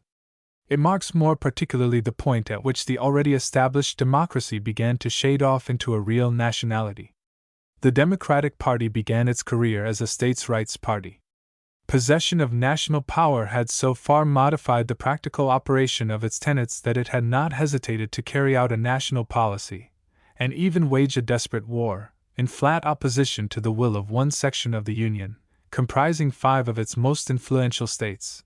And when the Hartford Convention was suspected of a design to put the New England opposition to the war into a forcible veto, there were many indications that the dominant party was fully prepared to answer by a forcible materialization of the national will. In the North and West, at least, the old states' rights formulas never carried a real vitality beyond the War of 1812. Men still spoke of sovereign states, and prided themselves on the difference between the voluntary union of states and the effete despotisms of Europe, but the ghost of the Hartford Convention had laid very many more dangerous ghosts in the section in which it had appeared. The theater of the war, now filled with comfortable farms and populous cities, was then less known than any of our territories in 1896. There were no roads, and the transportation of provisions for the troops, of guns, ammunition, and stores for the lake navies, was one of the most difficult of the problems which the national government was called upon to solve. It cannot be said that the solution was successfully reached, for the blunders in transportation were among the most costly, exasperating, and dangerous of the war. But the efforts to reach it provided the impulse which soon after resulted in the settlement of western New York, the appearance of the germs of such flourishing cities as Buffalo, Rochester, and Syracuse, the opening up of the Southwest Territory, between Tennessee and New Orleans, and the rapid admission of the new states of Indiana, Illinois, Mississippi, and Missouri. But the impulse did not stop here. The inconveniences and dangers arising from the possession of a vast territory with utterly inadequate means of communication had been brought so plainly to public view by the war that the question of communication influenced politics in every direction. In New York it took shape in the construction of the Erie Canal, finished in 1825. In states farther west and south, the loaning of the public credit to enterprises of the nature of the Erie Canal increased until the panic of 1837 introduced repudiation into American politics. In national politics, the necessity of a general system of canals and roads, as a means of military defense, was at first admitted by all, even by Calhoun, was gradually rejected by the stricter constructionists of the Constitution, and finally became a tenet of the National Republican Party, headed by John Quincy Adams and Clay, 1825–29, and of its greater successor the Whig Party, headed by Clay. This idea of internal improvements at national expense, though suggested by Gallatin and Clay in 1806–2008, only became a political question when the war had forced it upon public attention, and it has not yet entirely disappeared. The maintenance of such a system required money, and a high tariff of duties on imports was a necessary concomitant to internal improvements. The germ of this system was also a product of the War of 1812. Hamilton had proposed it 20 years before, and the first American Tariff Act had declared that its object was the encouragement of American manufactures. But the system had never been effectively introduced until the war, and the blockade had forced American manufactures into existence. Peace brought competition with British manufacturers, and the American manufacturers began to call for protection. The tariff of 1816 contained the principle of protection, but only carried it into practice far enough to induce the manufacturers to rely on the dominant party for more of it. This expectation, rather than the Federalist opposition to the war, is the explanation of the immediate and rapid decline of the Federal party in New England. Continued effort brought about the Tariff of 1824, which was more protective, the Tariff of 1828, which was still more protective, and the Tariff of 1830, which reduced the protective element to a system. The two sections, North and South, had been very much alike until the war called the principle of growth into activity. The slave system of labor, which had fallen in the North and had survived and been made still more profitable in the South by Whitney's invention of the cotton gin in 1793, shut the South off from almost all share in the new life. That section had a monopoly of the cotton culture, and the present profit of slave labor blinded it to the ultimate consequences of it. The slave was fit for rude agriculture alone. He could not be employed in manufactures, or in any labor which required intelligence, and the slave owner, while he desired manufactures, did not dare to cultivate the necessary intelligence in his own slaves. The South could therefore find no profit in protection, and yet it could not with dignity admit that its slave system precluded it from the advantages of protection, or base its opposition to protection wholly on economic grounds. Its only recourse was the constitutional ground of the lack of power of Congress to pass a protective tariff, and this brought up again the question which had evolved the Kentucky resolutions of 1798–9. Calhoun, with pitiless logic, developed them into a scheme of constitutional nullification. Under his lead, South Carolina, in 1832, declared through her state convention that the Protective Tariff Acts were no law, nor binding on the state, its officers or citizens. President Jackson, while he was ready and willing to suppress any such rebellion by force, was not sorry to see his adherents in Congress make use of it to overthrow protection, and a compromise tariff, to which the protectionists agreed, was passed in 1833. It reduced the duties by an annual percentage for 10 years. The nullifiers claimed this as a triumph, and formally repealed the ordinance of nullification, as if it had accomplished its object. But in its real intent, it had failed wretchedly. It had asserted state sovereignty through the state's proper voice of a convention. When the time fixed for the execution of the ordinance arrived, Jackson's intention of taking the state's sovereignty by the throat had become so evident that an unofficial meeting of nullifiers suspended the ordinance until the passage of the compromise tariff had made it unnecessary. For the first time, the force of a state and the national force had approached threateningly near collision, and no state ever tried it again. When the tariff of 1842 reintroduced the principle of protection, no one thought of taking the broken weapon of nullification from its resting place, and secession was finally attempted only as a sectional movement, not as the expression of the will of a state, but as a concerted revolution by a number of states. It seems certain that nationality had attained force enough, even in 1833, to have put state sovereignty forever under its feet, and that but for the cohesive sectional force of slavery and its interests, the development of nationality would have been undisputed for the future. New conditions were increasing the growth of the North and West, and their separation from the South in national life, even when nullification was in its death struggle. The acquisition of Louisiana in 1803 had been followed in 1807 by Fulton's invention of the steamboat, the most important factor in carrying immigration into the new territories and opening them up to settlement. But the steamboat could not quite bridge over the gap between the Alleghenies and the Mississippi. Internal improvements, canals, and improved roads were not quite the instrument that was needed. It was found at last in the introduction of the railway into the United States in 1830–32. This proved to be an agent which could solve every difficulty except its own. It could bridge over every gap, it could make profit of its own, and make profitable that which had before been unprofitable. It placed immigrants where the steamboat, canal, and road could at last be of the highest utility to them. It developed the Great West with startling rapidity. It increased the sale of government lands so rapidly that in a few years the debt of the United States was paid off, and the surplus became, for the first time, a source of political embarrassment. In a few years further, aided by revolutionary troubles in Europe, immigration became a great stream, which poured into and altered the conditions of every part of the North and West. The stream was altogether nationalizing in its nature.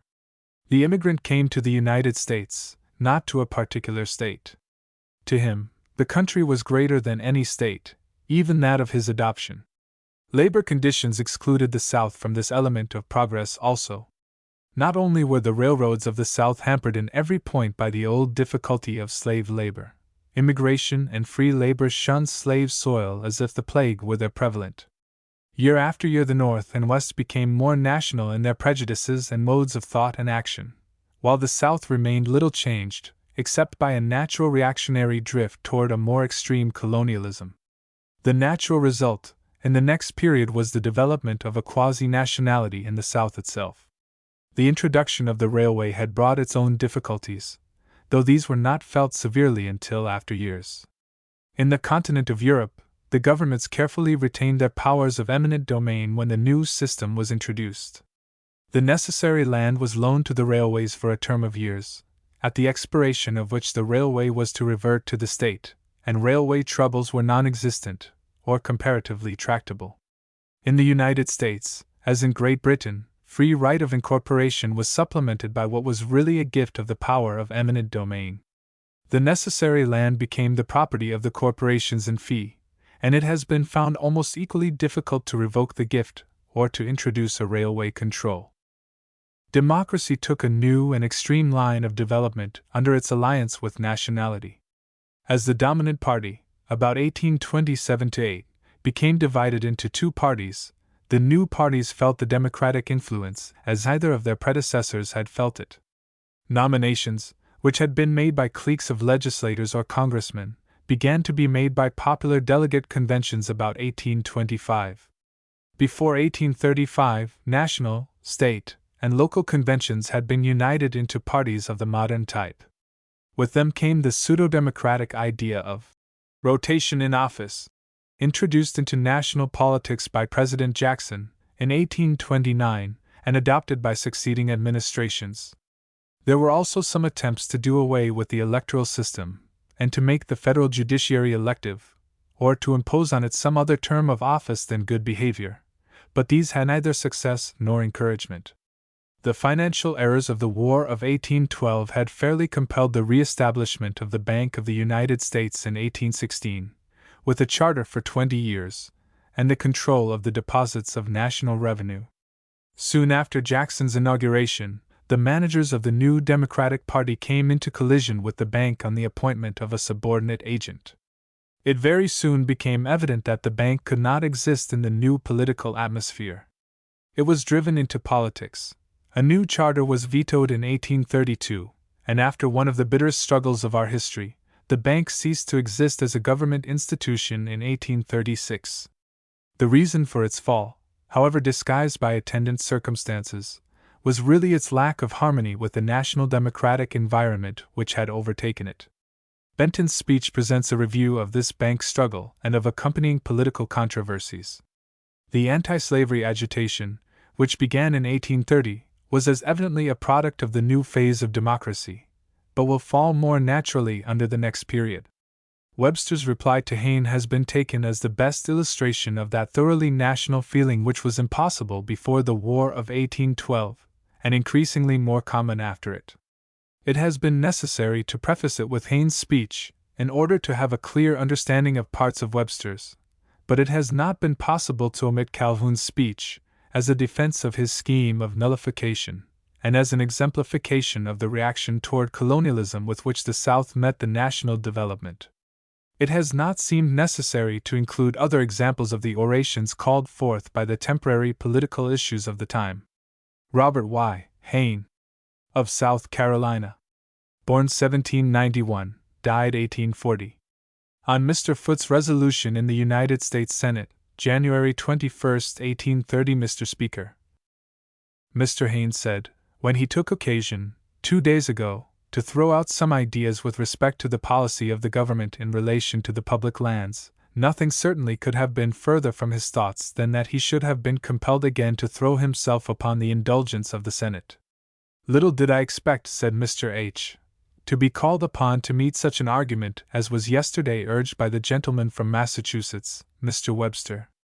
Sir, I question no man's opinions. I impeach no man's motives. I charge no party, or state, or section of country with hostility to any other, but ventured, as I thought, in a becoming spirit, to put forth my own sentiments in relation to a great national question of public policy. Such was my course. The gentleman from Missouri, Mr. Benton, it is true, had charged upon the Eastern States an early and continued hostility toward the West, and referred to a number of historical facts and documents in support of that charge. Now, sir, how have these different arguments been met?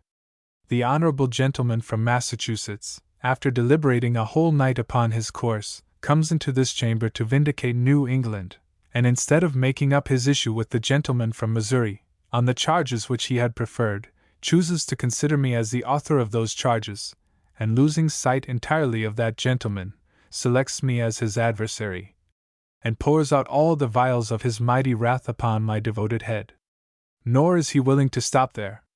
He goes on to assail the institutions and policy of the South, and calls in question the principles and conduct of the state which I have the honor to represent.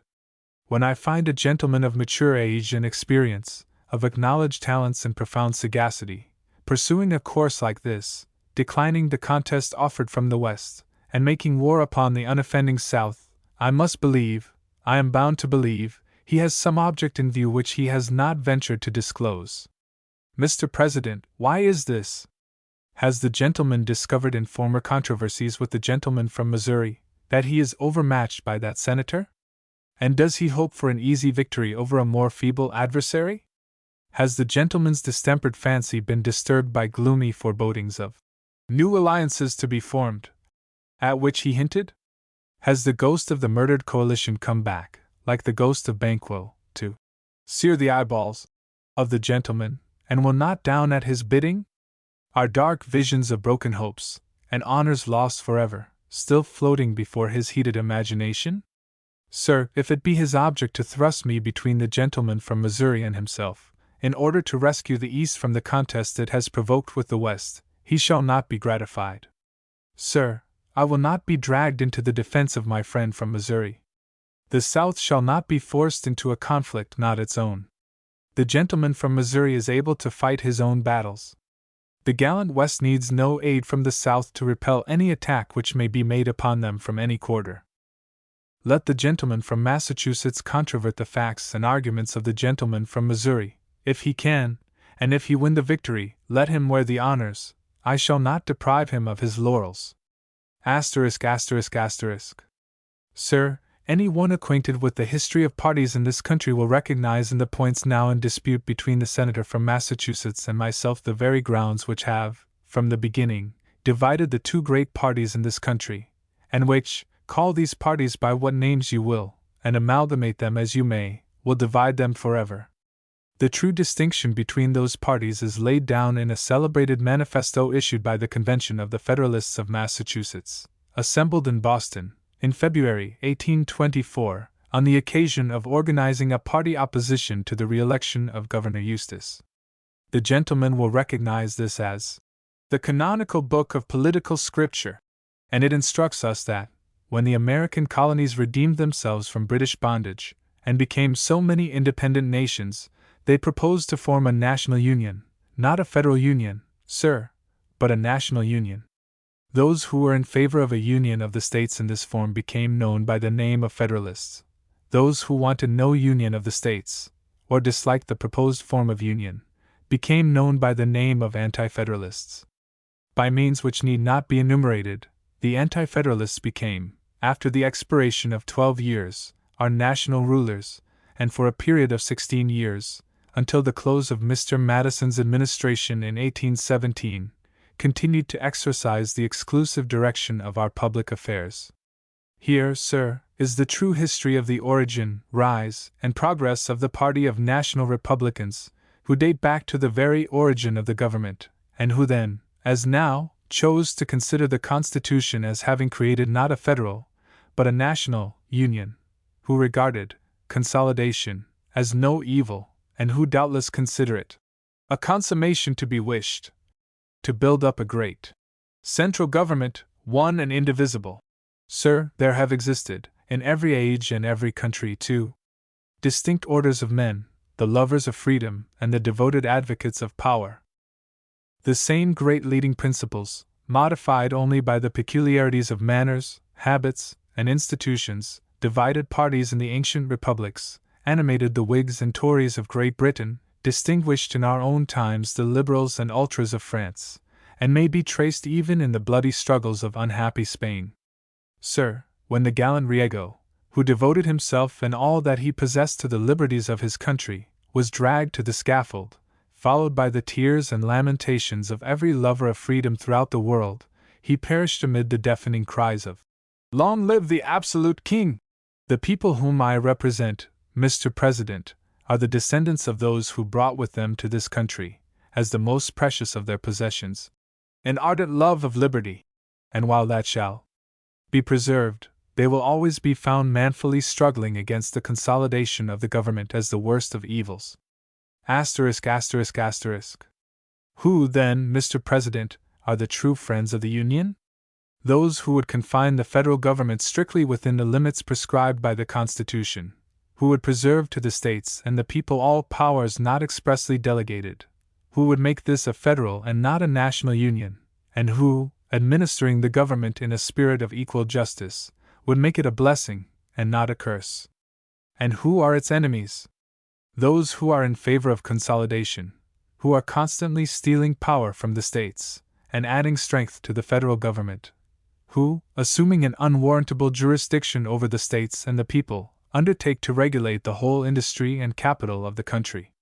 But, sir, of all descriptions of men, I consider those as the worst enemies of the Union, who sacrifice the equal rights which belong to every member of the Confederacy to combinations of interested majorities for personal or political objects. But the gentleman apprehends no evil from the dependence of the states on the federal government. He can see no danger of corruption from the influence of money or patronage. Sir, I know that it is supposed to be a wise saying that patronage is a source of weakness, and in support of that maxim it has been said that every 10 appointments make 100 enemies. But I am rather inclined to think, with the eloquent and sagacious orator now reposing on his laurels on the banks of the Roanoke, that the power of conferring favors creates a crowd of dependents. He gave a forcible illustration of the truth of the remark, when he told us of the effect of holding up the savory morsel to the eager eyes of the hungry hounds gathered around his door. It mattered not whether the gift was bestowed on Towser, or Sweetlips Tray Blanche, or Sweetheart. While held in suspense, they were all governed by a nod, and when the morsel was bestowed, the expectation of the favors of tomorrow kept up the subjection of today. The senator from Massachusetts, in denouncing what he is pleased to call the Carolina Doctrine, has attempted to throw ridicule upon the idea that a state has any constitutional remedy by the exercise of its sovereign authority against a gross, palpable, and deliberate violation of the Constitution. He calls it an idle, or a ridiculous notion, or something to that effect, and added that it would make the Union a mere rope of sand. Now, sir, as the gentleman has not condescended to enter into any examination of the question, and has been satisfied with throwing the weight of his authority into the scale, I do not deem it necessary to do more than to throw into the opposite scale the authority on which South Carolina relies, and there, for the present, I am perfectly willing to leave the controversy. The South Carolina Doctrine, that is to say, the doctrine contained in an exposition reported by a committee of the legislature in December 1828, and published by their authority, is the good old Republican doctrine of '98, the doctrine of the celebrated Virginia resolutions of that year, and of Madison's report of '99.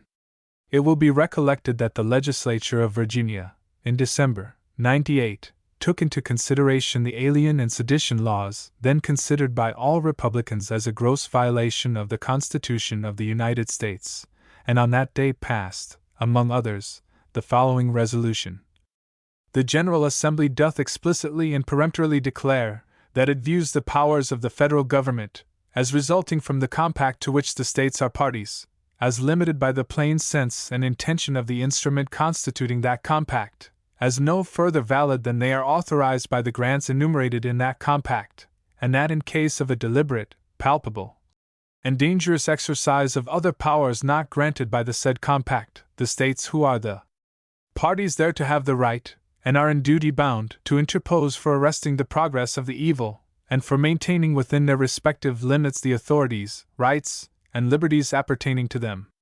In addition to the above resolution, the General Assembly of Virginia appealed to the other states, in the confidence that they would concur with that Commonwealth, that the acts aforesaid, the Alien and Sedition laws, are unconstitutional, and that the necessary and proper measures would be taken by each for cooperating with Virginia in maintaining unimpaired the authorities, rights, and liberties reserved to the states respectively, or to the people. But, sir, our authorities do not stop here. The state of Kentucky responded to Virginia, and on the 10th of November, 1798, adopted those celebrated resolutions, well known to have been penned by the author of the Declaration of American Independence. In those resolutions, the legislature of Kentucky declare that the government created by this compact was not made the exclusive or final judge of the extent of the power delegated to itself, since that would have made its discretion, and not the Constitution, the measure of its powers, but that, as in all other cases of compact among parties having no common judge, each party has an equal right to judge for itself as well of infractions as of the mode and measure of redress. Sir, at that day the whole country was divided on this very question. It formed the line of demarcation between the Federal and Republican parties, and the great political revolution which then took place turned upon the very questions involved in these resolutions. That question was decided by the people, and by that decision the Constitution was, in the emphatic language of Mr. Jefferson, saved at its last gasp. I should suppose, sir, it would require more self-respect than any gentleman here would be willing to assume, to treat lightly doctrines derived from such high sources. Resting on authority like this, I will ask, gentlemen, whether South Carolina has not manifested a high regard for the Union, when, under a tyranny 10 times more grievous than the alien and sedition laws, she has hitherto gone no further than to petition, remonstrate, and to solemnly protest against a series of measures which she believes to be wholly unconstitutional and utterly destructive of her interests. Sir, South Carolina has not gone one step further than Mr. Jefferson himself was disposed to go, in relation to the present subject of our present complaints, not a step further than the statesmen from New England were disposed to go under similar circumstances, no further than the senator from Massachusetts himself once considered as within the limits of a constitutional opposition. The doctrine that it is the right of a state to judge of the violations of the Constitution on the part of the federal government, and to protect her citizens from the operations of unconstitutional laws, was held by the enlightened citizens of Boston, who assembled in Faneuil Hall on the 25th of January 1809. They state, in that celebrated memorial, that they looked only to the state legislature, which was competent to devise relief against the unconstitutional acts of the general government. That your power, say they, is adequate to that object, is evident from the organization of the Confederacy. Thus it will be seen, Mr. President, that the South Carolina doctrine is the Republican doctrine of '98, that it was promulgated by the Fathers of the Faith, that it was maintained by Virginia and Kentucky in the worst of times, that it constituted the very pivot on which the political revolution of that day turned, that it embraces the very principles, the triumph of which, at that time, saved the Constitution at its last gasp, and which New England statesmen were not unwilling to adopt when they believed themselves to be the victims of unconstitutional legislation. Sir, as to the doctrine that the federal government is the exclusive judge of the extent as well as the limitations of its power, it seems to me to be utterly subversive of the sovereignty and independence of the states. It makes but little difference, in my estimation, whether Congress or the Supreme Court are invested with this power. If the federal government, in all or any of its departments, is to prescribe the limits of its own authority, and the states are bound to submit to the decision, and are not to be allowed to examine and decide for themselves when the barriers of the Constitution shall be overleaped, this is practically a government without limitation of powers. The states are at once reduced to mere petty corporations, and the people are entirely at your mercy. I have but one word more to add. In all the efforts that have been made by South Carolina to resist the unconstitutional laws which Congress has extended over them, she has kept steadily in view the preservation of the Union, by the only means by which she believes it can be long preserved, a firm, manly, and steady resistance against usurpation. The measures of the federal government have, it is true, prostrated her interests, and will soon involve the whole South in irretrievable ruin. But even this evil, great as it is not the chief ground of our complaints. It is the principle involved in the contest, a principle which, substituting the discretion of Congress for the limitations of the Constitution, brings the states and the people to the feet of the federal government, and leaves them nothing they can call their own. Sir, if the measures of the federal government were less oppressive, we should still strive against this usurpation. The South is acting on a principle she has always held sacred: resistance to unauthorized taxation. These, sir, are the principles which induced the immortal Hampden to resist the payment of a tax of 20 shillings. Would 20 shillings have ruined his fortune? No! But the payment of half of 20 shillings, on the principle on which it was demanded, would have made him a slave. Sir, if acting on these high motives, if animated by that ardent love of liberty which has always been the most prominent trait in the Southern character, we would be hurried beyond the bounds of a cold and calculating prudence. Who is there, with one noble and generous sentiment in his bosom, who would not be disposed, in the language of Burke, to exclaim, "You must pardon something to the spirit of liberty"? Daniel Webster. of Massachusetts. Born 1782, died 1852. In reply to Hayne, in the United States Senate, January 26, 1830. Mr. President, when the mariner has been tossed for many days in thick weather, and on an unknown sea, he naturally avails himself of the first pause in the storm, the earliest glance of the sun, to take his latitude, and ascertain how far the elements have driven him from his true course.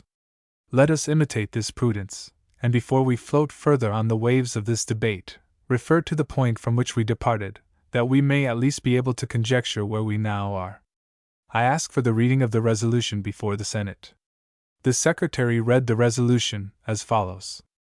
Resolved, that the Committee on Public Lands be instructed to inquire and report the quantity of public land remaining unsold within each state and territory, and whether it be expedient to limit for a certain period the sales of the public lands to such lands only as have heretofore been offered for sale, and are now subject to entry at the minimum price. And also, whether the office of Surveyor General, and some of the land offices, may not be abolished without detriment to the public interest, or whether it be expedient to adopt measures to hasten the sales and extend more rapidly the surveys of the public lands. We have thus heard, sir, what the resolution is which is actually before us for consideration, and it will readily occur to everyone that it is almost the only subject about which something has not been said in the speech, running through 2 days, by which the Senate has been entertained by the gentleman from South Carolina.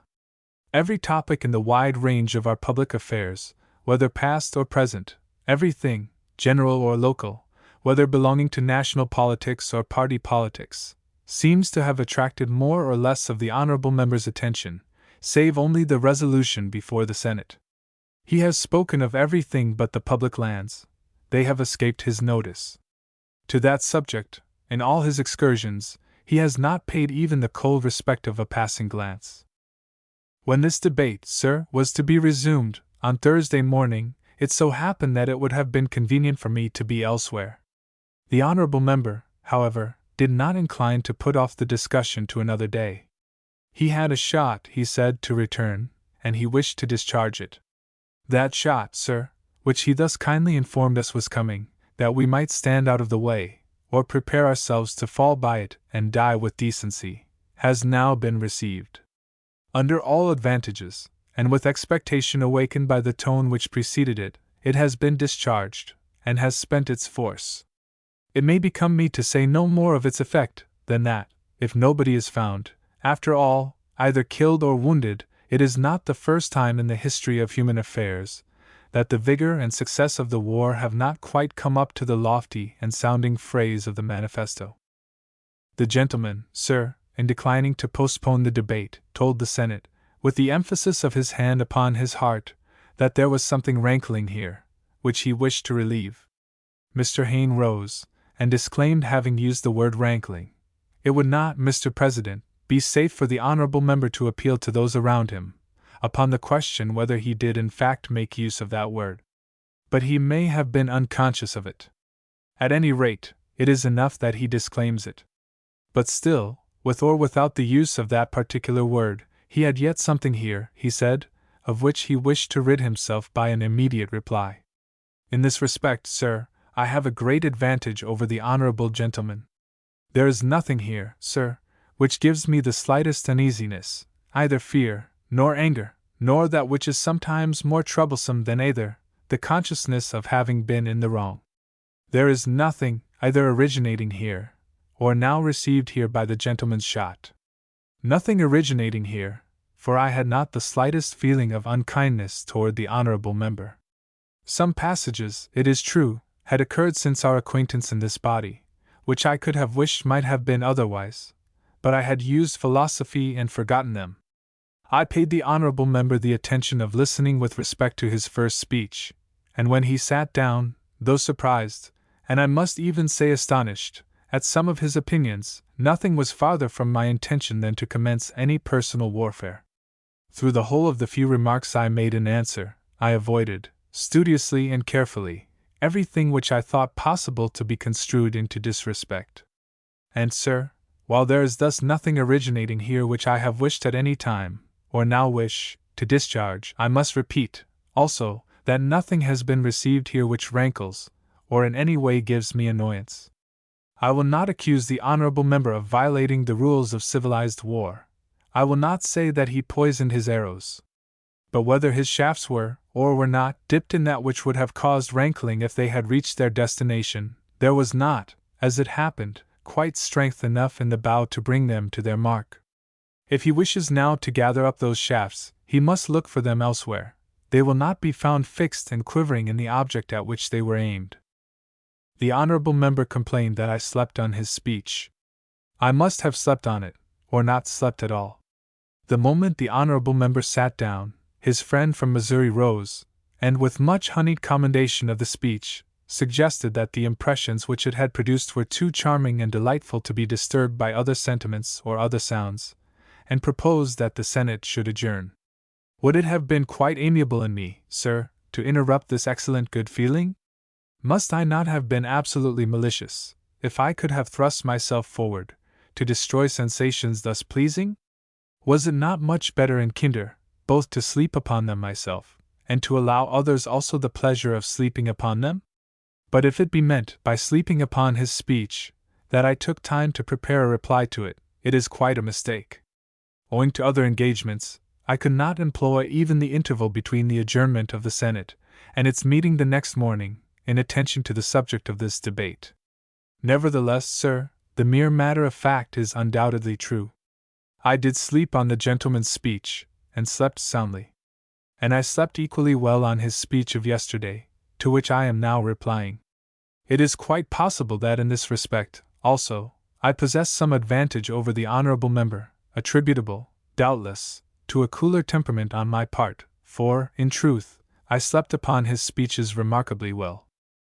But the gentleman inquires why he was made the object of such a reply.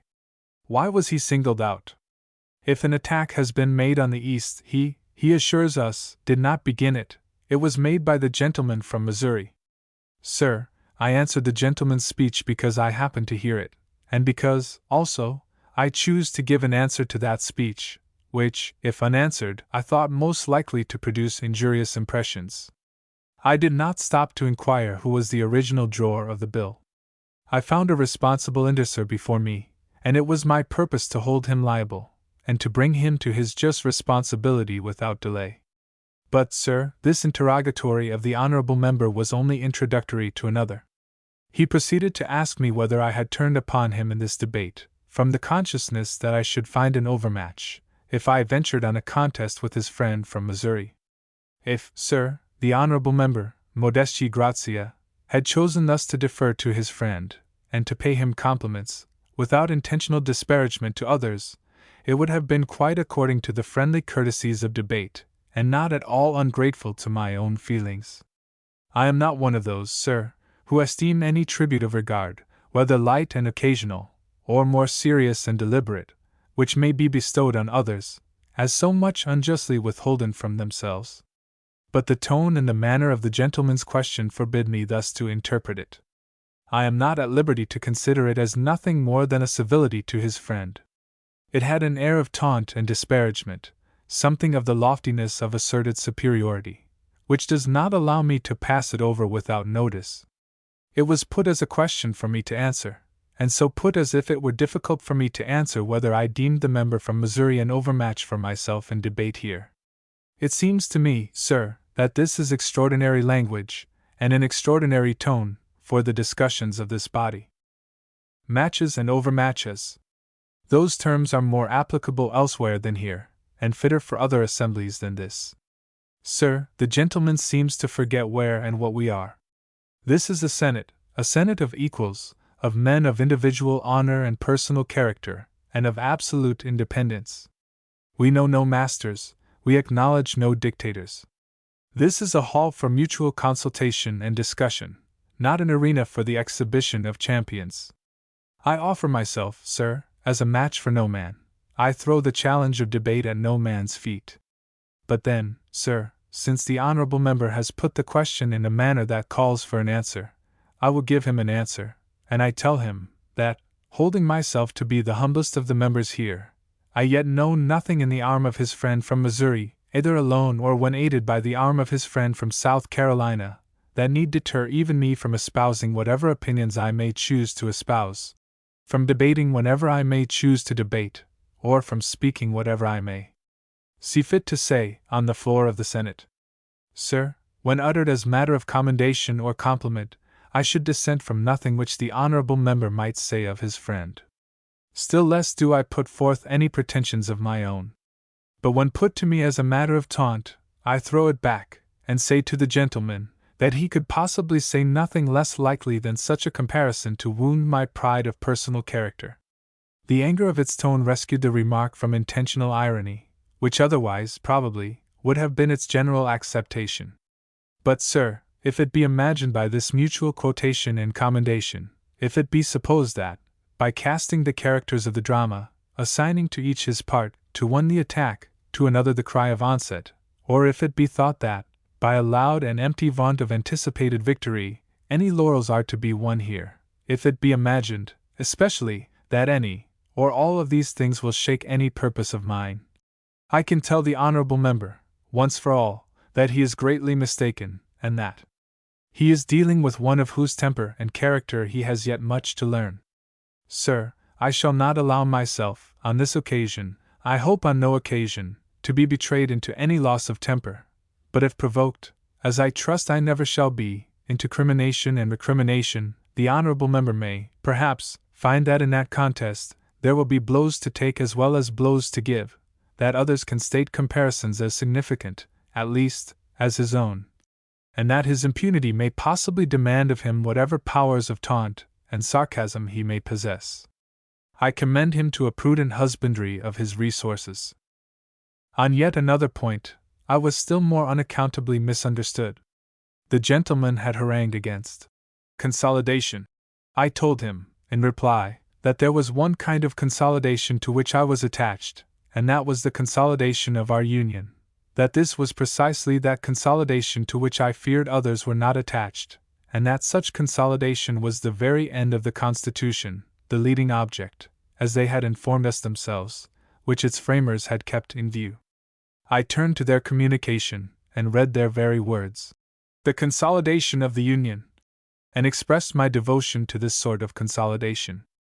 I said, in terms, that I wished not in the slightest degree to augment the powers of this government, that my object was to preserve, not to enlarge, and that by consolidating the Union I understood no more than the strengthening of the Union, and perpetuating it.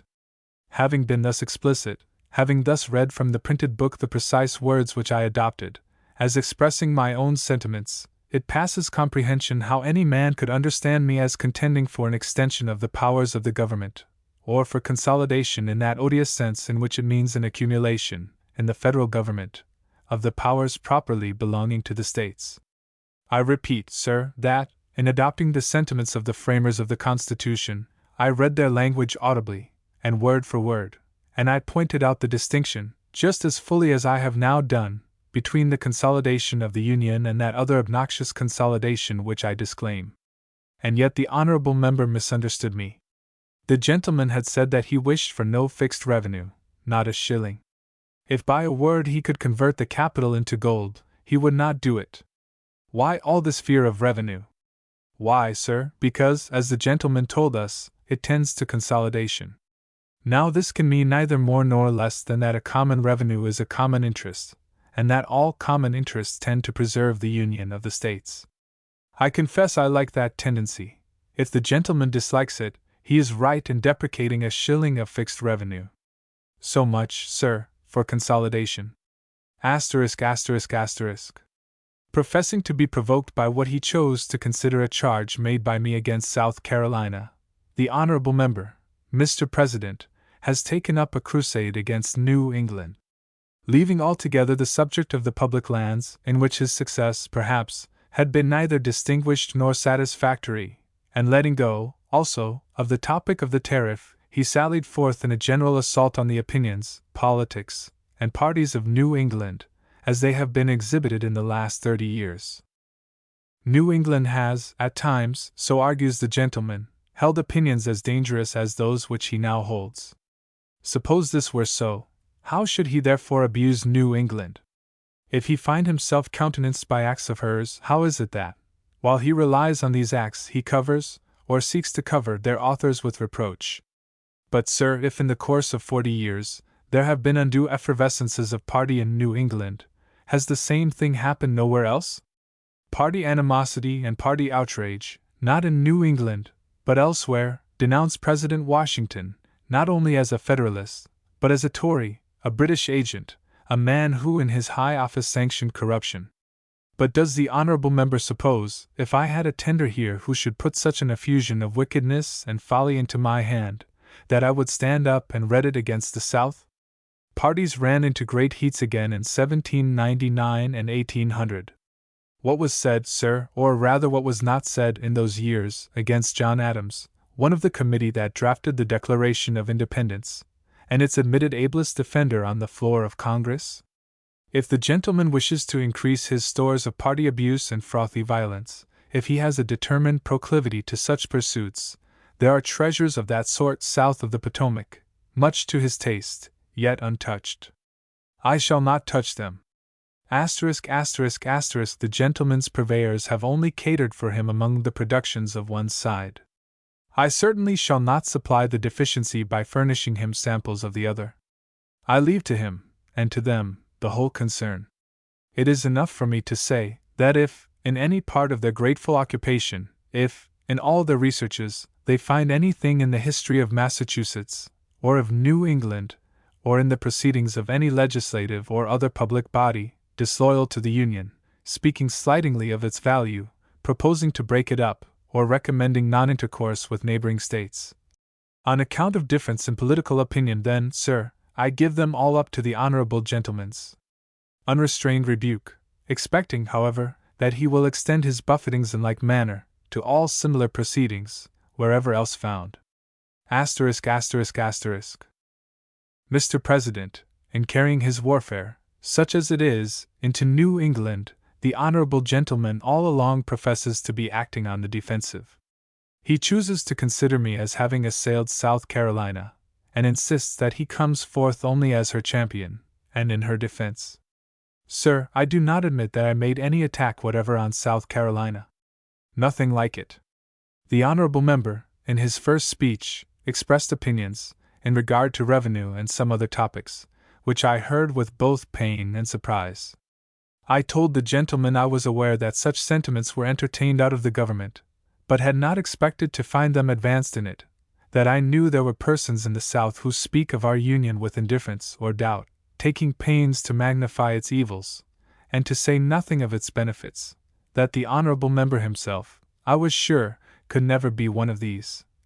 And I regretted the expression of such opinions as he had avowed, because I thought their obvious tendency was to encourage feelings of disrespect to the Union, and to impair its strength.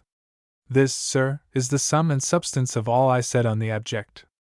And this constitutes the attack which called on the chivalry of the gentleman, in his own opinion, to harry us with such a foray among the party pamphlets and party proceedings in Massachusetts. If he means that I spoke with dissatisfaction or disrespect of the abolitions of individuals in South Carolina, it is true. But if he means that I assailed the character of the state, her honor, or patriotism, that I reflected on her history or her conduct, he has not the slightest grounds for any such assumption. I shall not acknowledge that the honorable member goes before me in regard for whatever of distinguished talent or distinguished character South Carolina has produced. I claim part of the honor, I partake in the pride of her great names. I claim them for my countrymen, one and all, the Lawrences, the Rutledges, the Pinckneys, the Sumters, the Marions, Americans all, whose fame is no more to be hemmed in by state lines than their talents and patriotism were capable of being circumscribed within the same narrow limits. In their day and generation they served and honored the country, and the whole country, and their renown is of the treasures of the whole country. Him whose honor name the gentleman himself bears, does he esteem me less capable of gratitude for his patriotism, or sympathy for his sufferings, than if his eyes had first opened upon the light of Massachusetts, instead of South Carolina?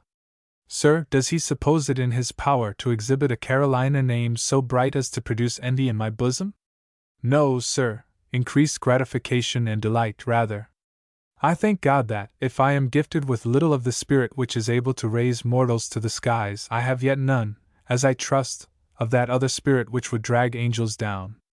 When I shall be found, sir, in my place here in the Senate, or elsewhere, to sneer at public merit, because it happens to spring up beyond the little limits of my own state or neighborhood, when I refuse, for any such cause, or for any cause, the homage due to American talent, to elevated patriotism, to sincere devotion to liberty and the country, or, if I see an uncommon endowment of heaven, if I see extraordinary capacity and virtue in any son of the South, and if, moved by local prejudices, or gangrened by state jealousy, I get up here to abate the tithe of a hair from his just character and just fame, may my tongue cleave to the roof of my mouth. Sir, let me recur to pleasing recollections. Let me indulge in refreshing remembrances of the past. Let me remind you that, in early times, no states cherished greater harmony, both of principle and feeling, than Massachusetts and South Carolina. Would to God that harmony might again return. Shoulder to shoulder they went through the Revolution, hand in hand they stood round the administration of Washington, and felt his own great arm lean on them for support. Unkind feeling, if it exist, alienation, and distrust, are the growth, unnatural to such soils, of false principles since sown. They are weeds, the seeds of which that same great arm never scattered. Mr. President, I shall enter upon no encomium of Massachusetts, she needs none. There she is. Behold her, and judge for yourselves. There is her history, the world knows it by heart. The past, at least, is secure. There is Boston, and Concord, and Lexington, and Bunker Hill, and there they will remain forever. The bones of her sons, falling in the great struggle for independence, now lie mingled with the soil of every state from New England to Georgia, and there they will lie forever. And, sir, where American liberty raised its first voice, and where its youth was nurtured and sustained, there it still lives, in the strength of its manhood, and full of its original spirit. If discord and disunion shall wound it, if party strife and blind ambition shall hawk and tear it, if folly and madness, if uneasiness under salutary and necessary restraint shall succeed in separating it from that union, by which alone its existence is made sure, it will stand, in the end, by the side of that cradle in which its infancy was rocked. It will stretch forth its arm with whatever of vigor it may still retain, over the friends who gather round it, and it will fall at last, if fall it must, amidst the profoundest monuments of its own glory, and on the very spot of its origin. There yet remains to be performed, Mr. President, by far the most grave and important duty which I feel to be devolved upon me by this occasion. It is to state, and to defend, what I conceive to be the true principles of the Constitution under which we are here assembled. I might well have desired that so weighty a task should have fallen into other and abler hands. I could have wished that it should have been executed by those whose character and experience give weight and influence to their opinions, such as cannot possibly belong to mine. But, sir, I have met the occasion, not sought it, and I shall proceed to state my own sentiments, without challenging for them any particular regard, with studied plainness, and as much precision as possible. I understand the honorable gentleman from South Carolina to maintain that it is a right of the state legislatures to interfere whenever, in their judgment, this government transcends its constitutional limits, and to arrest the operation of its laws.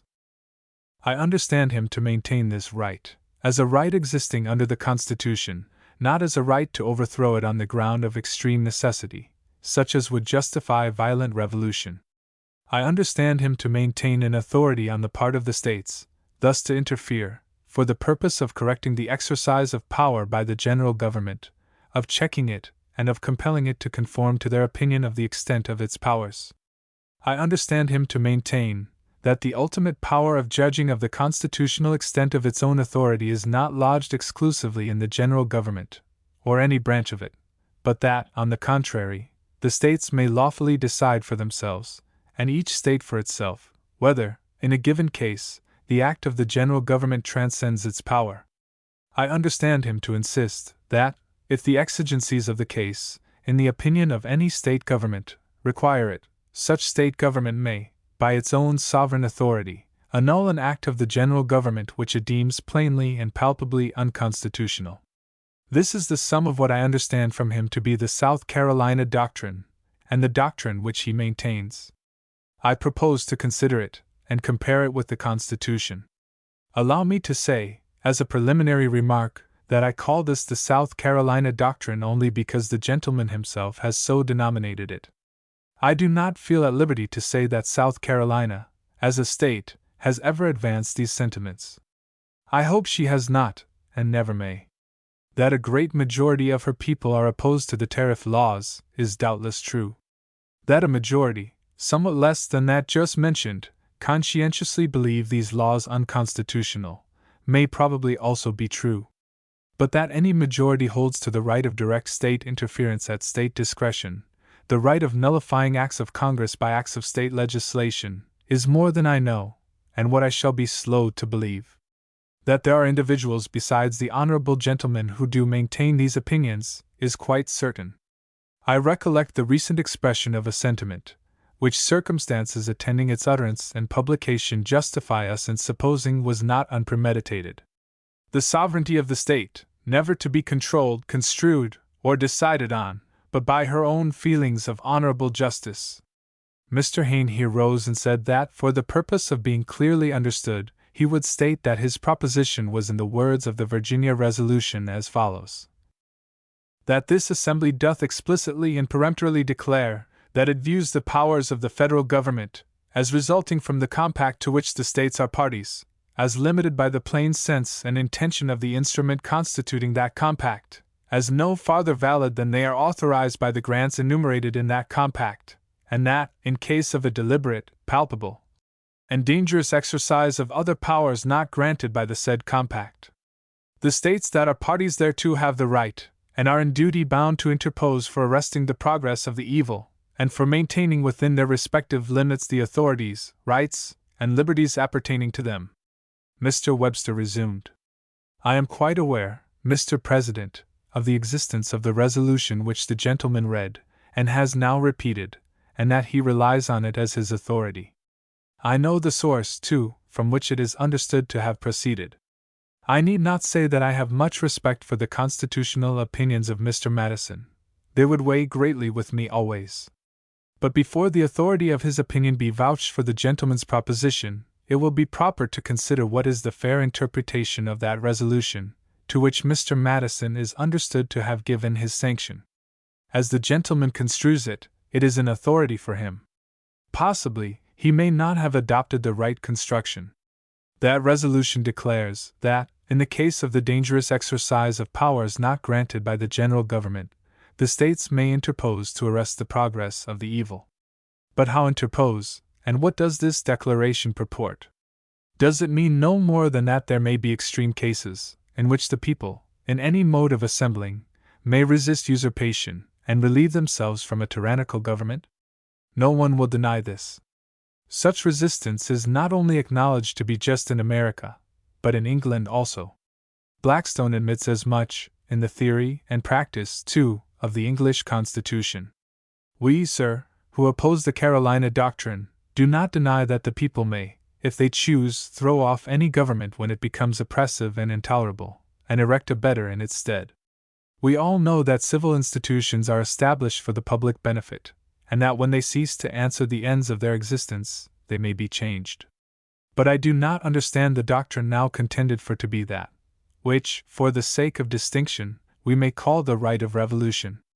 I understand the gentleman to maintain that, without revolution, without civil commotion, without rebellion, a remedy for supposed abuse and transgression of the powers of the general government lies in a direct appeal to the interference of the state governments. Mr. Hayne here arose and said, he did not contend for the mere right of revolution, but for the right of constitutional resistance. What he maintained was, that in a case of plain, palpable violation of the Constitution by the general government, a state may interpose, and that this interposition is constitutional. Mr. Webster resumed: So, sir, I understood the gentleman, and am happy to find that I did not misunderstand him. What he contends for is, that it is constitutional to interrupt the administration of the Constitution itself, in the hands of those who are chosen and sworn to administer it, by the direct interference, in form of law, of the states, in virtue of their sovereign capacity. The inherent right in the people to reform their government I do not deny, and they have another right, and that is, to resist unconstitutional laws, without overturning the government. It is no doctrine of mine that unconstitutional laws bind the people. The great question is, whose prerogative is it to decide on the constitutionality or unconstitutionality of the laws? On that, the main debate hinges. The proposition that, in case of a supposed violation of the Constitution by Congress, the states have a constitutional right to interfere and annul the law of Congress is the proposition of the gentleman. I do not admit it. If the gentleman had intended no more than to assert the right of revolution for justifiable cause, he would have said only what all agreed to. But I cannot conceive that there can be a middle course between submission to the laws, when regularly pronounced constitutional, on the one hand, and open resistance, which is revolution or rebellion, on the other. I say, the right of a state to annul a law of Congress cannot be maintained, but on the ground of the inalienable right of man to resist oppression, that is to say, upon the ground of revolution. I admit that there is an ultimate violent remedy, above the Constitution and in defiance of the Constitution, which may be resorted to when a revolution is to be justified. But I do not admit that, under the Constitution and in conformity with it, there is any mode in which a state government, as a member of the Union, can interfere and stop the progress of the general government, by force of her own laws, under any circumstances whatever. This leads us to inquire into the origin of this government, and the source of its power. Whose agent is it? Is it the creature of the state legislatures, or the creature of the people?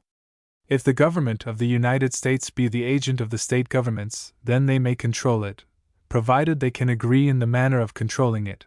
If it be the agent of the people, then the people alone can control it, restrain it, modify, or reform it. It is observable enough that the doctrine for which the honorable gentleman contends leads him to the necessity of maintaining, not only that this general government is the creature of the states, but that it is the creature of each of the states, severally, so that each may assert the power for itself of determining whether it acts within the limits of its authority. It is the servant of 24 masters, of different wills and different purposes, and yet bound to obey all. This absurdity, for it seems no less, arises from a misconception as to the origin of this government, and its true character. It is, sir, the people's constitution, the people's government, made for the people, made by the people, and answerable to the people. The people of the United States have declared that this Constitution shall be supreme law. We must either admit the proposition, or deny their authority. The states are, unquestionably, sovereign, so far as their sovereignty is not affected by this supreme law. But the state legislatures, as political bodies, however sovereign, are yet not sovereign over the people. So far as the people have given power to the general government, so far the grant is unquestionably good, and the government holds of the people, and not of the state governments. We are all agents of the same supreme power, the people. The general government and the state governments derive their authority from the same source. Neither can, in relation to the other, be called primary, though one is definite and restricted, and the other general and residuary. The national government possesses those powers which it can be shown the people have conferred on it, and no more. All the rest belongs to the state governments, or to the people themselves. So far as the people have restrained state sovereignty by the expression of their will, in the Constitution of the United States, so far, it must be admitted, state sovereignty is effectually controlled. I do not contend that it is, or ought to be, controlled farther. The sentiment to which I have referred propounds that state sovereignty is only to be controlled by its own feeling of justice. That is to say, it is not to be controlled at all, for one who is to follow his own feelings is under no legal control. Now, however men may think this ought to be, the fact is that the people of the United States have chosen to impose control on state sovereignties. There are those, doubtless, who wish they had been left without restraint, but the Constitution has ordered the matter differently. To make war, for instance, is an exercise of sovereignty, but the Constitution declares that no state shall make war. to coin money is another exercise of sovereign power, but no state is at liberty to coin money. Again, the Constitution says that no sovereign state shall be so sovereign as to make a treaty.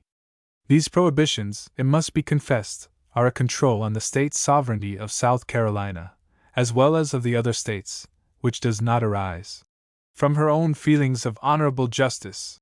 The opinion referred to, therefore, is in defiance of the plainest provisions of the Constitution. There are other proceedings of public bodies which have already been alluded to, and to which I refer again, for the purpose of ascertaining more fully what is the length and breadth of that doctrine denominated the Carolina Doctrine, which the honorable member has now stood up on this floor to maintain. In one of them I find it resolved that the tariff of 1828, and every other tariff designed to promote one branch of industry at the expense of others, is contrary to the meaning and intention of the federal compact, and such a dangerous, palpable, and deliberate usurpation of power, by a determined majority, wielding the general government beyond the limits of its delegated powers, as calls upon the states which compose the suffering minority, in their sovereign capacity, to exercise the powers which, as sovereigns, necessarily devolve upon them when their contract is violated. Observe, sir, that this resolution holds the tariff of 1828, and every other tariff designed to promote one branch of industry at the expense of another, to be such a dangerous, palpable, and deliberate usurpation of power, as calls upon the states, in their sovereign capacity, to interfere by their own authority.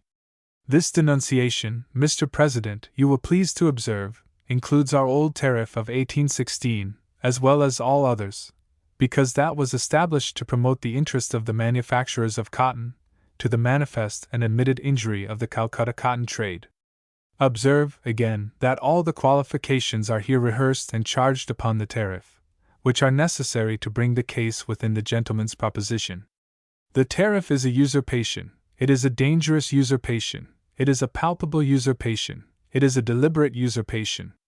It is such a usurpation, therefore, as calls upon the states to exercise their right of interference. Here is a case, then, within the gentleman's principles, and all his qualifications of his principles. It is a case for action. The Constitution is plainly, dangerously, palpably, and deliberately violated, and the states must interpose their own authority to arrest the law. Let us suppose the state of South Carolina to express the same opinion, by the voice of her legislature. That would be very imposing, but what then? It so happens that, at the very moment, when South Carolina resolves that the tariff laws are unconstitutional, Pennsylvania and Kentucky resolve exactly the reverse. They hold those laws to be both highly proper and strictly constitutional. And now, sir, how does the honorable member propose to deal with this case? How does he relieve us from this difficulty upon any principle of his? His construction gets us into it. How does he propose to get us out? In Carolina the tariff is a palpable, deliberate usurpation. Carolina, therefore, may nullify it, and refuse to pay the duties. In Pennsylvania it is both clearly constitutional and highly expedient, and there the duties are to be paid. And yet we live under a government of uniform laws, and under a constitution, too, which contains an express provision, as it happens, that all duties shall be equal in all states. Does not this approach absurdity? If there be no power to settle such questions, independent of either of the states, is not the whole Union a rope of sand? Are we not thrown back again precisely upon the old Confederation? It is too plain to be argued. 420 interpreters of constitutional law, each with a power to decide for itself, and none with authority to bind anybody else, and this constitutional law the only bond of their union. What is such a state of things but a mere connection during pleasure, or, to use the phraseology of the times, during feeling? And that feeling, too, not the feeling of the people, who established the Constitution, but the feeling of the state governments. In another of the South Carolina addresses, having premised that the crisis requires all the concentrated energy of passion, an attitude of open resistance to the laws of the Union is advised. Open resistance to the laws, then, is the constitutional remedy, the conservative power of the state, which the South Carolina doctrines teach for the redress of political evils, real or imaginary.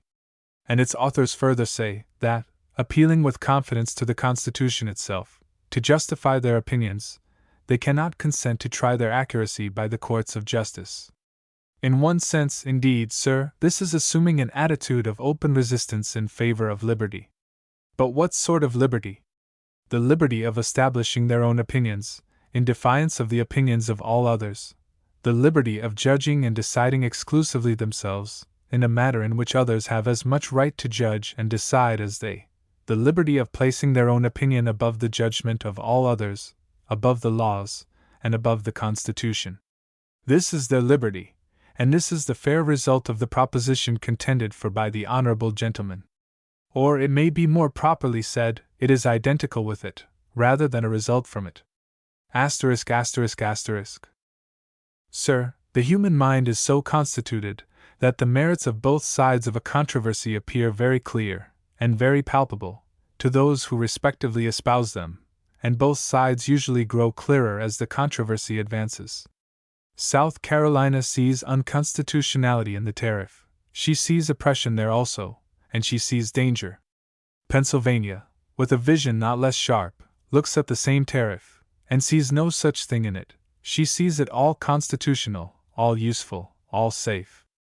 The faith of South Carolina is strengthened by opposition, and she now not only sees, but resolves, that the tariff is palpably unconstitutional, oppressive, and dangerous. But Pennsylvania, not to be behind her neighbors, and equally willing to strengthen her own faith by a confident asseveration, resolves, also, and gives to every warm affirmative of South Carolina, a plain, downright, Pennsylvania negative. South Carolina, to show the strength and unity of her opinion, brings her assembly to a unanimity, within 7 voices. Pennsylvania, not to be outdone in this respect any more than in others, reduces her dissentient fraction to a single vote. Now, sir, again, I ask the gentleman, what is to be done? Are these states both right? Is he bound to consider them both right? If not, which is in the wrong? Or, rather, which has the best right to decide? And if he, and if I, are not to know what the Constitution means, and what it is, till those 2 state legislatures, and the 22 others, shall agree in its construction, what have we sworn to, when we have sworn to maintain it? I was forcibly struck, sir, with one reflection, as the gentleman went on in his speech. He quoted Mr. Madison's resolutions, to prove that a state may interfere, in a case of deliberate, palpable, and dangerous exercise of a power not granted. The honorable member supposes the tariff law to be such an exercise of power, and that consequently a case has arisen in which the state may, if it see fit, interfere by its own law. Now it so happens, nevertheless, that Mr. Madison deems this same tariff law quite constitutional. Instead of a clear and palpable violation, it is, in his judgment, no violation at all. So that, while they use his authority in a hypothetical case, they reject it in the very case before them. All this, sir, shows the inherent futility, I had almost used a stronger word, of conceding this power of interference to the state, and then attempting to secure it from abuse by imposing qualifications of which the states themselves are to judge. One of 2 things is true: either the laws of the Union are beyond the discretion and beyond the control of the states, or else we have no constitution of general government, and are thrust back again to the days of the Confederation. Asterisk, asterisk, asterisk. I must now beg to ask, sir, whence is this supposed right of the states derived? Where do they find the power to interfere with the laws of the Union? Sir, the opinion which the honorable gentleman maintains is a notion founded in a total misapprehension, in my judgment, of the origin of this government, and of the foundation on which it stands. I hold it to be a popular government, erected by the people, those who administer it, responsible to the people, and itself capable of being amended and modified, just as the people may choose it should be. It is as popular, just as truly emanating from the people, as the state governments.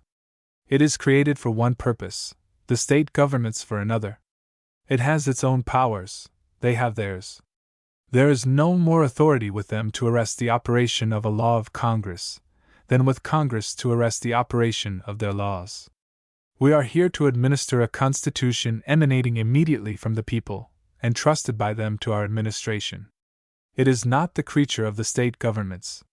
This government, sir, is the independent offspring of the popular will. It is not the creature of state legislatures.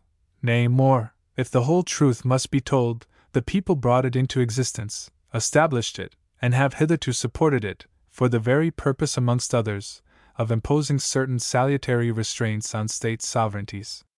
The states cannot now make war, they cannot contract alliances, they cannot make, each for itself, separate regulations of commerce, they cannot lay imposts, they cannot coin money. If this Constitution, sir, be the creature of state legislatures, it must be admitted that it has obtained a strange control over the volitions of its creators. The people, then, sir, erected this government. They gave it a constitution, and in that constitution they have enumerated the powers which they bestow on it. They have made it a limited government. They have defined its authority. They have restrained it to the exercise of such powers as are granted, and all others, they declare, are reserved to the states, or the people. But, sir, they have not stopped here. If they had, they would have accomplished but half their work. No definition can be so clear as to avoid the possibility of doubt, no limitation so precise as to exclude all uncertainty. Who, then, shall construe this grant of the people? Who shall interpret their will, where it may be supposed they have left it doubtful? With whom do they repose this ultimate right of deciding on the powers of the government? Sir, they have settled all this in the fullest manner. They have left it with the government itself, in its appropriate branches. Sir, the very chief end, the main design, for which the whole Constitution was framed and adopted, was to establish a government that should not be obliged to act through state agency, or depend on state opinion or state discretion. The people had had quite enough of that kind of government under the Confederation. Under that system, the legal action, the application of law to individuals, belonged exclusively to the states. Congress could only recommend; their acts were not of binding force, till the states had adopted and sanctioned them. Are we in that condition still? Are we yet at the mercy of state discretion and state construction? Sir, if we are, then vain will be our attempt to maintain the Constitution under which we sit. But, sir, the people have wisely provided, in the Constitution itself, a proper, suitable mode and tribunal for settling questions of constitutional law. There are in the Constitution grants of powers to Congress, and restrictions on these powers. There are also prohibitions on the states. Some authority must, therefore, necessarily exist, having the ultimate jurisdiction to fix and ascertain the interpretation of these grants, restrictions, and prohibitions. The Constitution has itself pointed out, ordained, and established that authority. How has it accomplished this great and essential end? By declaring, sir, that the Constitution and the laws of the United States made in pursuance thereof shall be the supreme law of the land, anything in the Constitution or laws of any state to the contrary notwithstanding. This, sir, was the first great step. By this the supremacy of the Constitution and the laws of the United States is declared. The people so will it. No state law is to be valid which comes in conflict with the Constitution, or any law of the United States passed in pursuance of it. But who shall decide this question of interference? To whom lies the last appeal? This, sir, the Constitution itself decides also, by declaring that the judicial power shall extend to all cases arising under the Constitution and laws of the United States. These two provisions cover the whole ground. They are, in truth, the keystone of the arch. With these it is a government, without them a confederation. In pursuance of these clear and express provisions, Congress established, at its very first session, in the Judicial Act, a mode for carrying them into full effect, and for bringing all questions of constitutional power to the final decision of the Supreme Court. It then, sir, became a government. It then had the means of self-protection, and but for this, it would, in all probability, have been now among things which are past. Having constituted the government, and declared its powers, the people have further said that, since somebody must decide on the extent of these powers, the government shall itself decide, subject, always, like other popular governments, to its responsibility to the people. And now, sir, I repeat, how is it that a state legislature acquires any power to interfere? Who or what gives them the right to say to the people, We, who are your agents and servants for one purpose, will undertake to decide that your other agents and servants, appointed by you for another purpose, have transcended the authority you gave them. The reply would be, I think, not impertinent. Who made you a judge over another's servants? To their own masters they stand or fall. Sir, I deny this power of state legislatures altogether. It cannot stand the test of examination. Gentlemen may say that, in an extreme case, a state government may protect the people from intolerable oppression. Sir, in such a case the people might protect themselves without the aid of the state governments. Such a case warrants revolution. It must make, when it comes, a law for itself. A nullifying act of a state legislature cannot alter the case, nor make resistance any more lawful. In maintaining these sentiments, sir, I am but asserting the rights of the people. I state what they have declared, and insist on their right to declare it. They have chosen to repose this power in the general government, and I think it my duty to support it like other constitutional powers. For myself, sir, I do not admit the competency of South Carolina or any other state to prescribe my constitutional duty, or to settle, between me and the people, the validity of laws of Congress for which I have voted. I decline her umpirage. I have not sworn to support the Constitution according to her construction of the clauses. I have not stipulated by my oath of office or otherwise to come under any responsibility except to the people, and those whom they have appointed to pass upon the question whether laws, supported by my votes, conform to the Constitution of the country. And, sir, if we look to the general nature of the case, could anything have been more preposterous than to make a government for the whole Union, and yet leave its powers subject, not to one interpretation, but to 13 or 24 interpretations? Instead of one tribunal, established by all, responsible to all, with power to decide for all, shall constitutional questions be left to 24 popular bodies, each at liberty to decide for itself, and none bound to respect the decisions of others, and each at liberty, too, to give a new constitution on every new election of its own members? Would anything, with such a principle in it, or rather with such a destitution of all principle, be fit to be called a government? No, sir. It should not be denominated a constitution. It should be called, rather, a collection of topics for everlasting controversy, heads of debate for a disputatious people. It would not be a government. It would not be adequate to any practical good, or fit for any country to live under. To avoid all possibility of being misunderstood, allow me to repeat again in the fullest manner that I claim no powers for the government by forced or unfair construction. I admit that it is a government of strictly limited powers, of enumerated, specified, and particularized powers, and that whatsoever is not granted is withheld. But notwithstanding all this, and however the grant of powers may be expressed, its limit and extent may yet, in some cases, admit of doubt, and the general government would be good for nothing, it would be incapable of long existing, if some mode had not been provided in which those doubts, as they should arise, might be peaceably but authoritatively solved. And now, Mr. President, let me run the honorable gentleman's doctrine a little into its practical application. Let us look at his probable modus operandi. If a thing can be done, an ingenious man can tell how it is to be done, and I wish to be informed how this state interference is to be put in practice, without violence, bloodshed, and rebellion. We will take the existing case of the tariff law. South Carolina is said to have made up her opinion upon it. If we do not repeal it, as we probably shall not, she will then apply to the case the remedy of her doctrine.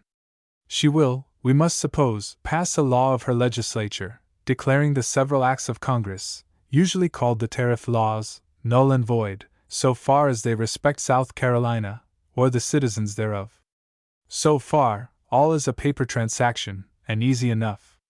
But the collector at Charleston is collecting the duties imposed by these tariff laws. He, therefore, must be stopped. The collector will seize the goods if the tariff duties are not paid. The state authorities will undertake their rescue. The marshal, with his posse, will come to the collector's aid, and here the contest begins. The militia of the state will be called out to sustain the nullifying act. They will march, sir, under a very gallant leader, for I believe the honorable member himself commands the militia of that part of the state. He will raise the nullifying act on his standard, and spread it out as his banner. It will have a preamble, setting forth that the tariff laws are palpable, deliberate, and dangerous violations of the Constitution. He will proceed, with this banner flying, to the Custom House in Charleston. Arrived at the Custom House, he will tell the collector that he must collect no more duties under any of the tariff laws. This he will be somewhat puzzled to say, by the way, with a grave countenance, considering what hand South Carolina herself had in that of 1816. But, sir, the collector would not, probably, desist at his bidding. He would show him the law of Congress, the Treasury instruction, and his own oath of office. He would say he should perform his duty, come what come might. Here would ensue a pause, for they say that a certain stillness precedes the tempest.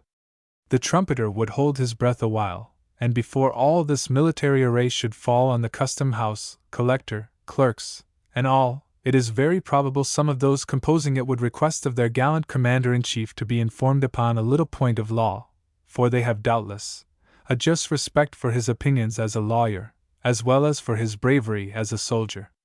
They know he has read Blackstone and the Constitution, as well as Turenne and Vauban. They would ask him, therefore, somewhat concerning their rights in this matter. They would inquire whether it was not somewhat dangerous to resist a law of the United States. What would be the nature of their offense, they would wish to learn, if they, by military force and array, resisted the execution in Carolina of a law of the United States, and it should turn out, after all, that the law was constitutional. He would answer, of course, treason. No lawyer could give any other answer. John Fries, he would tell them, had learned that some years ago. How, then, they would ask, do you propose to defend us? We are not afraid of bullets, but treason has a way of taking people off that we do not much relish. How do you propose to defend us? Look at my floating banner, he would reply. See there the nullifying law. Is it your opinion, gallant commander, they would then say, that if we should be indicted for treason, that same floating banner of yours would make a good plea in bar? South Carolina is a sovereign state, he would reply. That is true, but would the judge admit our plea? These tariff laws, he would repeat, are unconstitutional, palpably, deliberately, dangerously. That may all be so, but if the tribunal should not happen to be of that opinion, shall we swing for it? We are ready to die for our country, but it is rather an awkward business, this dying without touching the ground. After all, that is a sort of hemp tax worse than any part of the tariff. Mr. President, the honorable gentleman would be in a dilemma, like that of another great general. He would have a knot before him which he could not untie. He must cut it with his sword. He must say to his followers, defend yourselves with your bayonets. And this is war, civil war. Direct collision, therefore, between force and force, is the unavoidable result of that remedy for the revision of unconstitutional laws which the gentleman contends for. It must happen in the very first case to which it is applied. Is not this the plain result? To resist by force the execution of a law, generally, is treason. Can the courts of the United States take notice of the indulgence of a state to commit treason? The common saying, that a state cannot commit treason herself, is nothing to the purpose. Can she authorize others to do it? If John Fries had produced an act of Pennsylvania, annulling the law of Congress, would it have helped his case? Talk about it as we will, these doctrines go the length of revolution. They are incompatible with any peaceable administration of the government. They lead directly to disunion and civil commotion, and therefore it is, that at their commencement, when they are first found to be maintained by respectable men, and in a tangible form, I enter my public protest against them all. The honorable gentleman argues that, if this government be the sole judge of the extent of its own powers, whether that right of judging be in Congress or the Supreme Court, it equally subverts state sovereignty. This the gentleman sees, or thinks he sees, although he cannot perceive how the right of judging, in this matter, if left to the exercise of state legislatures, has any tendency to subvert the government of the Union. The gentleman's opinion may be, that the right ought not to have been lodged with the general government. He may like better such a constitution as we should have had under the right of state interference. but I asked him to meet me on the plain matter of fact. I ask him to meet me on the Constitution itself. I ask him if the power is not found there, clearly and visibly found there? But, sir, what is this danger, and what are the grounds of it? Let it be remembered that the Constitution of the United States is not unalterable. It is to continue in its present form no longer than the people who established it shall choose to continue it.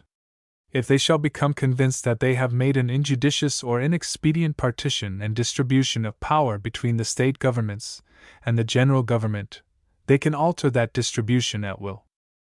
If anything be found in the national Constitution, either by original provision or subsequent interpretation, which ought not to be in it, the people know how to get rid of it. If any construction, unacceptable to them, be established so as to become practically a part of the Constitution, they will amend it, at their own sovereign pleasure.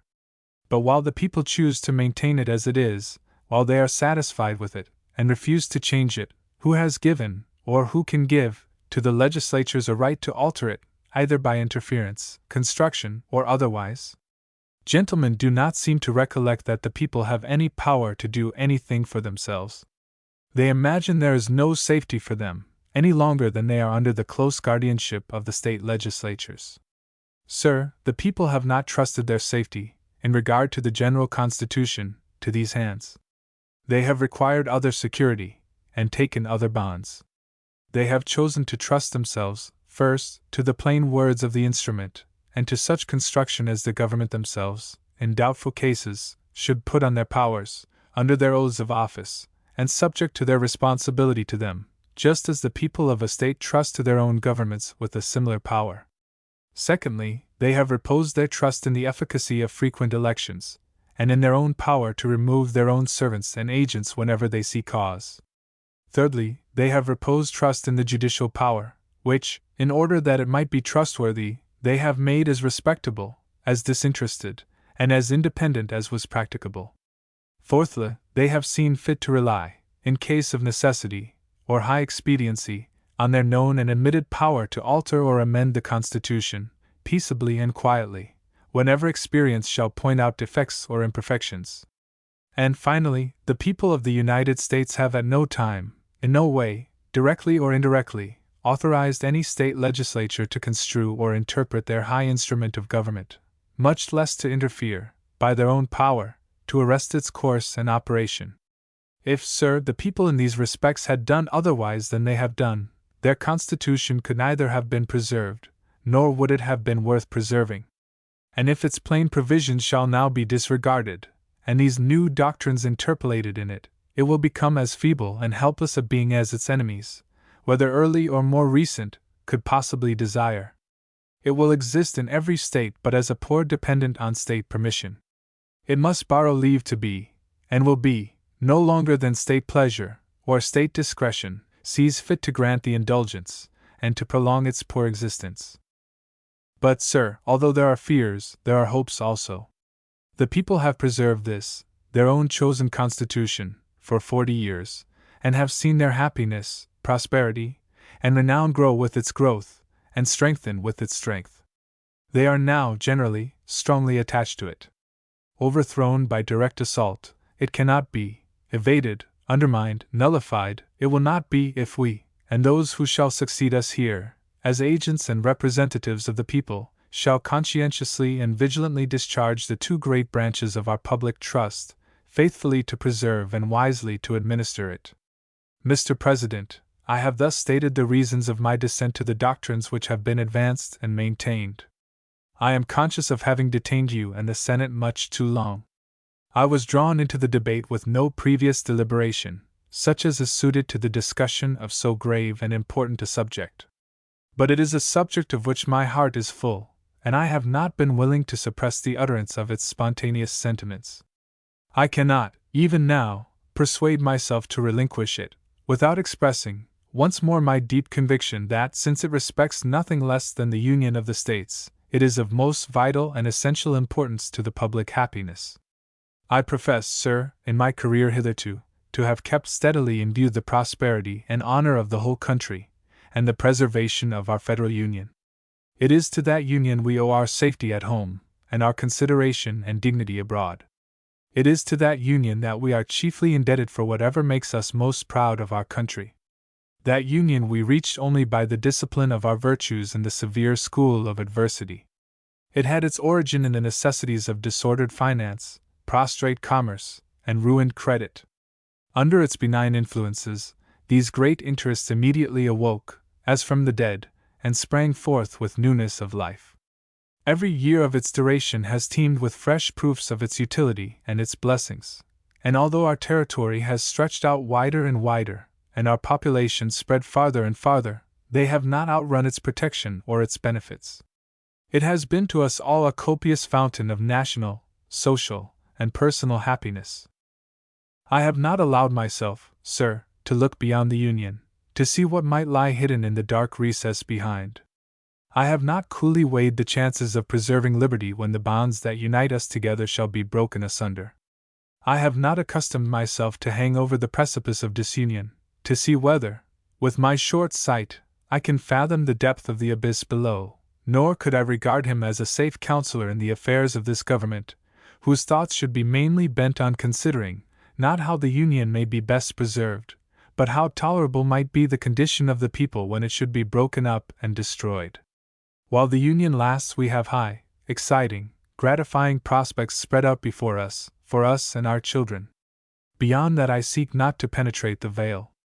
God grant that in my day at least that curtain may not rise. God grant that on my vision never may be opened what lies behind. When my eyes shall be turned to behold for the last time the sun in heaven, may I not see him shining on the broken and dishonored fragments of a once glorious union, on states dissevered, discordant, belligerent, on a land rent with civil feuds, or drenched, it may be, in fraternal blood. Let their last feeble and lingering glance rather behold the gorgeous ensign of the Republic, now known and honored throughout the earth, still full high advanced, its arms and trophies streaming in their original luster, not a stripe erased or polluted, not a single star obscured, bearing for its motto no such miserable interrogatory as, "What is all this worth?" nor those other words of delusion and folly. Liberty first and union afterward. But everywhere, spread all over in characters of living light, blazing on all its ample folds, as they float over the sea and over the land, and in every wind under the whole heavens, that other sentiment, dear to every true American heart, liberty in union, now and forever, one and inseparable. John C. Calhoun. Of South Carolina. Born 1782, died 1850. On nullification and the force bill, in the United States Senate, February 15, 1833. Mr. President. At the last session of Congress, it was avowed on all sides that the public debt, as to all practical purposes, was in fact paid, the small surplus remaining being nearly covered by the money in the Treasury and the bonds for duties which had already accrued. But with the arrival of this event our last hope was doomed to be disappointed. After a long session of many months, and the most earnest effort on the part of South Carolina and the other Southern states to obtain relief, all that could be effected was a small reduction in the amount of the duties, but a reduction of such a character that, while it diminished the amount of burden, it distributed that burden more unequally than even the obnoxious Act of 1828. Reversing the principle adopted by the Bill of 1816, of laying higher duties on the unprotected than the protected articles, by repealing almost entirely the duties laid upon the former, and imposing the burden almost entirely on the latter. It was thus that, instead of relief, instead of an equal distribution of burdens and benefits of the government, on the payment of the debt, as had been fondly anticipated, the duties were so arranged as to be, in fact, bounties on one side and taxation on the other, thus placing the two great sections of the country in direct conflict in reference to its fiscal action, and thereby letting in that flood of political corruption which threatens to sweep away our Constitution and our liberty. This unequal and unjust arrangement was pronounced, both by the administration, through its proper organ, the Secretary of the Treasury, and by the opposition, to be a permanent adjustment, and it was thus that all hope of relief through the action of the general government terminated, and the crisis so long apprehended at length arrived, at which the state was compelled to choose between absolute acquiescence in a ruinous system of oppression, or a resort to her reserved powers, powers of which She alone was the rightful judge, and which only, in this momentous juncture, could save her. She determined on the latter. The consent of 2/3 of her legislature was necessary for the call of a convention, which was considered the only legitimate organ through which the people, in their sovereignty, could speak. After an arduous struggle, the states' right party succeeded. More than 2/3 of both branches of the legislature favorable to a convention were elected. A convention was called. The ordinance adopted. The convention was succeeded by a meeting of the legislature, when the laws to carry the ordinance into execution were enacted, all of which have been communicated by the President, have been referred to the Committee on the Judiciary, and this bill is the result of their labor.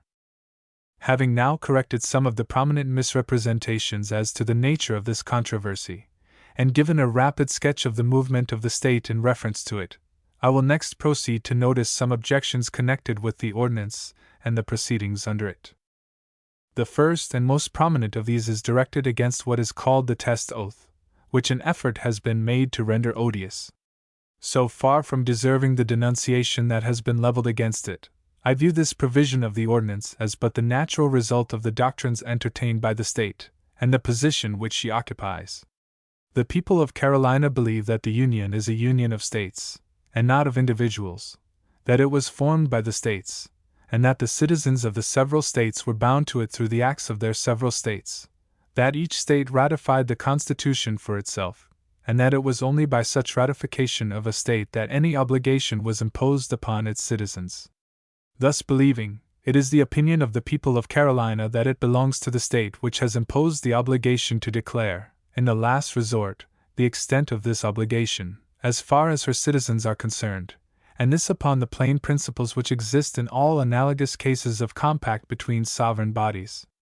On this principle the people of the state, acting in their sovereign capacity in convention, precisely as they did in the adoption of their own and the federal Constitution, have declared by the ordinance, that the acts of Congress which imposed duties under the authority to lay imposts, were acts not for revenue, as intended by the Constitution, but for protection, and therefore null and void.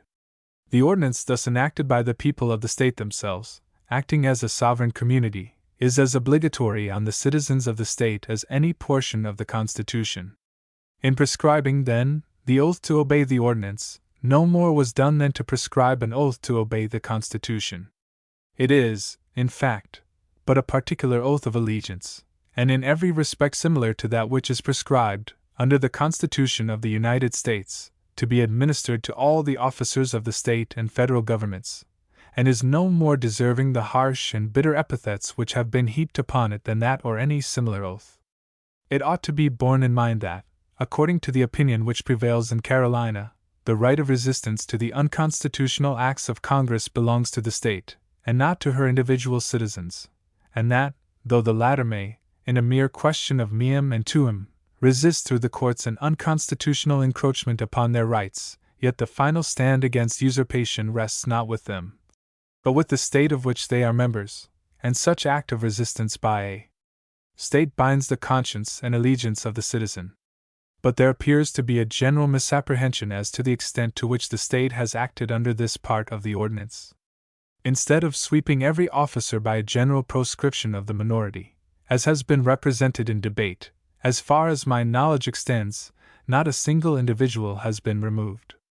The state has, in fact, acted with the greatest tenderness, all circumstances considered, towards citizens who differed from the majority, and in that spirit, has directed the oath to be administered only in the case of some official act directed to be performed in which obedience to the ordinance is involved. It is next objected that the enforcing acts have legislated the United States out of South Carolina. I have already replied to this objection on another occasion, and will now but repeat what I then said, that they have been legislated out only to the extent that they had no right to enter. The Constitution has admitted the jurisdiction of the United States within the limits of the several states only so far as the delegated powers authorize. Beyond that they are intruders, and may rightfully be expelled, and that they have been efficiently expelled by the legislation of the state through her civil process, as has been acknowledged on all sides in the debate, is only a confirmation of the truth of the doctrine for which the majority in Carolina have contended. The very point at issue between the two parties there is, whether nullification is a peaceful and an efficient remedy against an unconstitutional act of the general government, and may be asserted, as such, through the state tribunals. Both parties agree that the acts against which it is directed are unconstitutional and oppressive. The controversy is only as to the means by which our citizens may be protected against the acknowledged encroachments on their rights. This being the point at issue between the parties, and the very object of the majority being an efficient protection of the citizens through the state tribunals, the measures adopted to enforce the ordinance, of course, received the most decisive character. We were not children, to act by halves.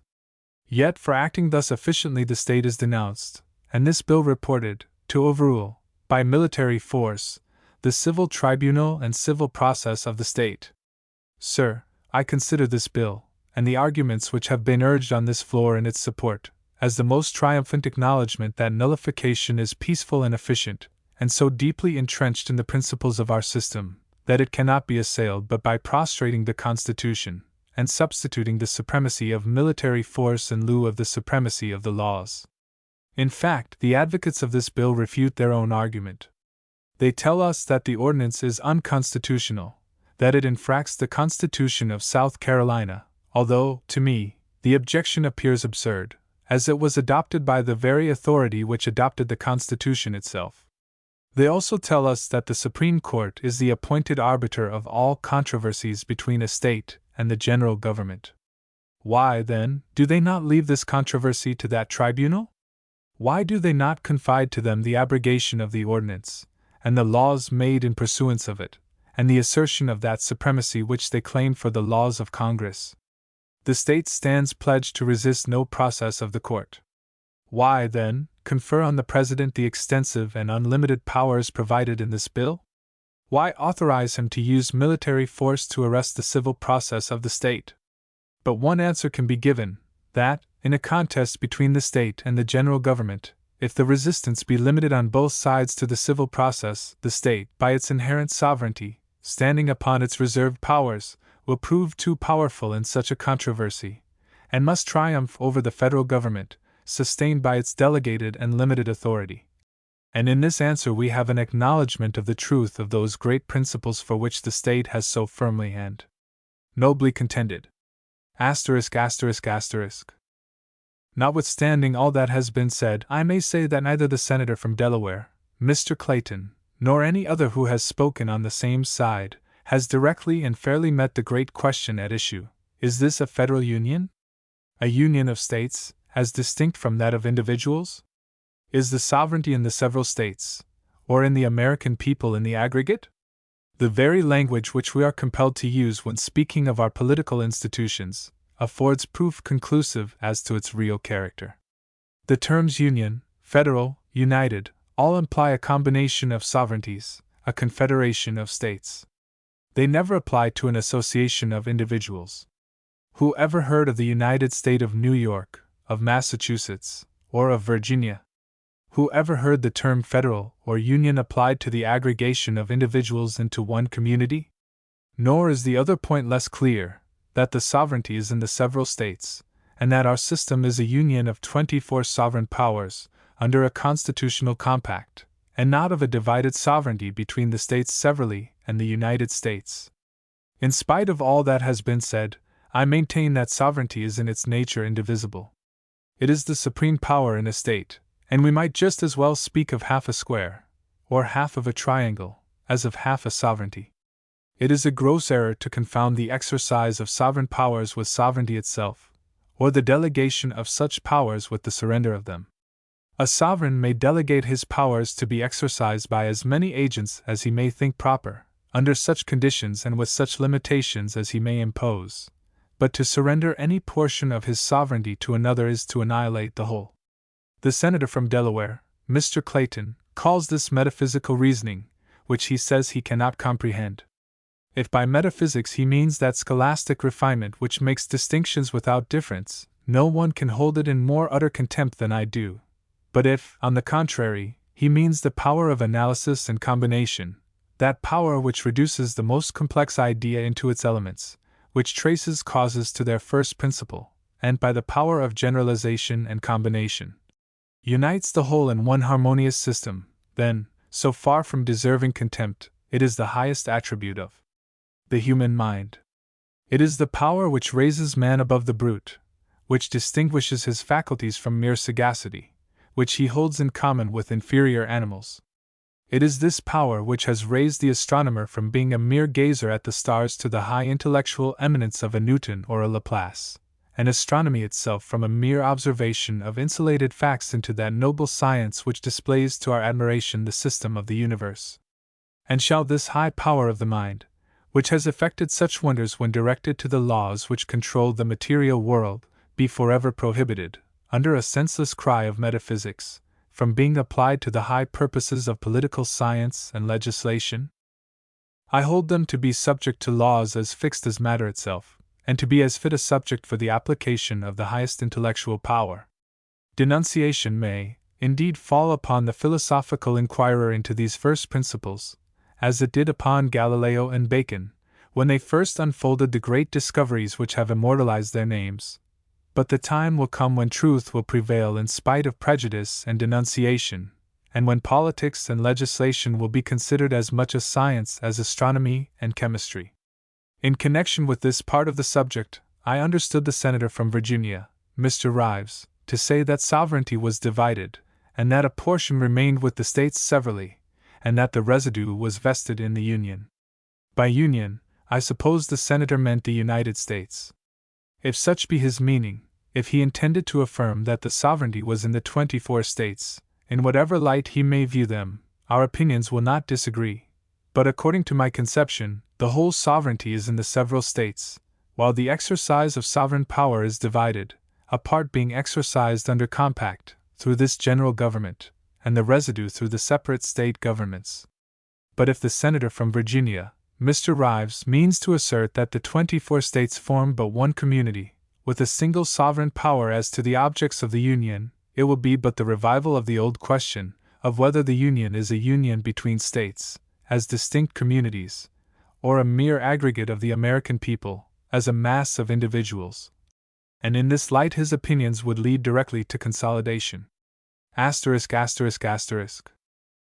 Disguise it as you may, the controversy is one between power and liberty, and I tell the gentlemen who are opposed to me, that, as strong as may be the love of power on their side, the love of liberty is still stronger on ours.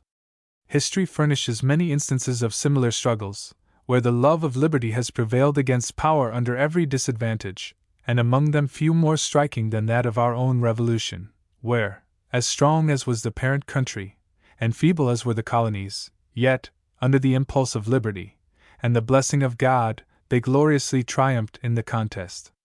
There are, indeed, many striking analogies between that and the present controversy. They both originated substantially in the same cause, with this difference: in the present case, the power of taxation is converted into that of regulating industry; in the other, the power of regulating industry, by the regulation of commerce, was attempted to be converted into the power of taxation.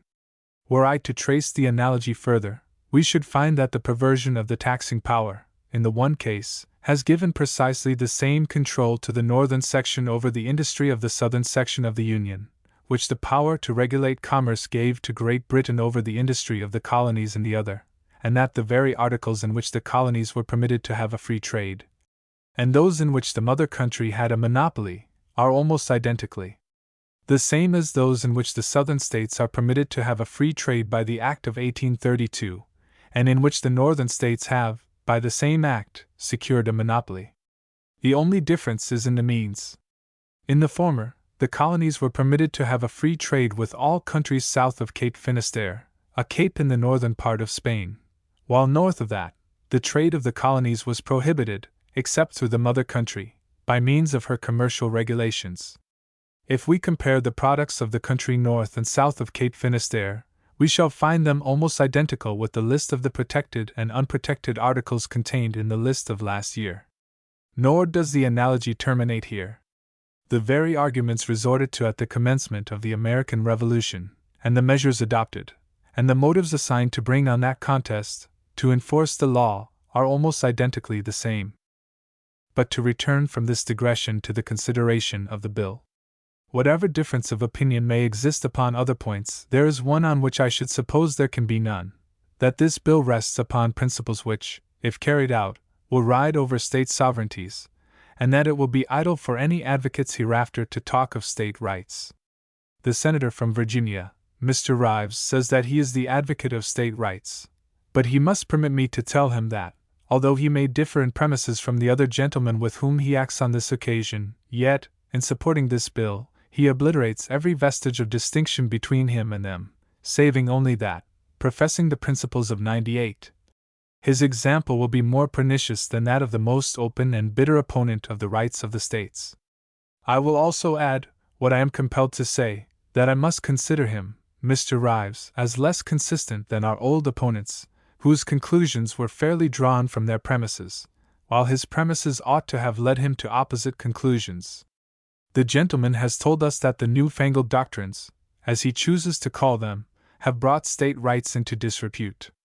I must tell him, in reply, that what he calls newfangled are but the doctrines of '98, and that it is he, Mr. Rives, and others with him, who, professing these doctrines, have degraded them by explaining away their meaning and efficacy. He, Mr. R., has disclaimed, in behalf of Virginia, the authorship of nullification. I will not dispute that point. If Virginia chooses to throw away one of her brightest ornaments, she must not hereafter complain that it has become the property of another. But while I have, as a representative of Carolina, no right to complain of the disavowal of the senator from Virginia, I must believe that he, Mr. R., has done his native state great injustice by declaring on this floor, that when she gravely resolved, in '98, that, in cases of deliberate and dangerous infractions of the Constitution, the states, as parties to the compact, have the right, and are in duty bound, to interpose to arrest the progress of the evil, and to maintain within their respective limits the authorities, rights, and liberties appertaining to them, she meant no more than to proclaim the right to protest and to remonstrate. To suppose that, in putting forth so solemn a declaration, which she afterwards sustained by so able and elaborate an argument, she meant no more than to assert what no one had ever denied, would be to suppose that the state had been guilty of the most egregious trifling that ever was exhibited on so solemn an occasion. Thomas H. Benton, of Missouri, born 1782, died 1858.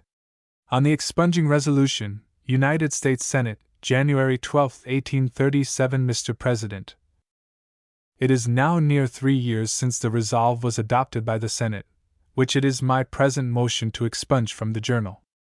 At the moment that this resolve was adopted, I gave notice of my intention to move to expunge it, and then expressed my confident belief that the motion would eventually prevail.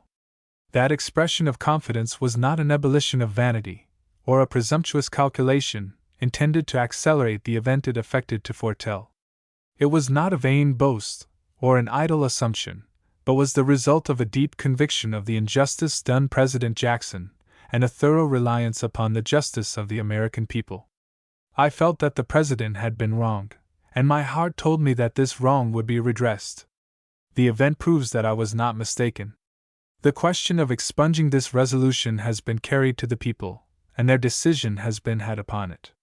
They decide in favor of the expurgation, and their decision has been both made and manifested, and communicated to us in a great variety of ways. A great number of states have expressly instructed their senators to vote for this expurgation. A very great majority of the states have elected senators and representatives to Congress, upon the express ground of favoring this expurgation. The Bank of the United States, which took the initiative in the accusation against the President, and furnished the material, and worked the machinery which was used against him, and which was then so powerful on this floor, has become more and more odious to the public mind, and musters now but a slender phalanx of friends in the two houses of Congress. The late presidential election furnishes additional evidence of public sentiment.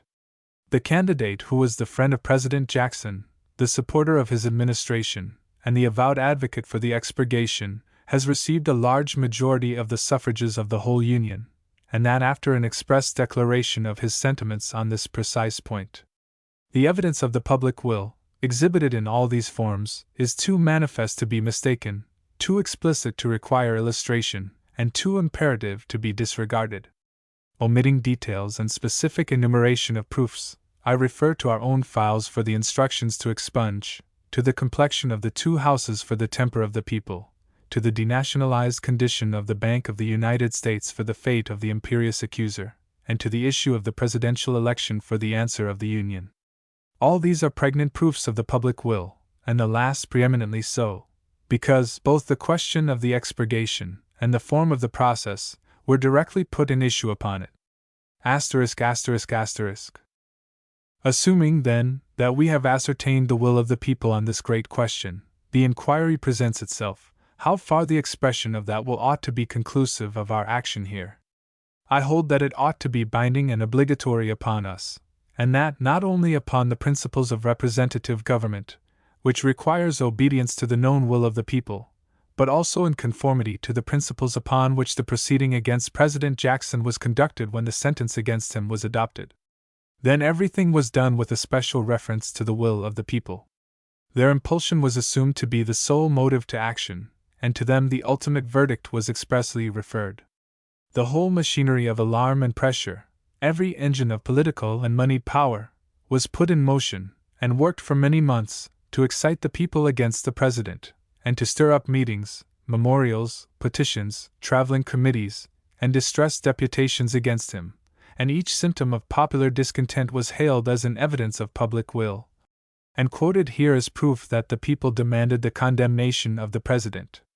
Not only legislative assemblies, and memorials from large assemblies, were then produced here as evidence of public opinion, but the petitions of boys under age, the remonstrances of a few signers, and the results of the most inconsiderable elections were ostentatiously paraded and magnified, as the evidence of the sovereign will of our constituents.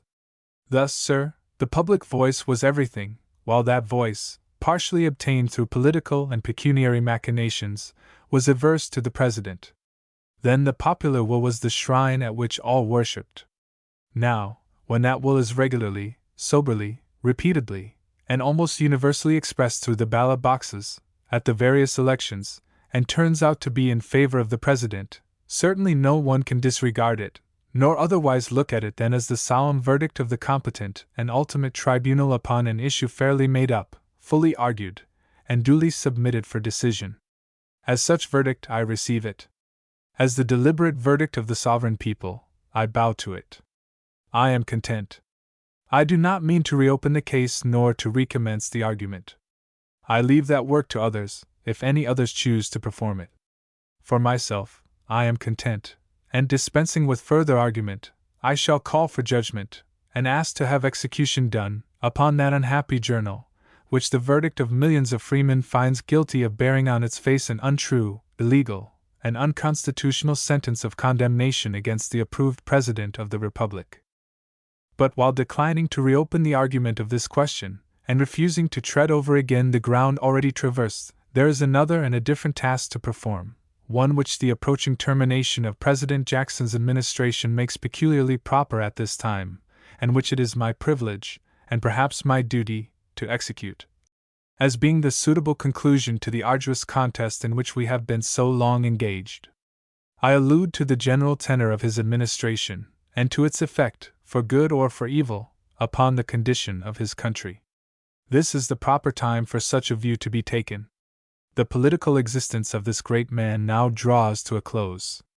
In little more than 40 days he ceases to be an object of political hope to any, and should cease to be an object of political hate or envy to all.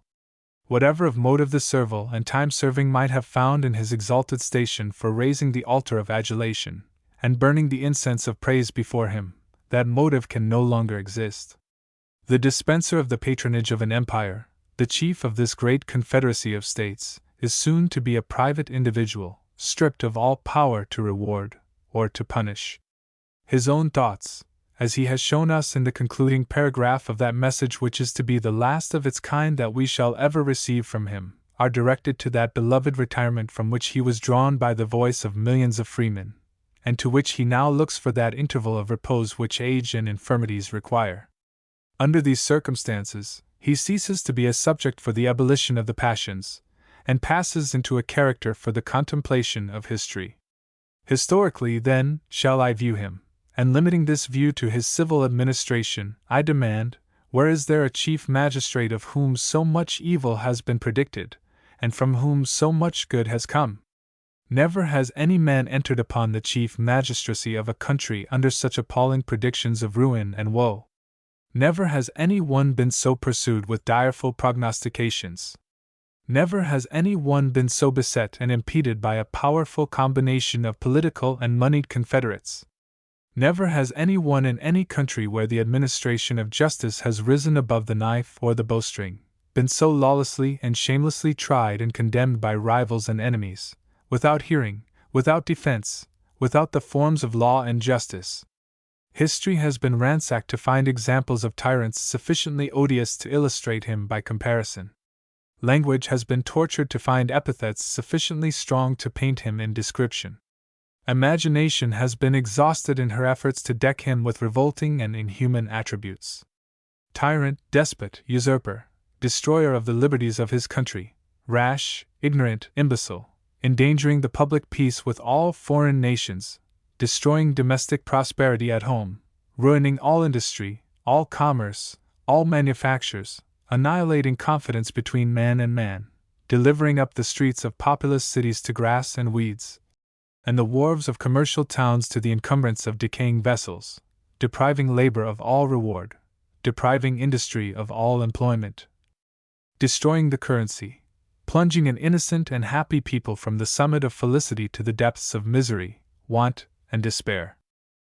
Such is the faint outline, followed up by actual condemnation, of the appalling denunciations daily uttered against this one man, from the moment he became an object of political competition, down to the concluding moment of his political existence.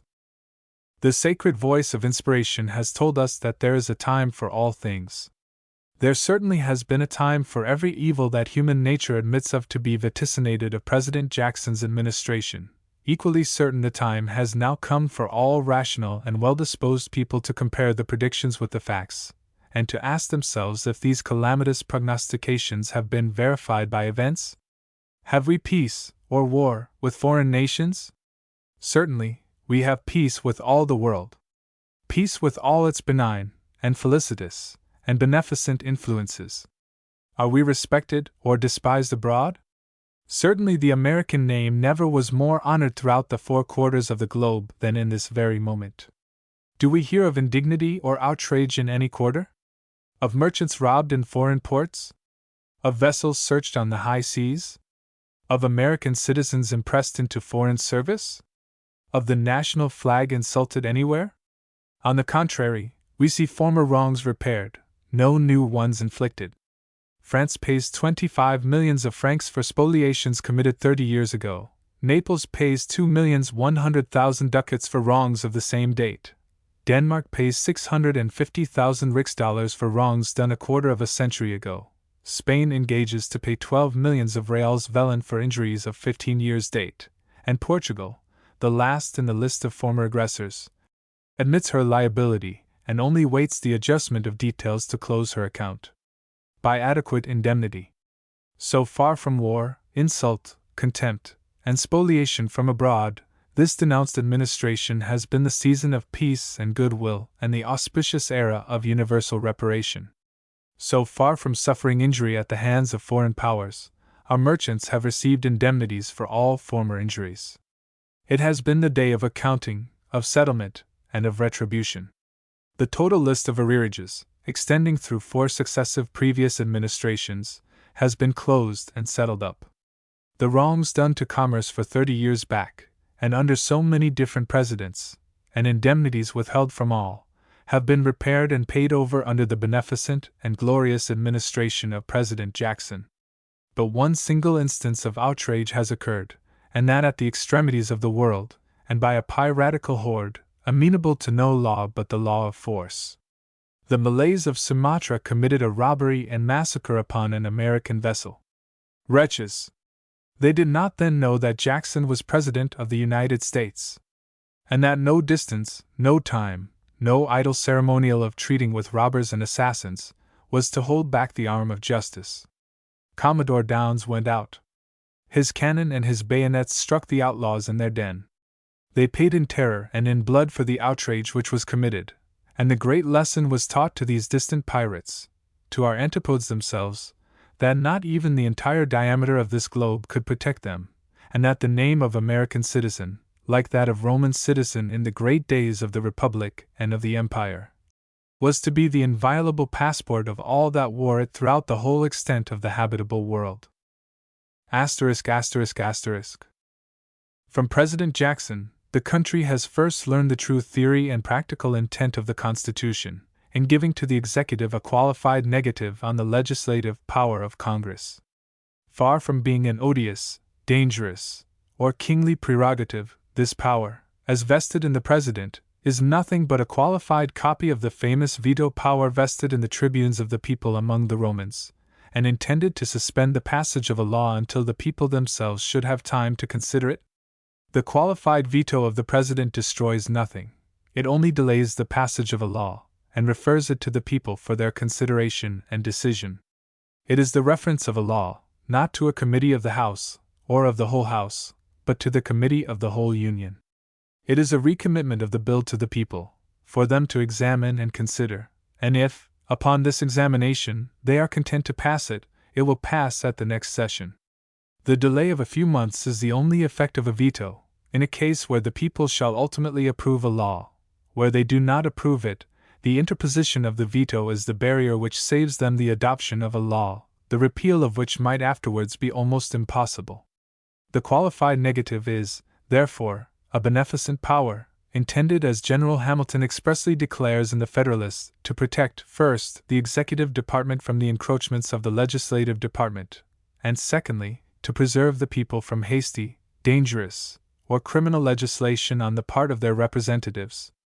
This is the design and intention of the veto power, and the fear expressed by General Hamilton was that presidents, so far from exercising it too often, would not exercise it as often as the safety of the people required, that they might lack the moral courage to stake themselves in opposition to a favorite measure of the majority of the two houses of Congress, and thus deprive the people, in many instances, of their right to pass upon a bill before it becomes a final law. The cases in which President Jackson has exercised the veto power have shown the soundness of these observations. No ordinary president would have staked himself against the Bank of the United States and the two houses of Congress in 1832. It required President Jackson to confront that power, to stem that torrent, to stay the progress of that charter, and to refer it to the people for their decision. His moral courage was equal to the crisis. He arrested the charter until it could be got to the people, and they have arrested it forever. Had he not done so, the charter would have become law, and its repeal almost impossible. The people of the whole Union would now have been in the condition of the people of Pennsylvania, bestrode by the monster, in daily conflict with him, and maintaining a doubtful contest for supremacy between the government of a state and the directory of a moneyed corporation.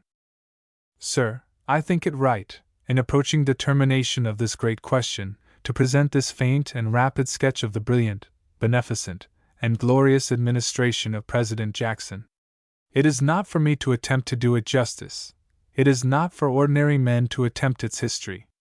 His military life, resplendent with dazzling events, will demand the pen of a nervous writer. His civil administration, replete with scenes which have called into action so many and such various passions of the human heart, and which has given to native sagacity so many victories over practiced politicians, will require the profound, luminous, and philosophical conceptions of a Livy, a Plutarch, or a Sallust. This history is not to be written in our day. The contemporaries of such events are not the hands to describe them. Time must first do its office, must silence the passions, remove the actors, develop consequences, and canonize all that is sacred to honor, patriotism, and glory. In after ages the historic genius of our America shall produce the writers which the subject demands, men far removed from the contests of this day, who will know how to estimate this great epoch, and how to acquire an immortality for their own names by painting, with a master's hand, the immortal events of the patriot president's life. And now, sir, I finish the task which, 3 years ago, I imposed on myself.